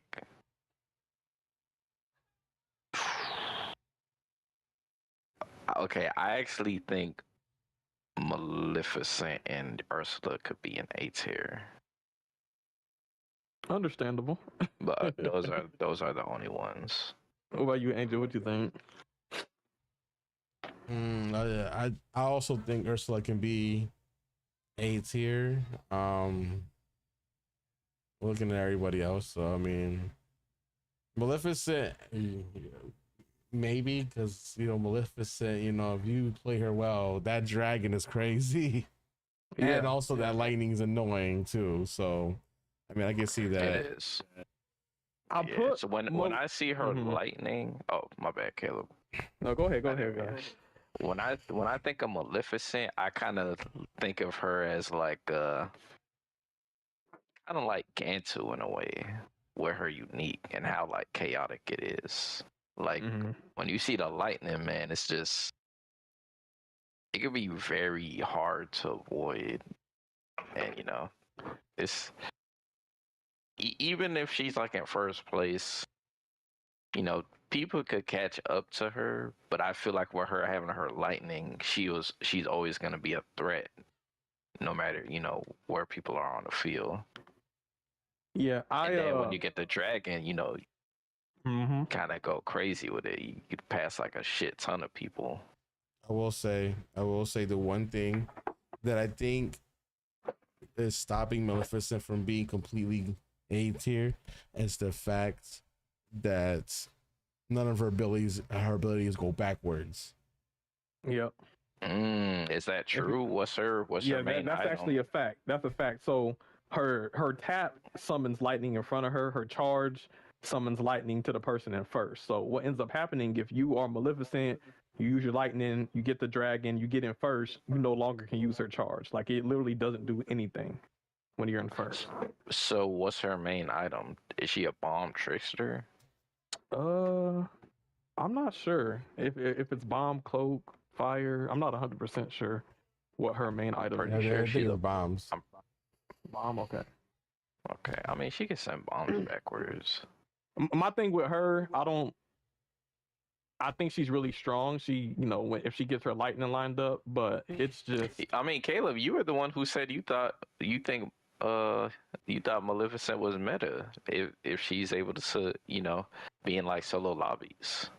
Yeah. She definitely thrives in solos because she's able to hit people with lightning. I think one of the reasons why people don't use her in teams sometimes because they're not trying to stun their teammates. I think, but when she's able to stun people, I think. What's it called? I think she's able to utilize it. But the thing about her auto, you're not able to choose where you use her auto. Like let's say you hit the lightning, you get your 5 or 6 charges. It might be a straight line, and then that's where you got to use her auto. Like unlike Aladdin or Calhoun or Oswald, where you can pick and choose where you're going to use the auto. You can't really pick and choose where you're going to use the auto with Maleficent.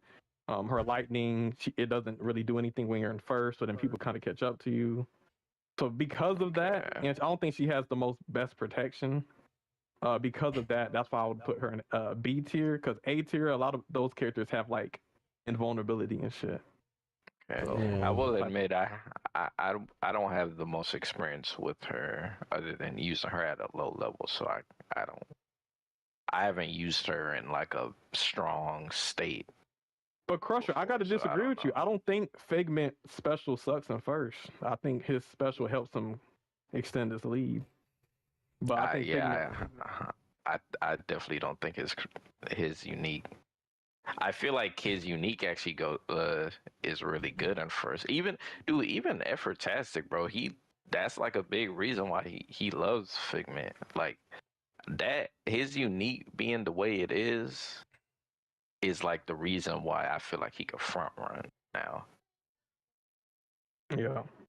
But Figment does get cloaked though. That's the thing. Figment gets cloak and is unique. The reason I have Figment in B is just because when you use his unique and you get stunned, you're just locked out of stuff. So that's why I have him there. But Ursula definitely could be A tier. The issue with Ursula is one, her eels are kind of like the red shots, the disc. They can pass people. The tracking in this game is bad. So that it's kind of like unreliable. And then also her charge. It sends people in front of her, which sometimes can knock people off, but sometimes it can help them. And Ursula just doesn't have the best protection. She just has a shield. So that's why, because she doesn't have the best protection and she's like kind of like got some glitches going on with her eagles, I'll put her at like B+, but she definitely could be A. Like if she was fixed and you were like reliably able to get her eels off and shit, like I could see, she could be A-, but I think she sits probably around the A-, B+ for me personally. Okay. For those reasons. I mean, if I give my suggestion, game off, make Maleficent where her tap goes frontwards, her charge goes backwards, and it's the same shit. The six lightnings go frontwards or the six lightnings go backwards. Man, and I think would mean that she could always get her dragon. I feel like I feel like that's her main weakness is because when she's in first place, her abilities is worthless. So I feel like having a backwards and a frontwards will literally help her a lot and actually probably put her in the high A tier, to be honest, because you can basically get dragons a lot more. Same with Mike Doors too. I feel like Mike Doors should be indestructible. Yeah, I was racing against Ishnix's Maleficent in ranked when I was Jasmine, and you know he was beating me with that lightning. It's kind of crazy. But yes, Maleficent definitely has potential. I just don't like that one of her uniques just is useless once you. And sometimes also with her charge, even if you are behind, sometimes it just doesn't hit the person at first. It like strikes down behind them. I guess that would be the difference between Maleficent and Gantu, because Gantu could send his airship backwards, and Gantu could low-key front run with that. Yep. Oh, and Oogie Boogie, I have him in B because he's great with boost management. He has good top speed, but he has the curse where if you get stunned while you're using your ability, it just turns off. That's kind of yeah. And with him not having good protection, I feel like that could fuck him like pretty bad. Yeah. Yeah, that's true. Because I mean, Oogie can definitely do damage if he's in the front and not getting stunned, because you're basically just keeping boost at all times. Mm-hmm. But if you're in the back and you're trying to do that, you get stunned. That's it. You lose it. Yep. 100%. All right, we can move on to A. What do y'all think about A placements? Do you think Jackson's A? Yeah. Wait, which Jack? Well, I said Jasmine. You know, the Jasmine is. Oh, you baby. said Jasmine? Oh, yeah. Nah, man, Jasmine. I think she's A. I could see maybe the argument that somebody said, well, she's S because she's a speedster. I say S for characters that literally either have some kind of crazy pull away potential or have like consistent invulnerability or like a slowdown. Jasmine has crazy pull away potential. Yeah, I agree. I agree. Like she has the Raja that could protect her. It may not be, you know, as consistent, but she's gonna get invulnerability with that. Her charge Raja will maintain her manual boost. So they can definitely front run and do some damage. She doesn't even have to drift. Here's the thing. I think divisions, I think private lobbies actually makes me put her in A and not S, because yes, if you're in ranked and you have a Jasmine and you're in like a 2v2, you know, whatever, yeah, you can kind of pull away with Jasmine. But when you're in a lobby with 8 other people and they all have fire and bombs and stuff that can stun you, having protection is actually really important. All she has as protection is shield and her Raja. And her Raja is just too inconsistent. When you activate it, you can get stunned instantly. It kind of takes a while for Raja to get up on you. And then even when you're using that, you're not using boost. Like she actually can get like messed up. Like there's been lobbies where I've gotten last with Jasmine. Even Toxic, he's gotten last with Jasmine in certain lobbies when there's 8 people. She really struggles with protection, to be honest. Sometimes you can get it off, but when you don't, you're kind of screwed. And because of that, that's why I have her a high A tier. Now, here's the thing: A tier is good. You know, putting a character in A tier doesn't mean, you know, they're a bad character. It means they're a great character. But I just think that when she had her consistent invulnerability, she was A. But without it, nah. I think protection is very important in this game, and it's just too inconsistent for me. So that's my reasoning. Okay, so based on okay, so do you feel like Jasmine, oh wait, but hold on though, you got Hercules and S though. You think Hercules is better than Jasmine? Because he gets his unique a lot more. Like if he's in first, he gets his Pegasus, and his Pegasus is consistent in vulnerability. Like you just hit the tap and you get it, and you can just take off. You get a higher top speed. You're invulnerable. It's not like, oh, you know, I'm not gonna get it. Like, I don't know. I I think feel the like item box. I feel like I usually see Jasmine's, do better than Hercules though. Oh nah, because Hercules actually can fuck up Jasmine. That's another thing. Like because Roger's not consistent, like sometimes Hercules has his trail out. Like it can actually like stun Jasmine because Roger's not on you the way you think he is.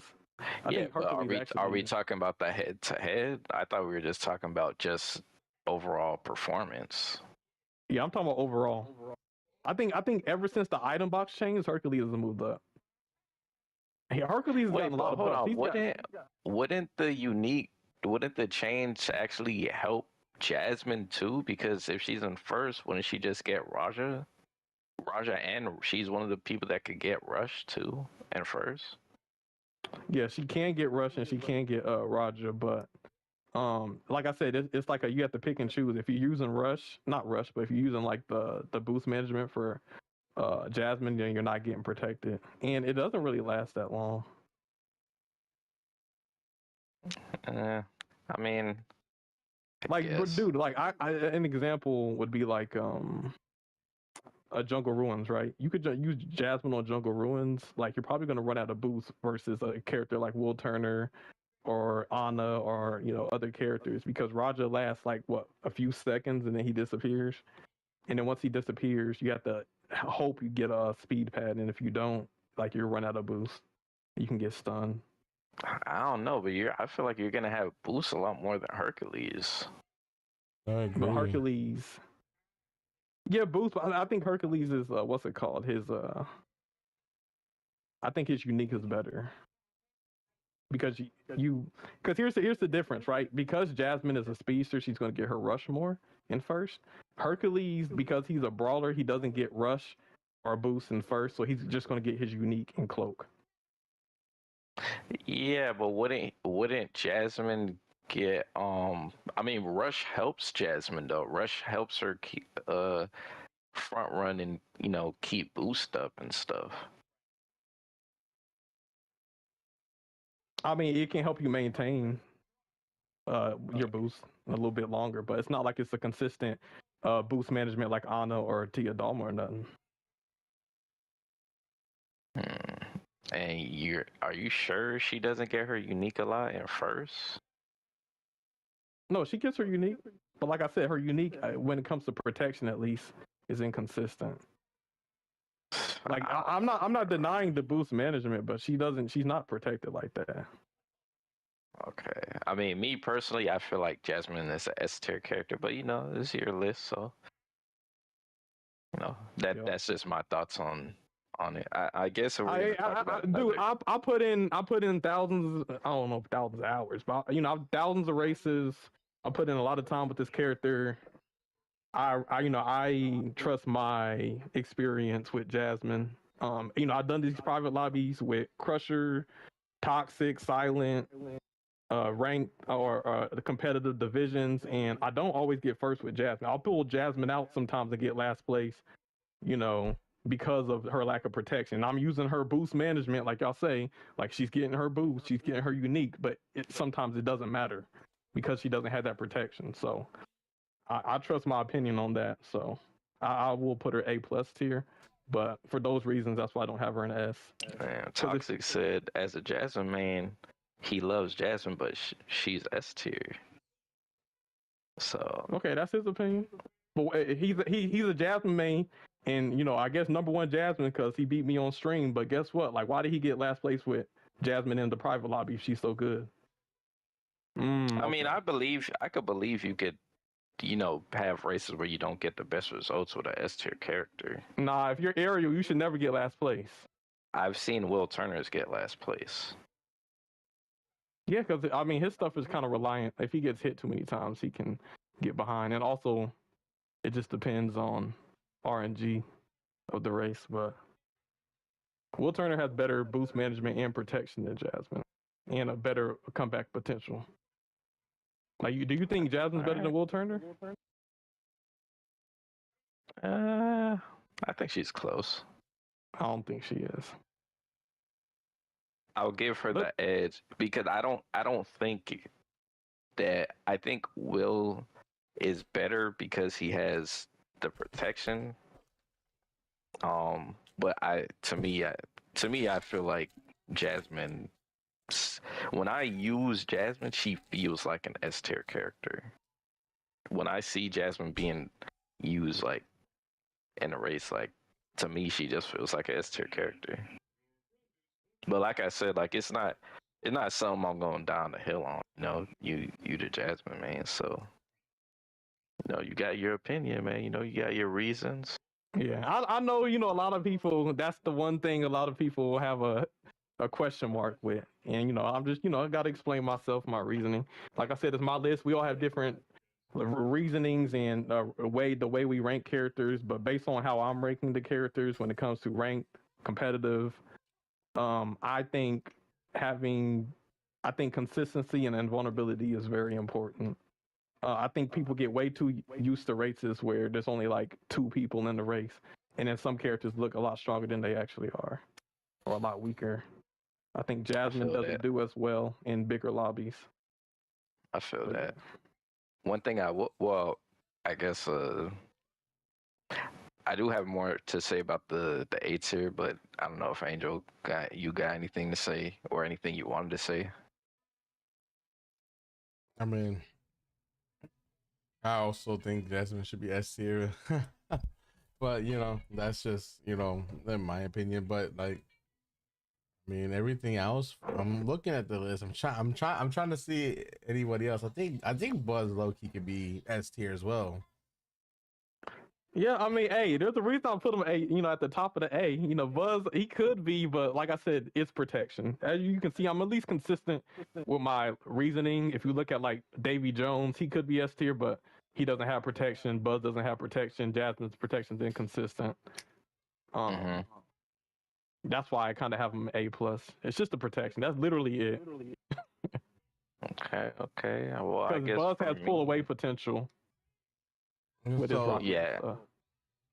So I mean, it's not really going to the A tier, but like, so that's why your logic and Genie still be S tiers, because he can pretty much get cloaked the whole race.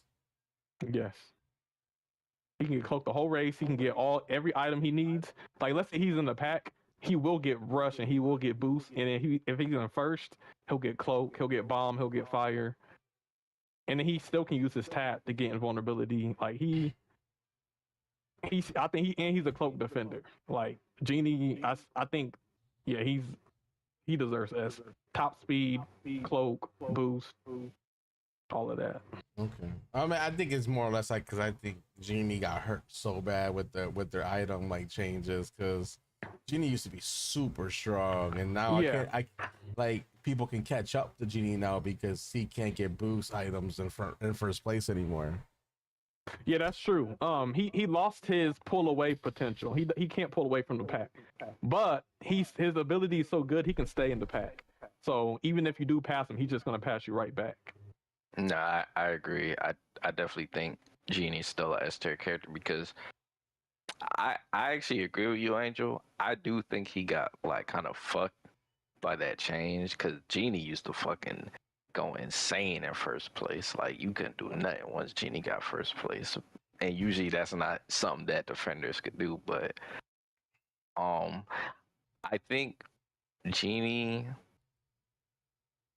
if you pass a Genie, like, okay, if I'm using Genie and somebody passes me, I'm not worried, because I know I'm gonna get rush and boost and cloak and everything to catch back up to them when I need to. So like, sometimes with Genie, you could like time certain things to where you could get close to the finish line and pass the other person before the finish line, or you could stun somebody before the finish line and stuff like that. And he might not be able to get like a whole bunch of boosts and stuff in first, but he still gets like bombs and fire and stuff like that.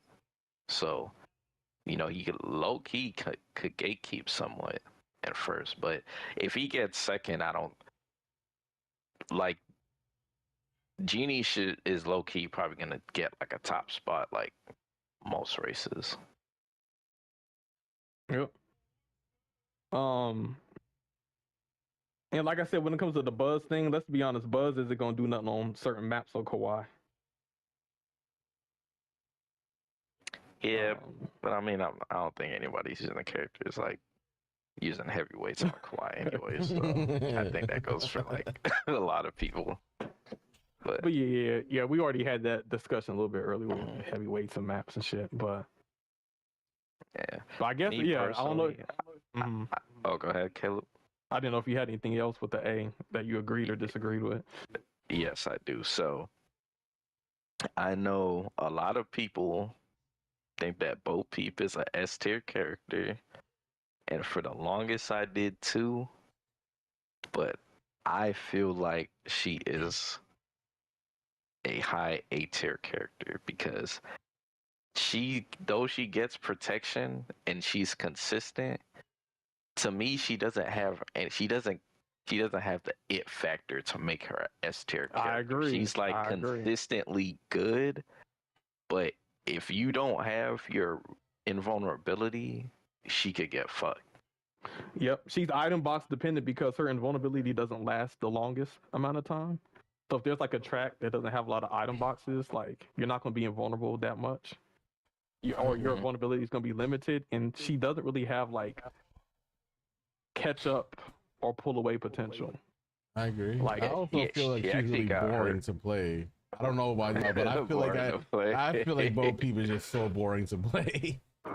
Yeah, I agree. Yeah, and this is kind of one of the. I don't ever hear anybody talk about this, but I low key think like, and I actually like using Bo Peep, because Bo Peep is a character where I feel like you could kind of just like drive her and be invulnerable and kind of mind your business some of the times, except for when you're not invulnerable, but like. One of the things I don't like about Bo Peep is if you're racing and people are by you, obviously you're going to use your unique to become invulnerable, right? If you're on a turn and somebody runs into you, you could slingshot yourself into the corner and completely destroy your line. I hate that. I hate it. It's like it's a double-edged sword because you could use it at certain spots and get like some good like distance or speed and stuff like that. And sometimes what I do is if I'm boosting and I know I'm about to hook somebody, I'll jump so when I get the hook and it pushes me forward, it'll stall my boost. So that's something I've been practicing. But yeah, when I'm turning the corner and somebody runs into me and I fly like kind of closer to the wall and it fucks up my racing lines, I don't like that at all, man. I don't like that at all. And she actually got hurt by the being in first place, not getting your speed item, because I think the boost actually helped her keep her boost up. That's true. She might be a trickster, and I don't think her boost stat is as bad as Randall, but she's not like, she doesn't have gallons of boost in first place. Nope. So you go over certain parts where you gotta hit a hill or something, you could run out of boost pretty fast. And if you're in first, people are just gonna catch up to you because you're not gonna be able to pull away because you're never gonna get boost item. So and because you won't get the boost item, you get your unique a lot more, but her unique doesn't make her go any further or faster. So Toxic asks, my bad, Toxic. Toxic asks, so why isn't Maleficent A tier then? Because she doesn't have protection at all. And her unique ability doesn't work when you're in first. She doesn't have any pull away potential. When she's in first, all she gets is her unique, right? So if you're in first and you're using lightning in first, guess what? You're not stunning nobody. That's my reasoning.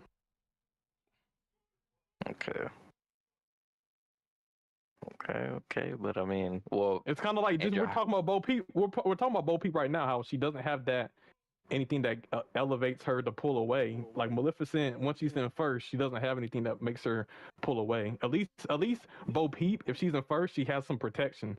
If Maleficent's in first, she ain't got no protection. Mm-hmm. So that's my logic. Yeah. I don't know why when you came. It seems like you didn't. You came in not too long ago, so you probably missed the Maleficent part. Toxic. I know I considered Maleficent and Ursula A tier, but you know Caleb has his reasons to why. Yeah. You know, she's B tier. So Yeah, like I said, like just his opinion. Maleficent, Ursula, I could see people putting them in A, and I could see people putting Jasmine and Buzz in S. But yeah, just based off of my reasonings, I just got them a little bit lower.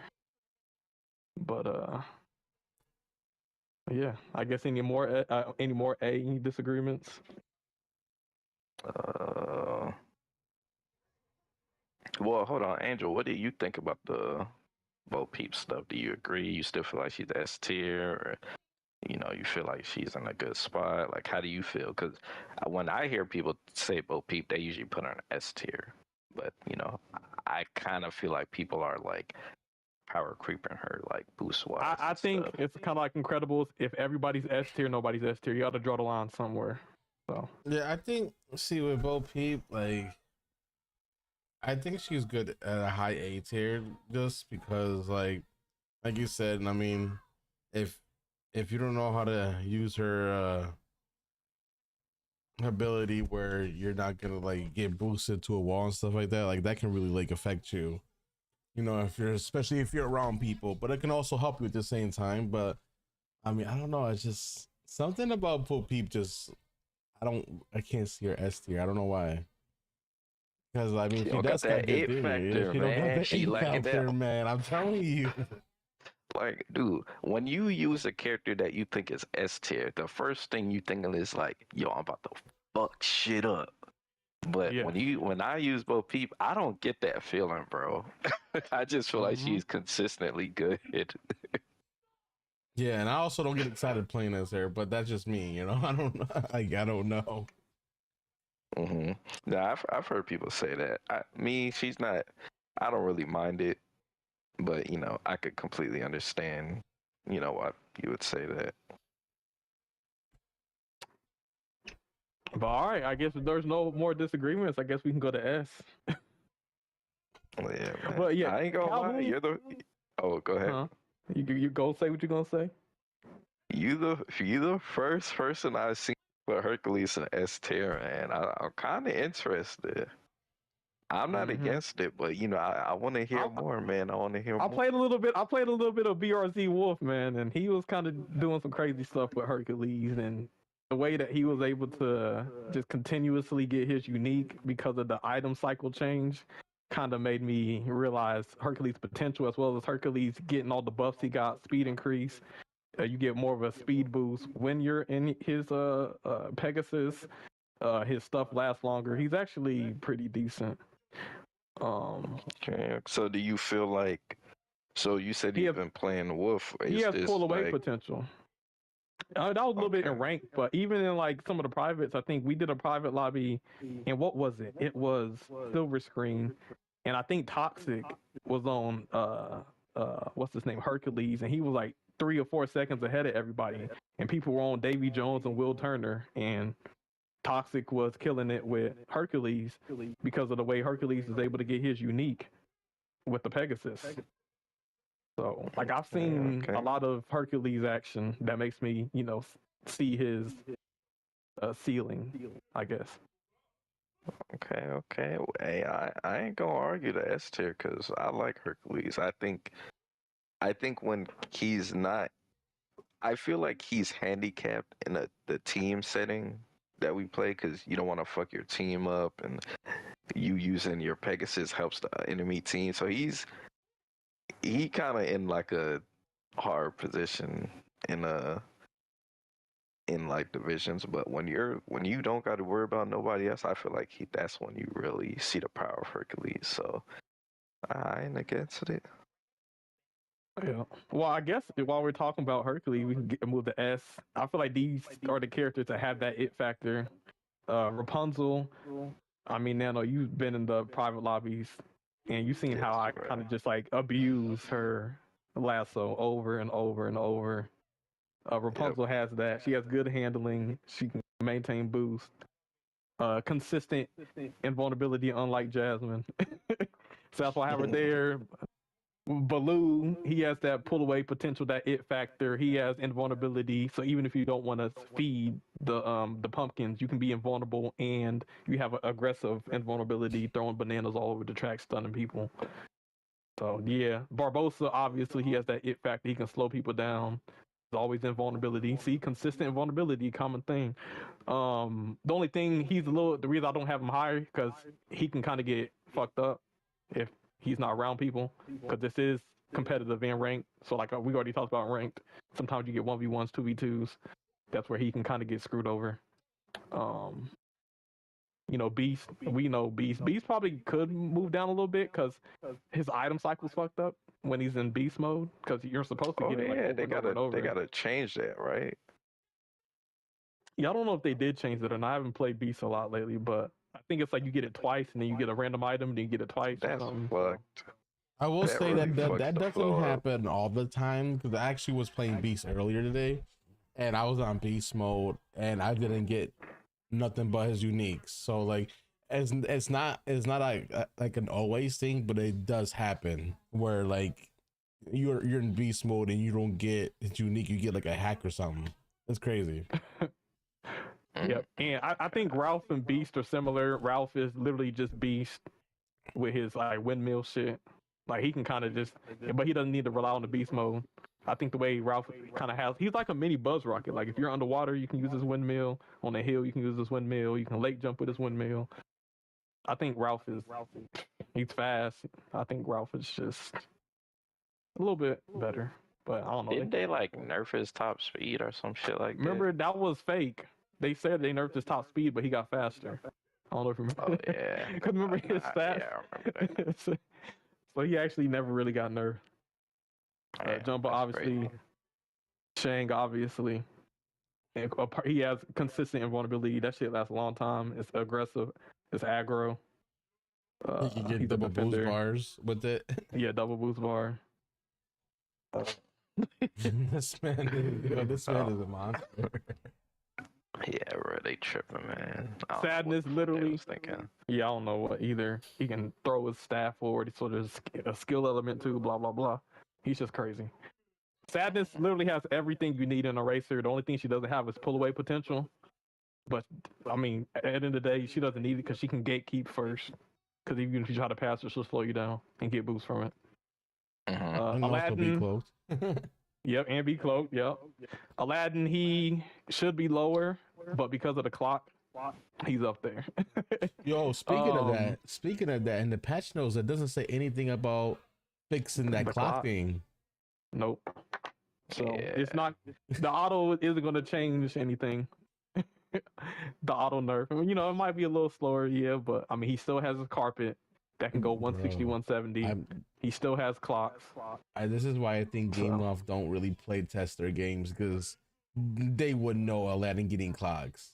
Like I don't understand how they don't know that he's getting clogs. Yeah, I don't know either. Yeah, play your fucking game.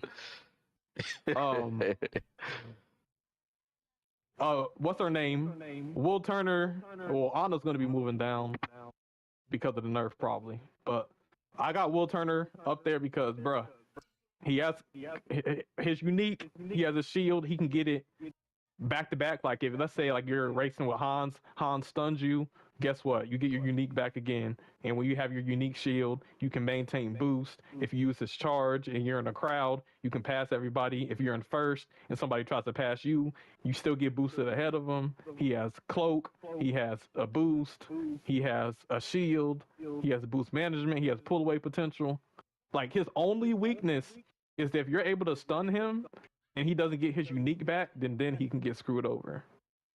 But outside of that, like he gets ahead, he's gone, and he can still kind of like hold his own in the crowd. I mean, shit, like in the World Cup, like the one race I beat Maxie was with Will Turner. Like, let's keep it a buck, man. Will Turner he's that guy, bro. Yeah, He is definitely that guy. definitely deserving of S tier status. Yeah, people had him in B tier and stuff. Now put some respect on Big Will. I mean, people have Will But, Turner on B tier. Yes, I've seen some tier lists with him in B. Yes. That's wild Yeah, behavior. they gotta be people in like Skyliner's Discord or some shit. Or You know, Uh-oh. if you rate Will Turner a B tier, I can't take you serious. And that's no Yeah, I mean- disrespect, but I just can't take you serious. I mean, Yeah, shit, I and mean- you saw what happened. Like, we put you on Speedster, and who we put you on? Will, Jasmine. We put you on some strong, and you was going crazy with the Will. You was going crazy with the Will. So Listen, bro. When I see like seeing people, if you don't have one like S tier, I immediately know you don't play competitively. Like you in like another world.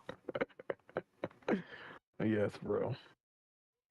Anna, obviously, like I think she's probably the strongest racer in teams because people don't benefit off of her, her boost. Mhm. She's invulnerable, so she can't pull away.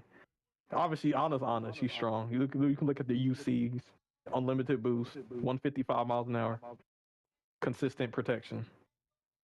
You know, she deserves her spot. Ariel, cloak defender, has probably one of the best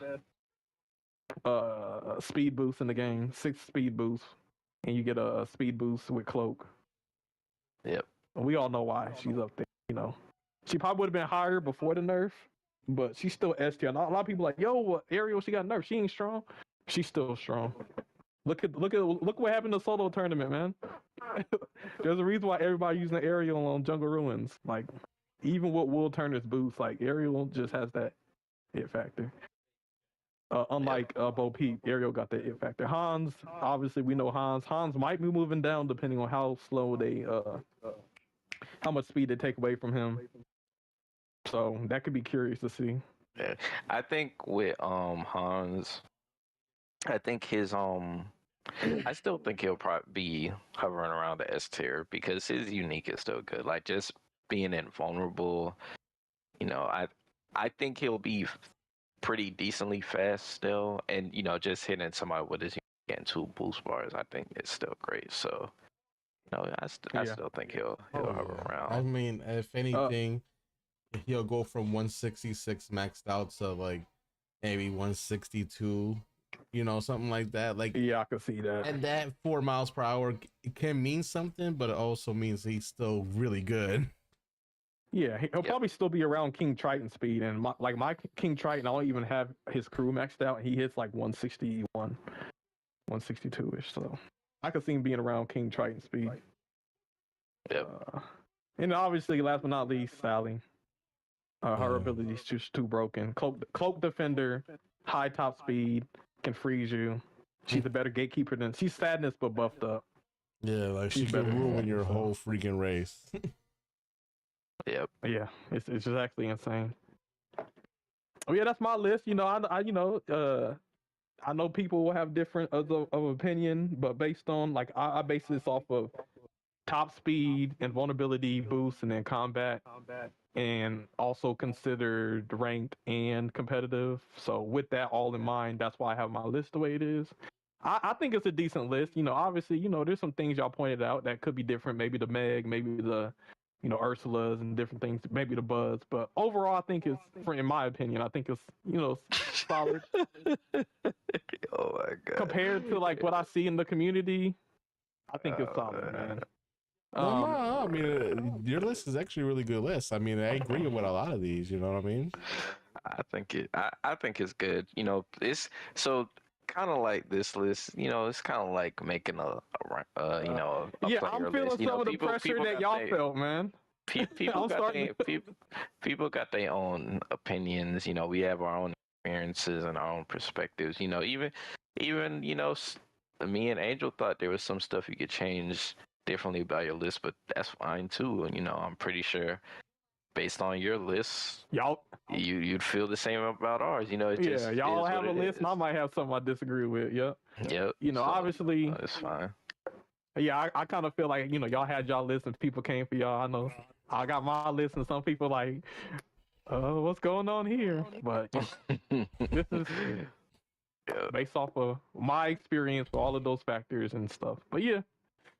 But this is not the Crashout tier list. This is my tier list. When we do come out with a Crashout tier list, it will be considering like all of our opinions and inputs. Yep. But yeah, so we'll probably do that for season 11 since Sammy isn't here. And man, yeah, had just to like get our boy.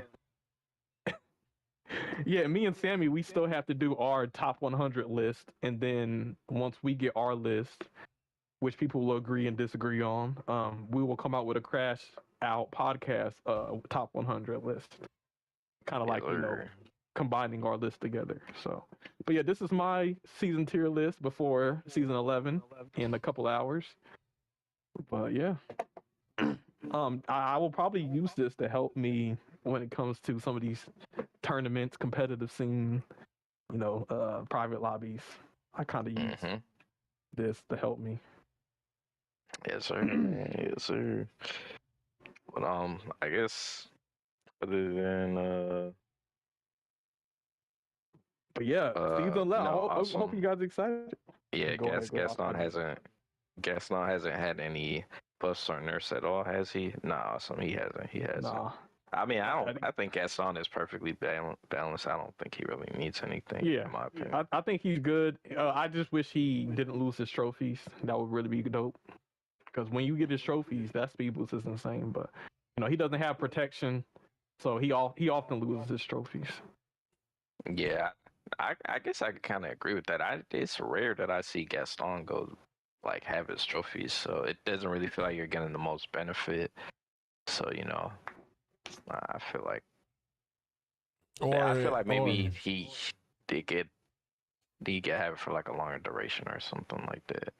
Yeah, I was gonna say if you're gonna take trophies away, if you don't want to make him too OP where he doesn't lose them, maybe if he gets stunned, he loses one trophy, and he still has the other two. If he had 3, for example, you know what I mean. That way, it doesn't overpower him too much, but you can still, benefit from keeping the trophies. I like that. Yeah. Cause he doesn't have protection, so he's gonna be getting stunned. So so I fuck with that. Cause that actually reminds me. I remember one of the things remember when Ariel was broken. One of the things that I heard people say is that they were saying if she gets stunned, she loses her relics. But my problem with that is she's always cloaked, so she's not gonna be getting stunned. Exactly. So now it really would not change nothing. Different. Yeah, so Gaston is different because he doesn't have invulnerability. So I feel like that'd be good for him. But lastly, I want to say when it comes to tier lists, just because a character is in A tier or B tier or C tier doesn't mean you can't win with the character. You can beat a B tier character with a C tier character. You can beat a S tier character with an A tier character. Just because a character isn't in S tier doesn't mean they're trash. You know what I'm saying? Every character has their pros and cons. So,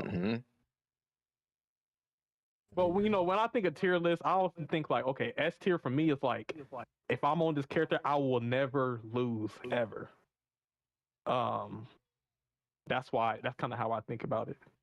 If I'm Sally, I'm probably never going to lose unless there's another Sally. If I'm Ariel, I'm never going to lose. Look at the fucking solo tournament. I got first with Ariel. The only way you're not getting first with Ariel is if there's another Ariel in your race. That's kind of my mindset. With some of these things. Now obviously you can still lose with the S tier character, but you get what I'm trying to say. It's kind of where it's 9 times out of 10 you feel very confident with the S tier character. Yeah. In A tier, I still feel confident, but you just gotta have a little bit of racecraft to you. You gotta have a little bit of finesse. Yeah, a little bit of finesse. If you're able to finesse, you can do it with the A tier. So. Yeah. But yeah. I can see it now. Maxi gets first with both people all the way. It's okay, that's Maxi. He the finesse lord. So. But nah. Hey, no, quit saying Maxi. Quit. Put some respect on Falcon's name, nigga. It ain't Maxi, you number 1 no more. It's Falcon. and tell otherwise. Okay. Hey, I only said that because I know Maxie goes crazy on Bo Peep, but I'm pretty sure Falcon would do amazing on Bo Peep too. So I also want to point this out. I looked at the Epic Cup results, and One Wing and Falcon are two people that actually like scored pretty high in some of those tournaments. So, yep, that's facts. And they sleep on us, man. They sleep on us. Falcon could give Maxie a run for his money.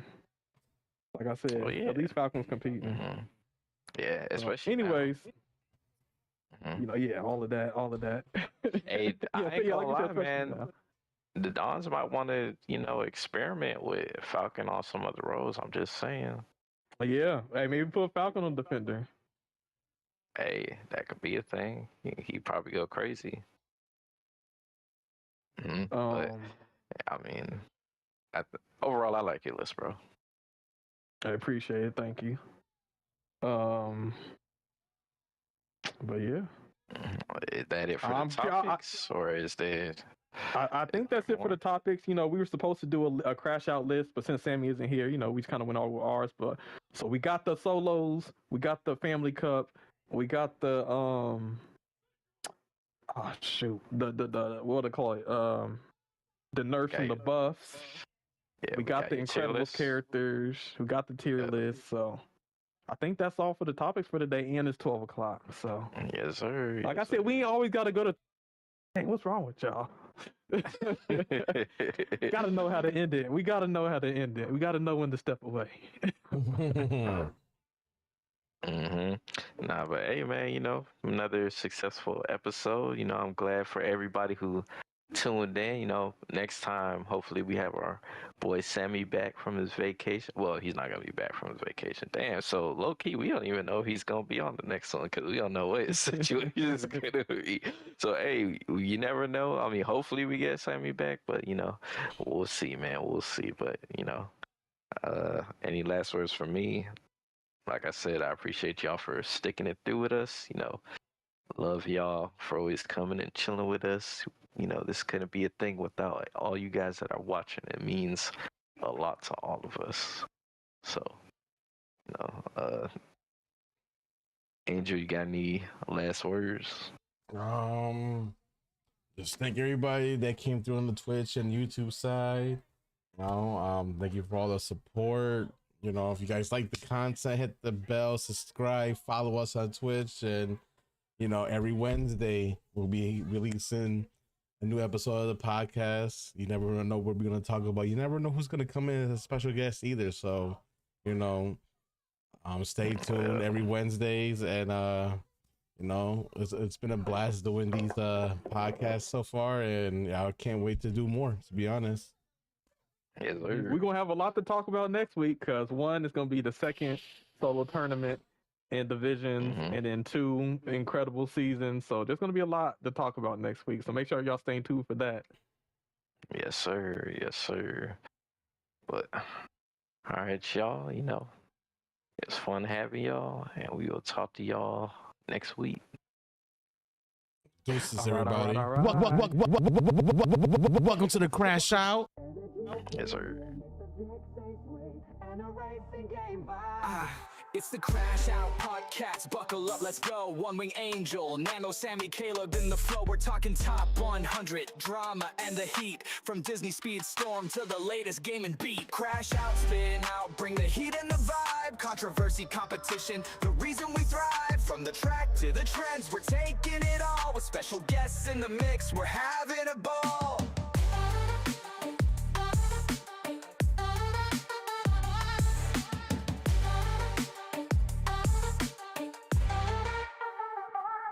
Speedstorm's the heart, but we'll branch out wide. Video games, hot takes, and the culture collide. Got a list for your mind and debates that ignite. Tune in, strap in, it's a wild ride tonight. Rev it up, level up, it's time to engage. The Crash Out crew's got the voice for the stage. From competitive tips to the latest trends, we're crashing out big, this ride never ends.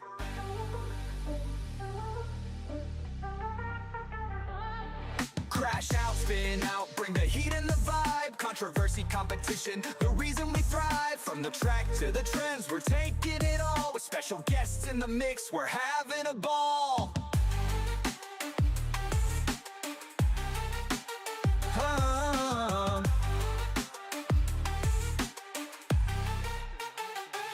So hit that play button, we're revved and set. The Crashout Podcast, the best one yet.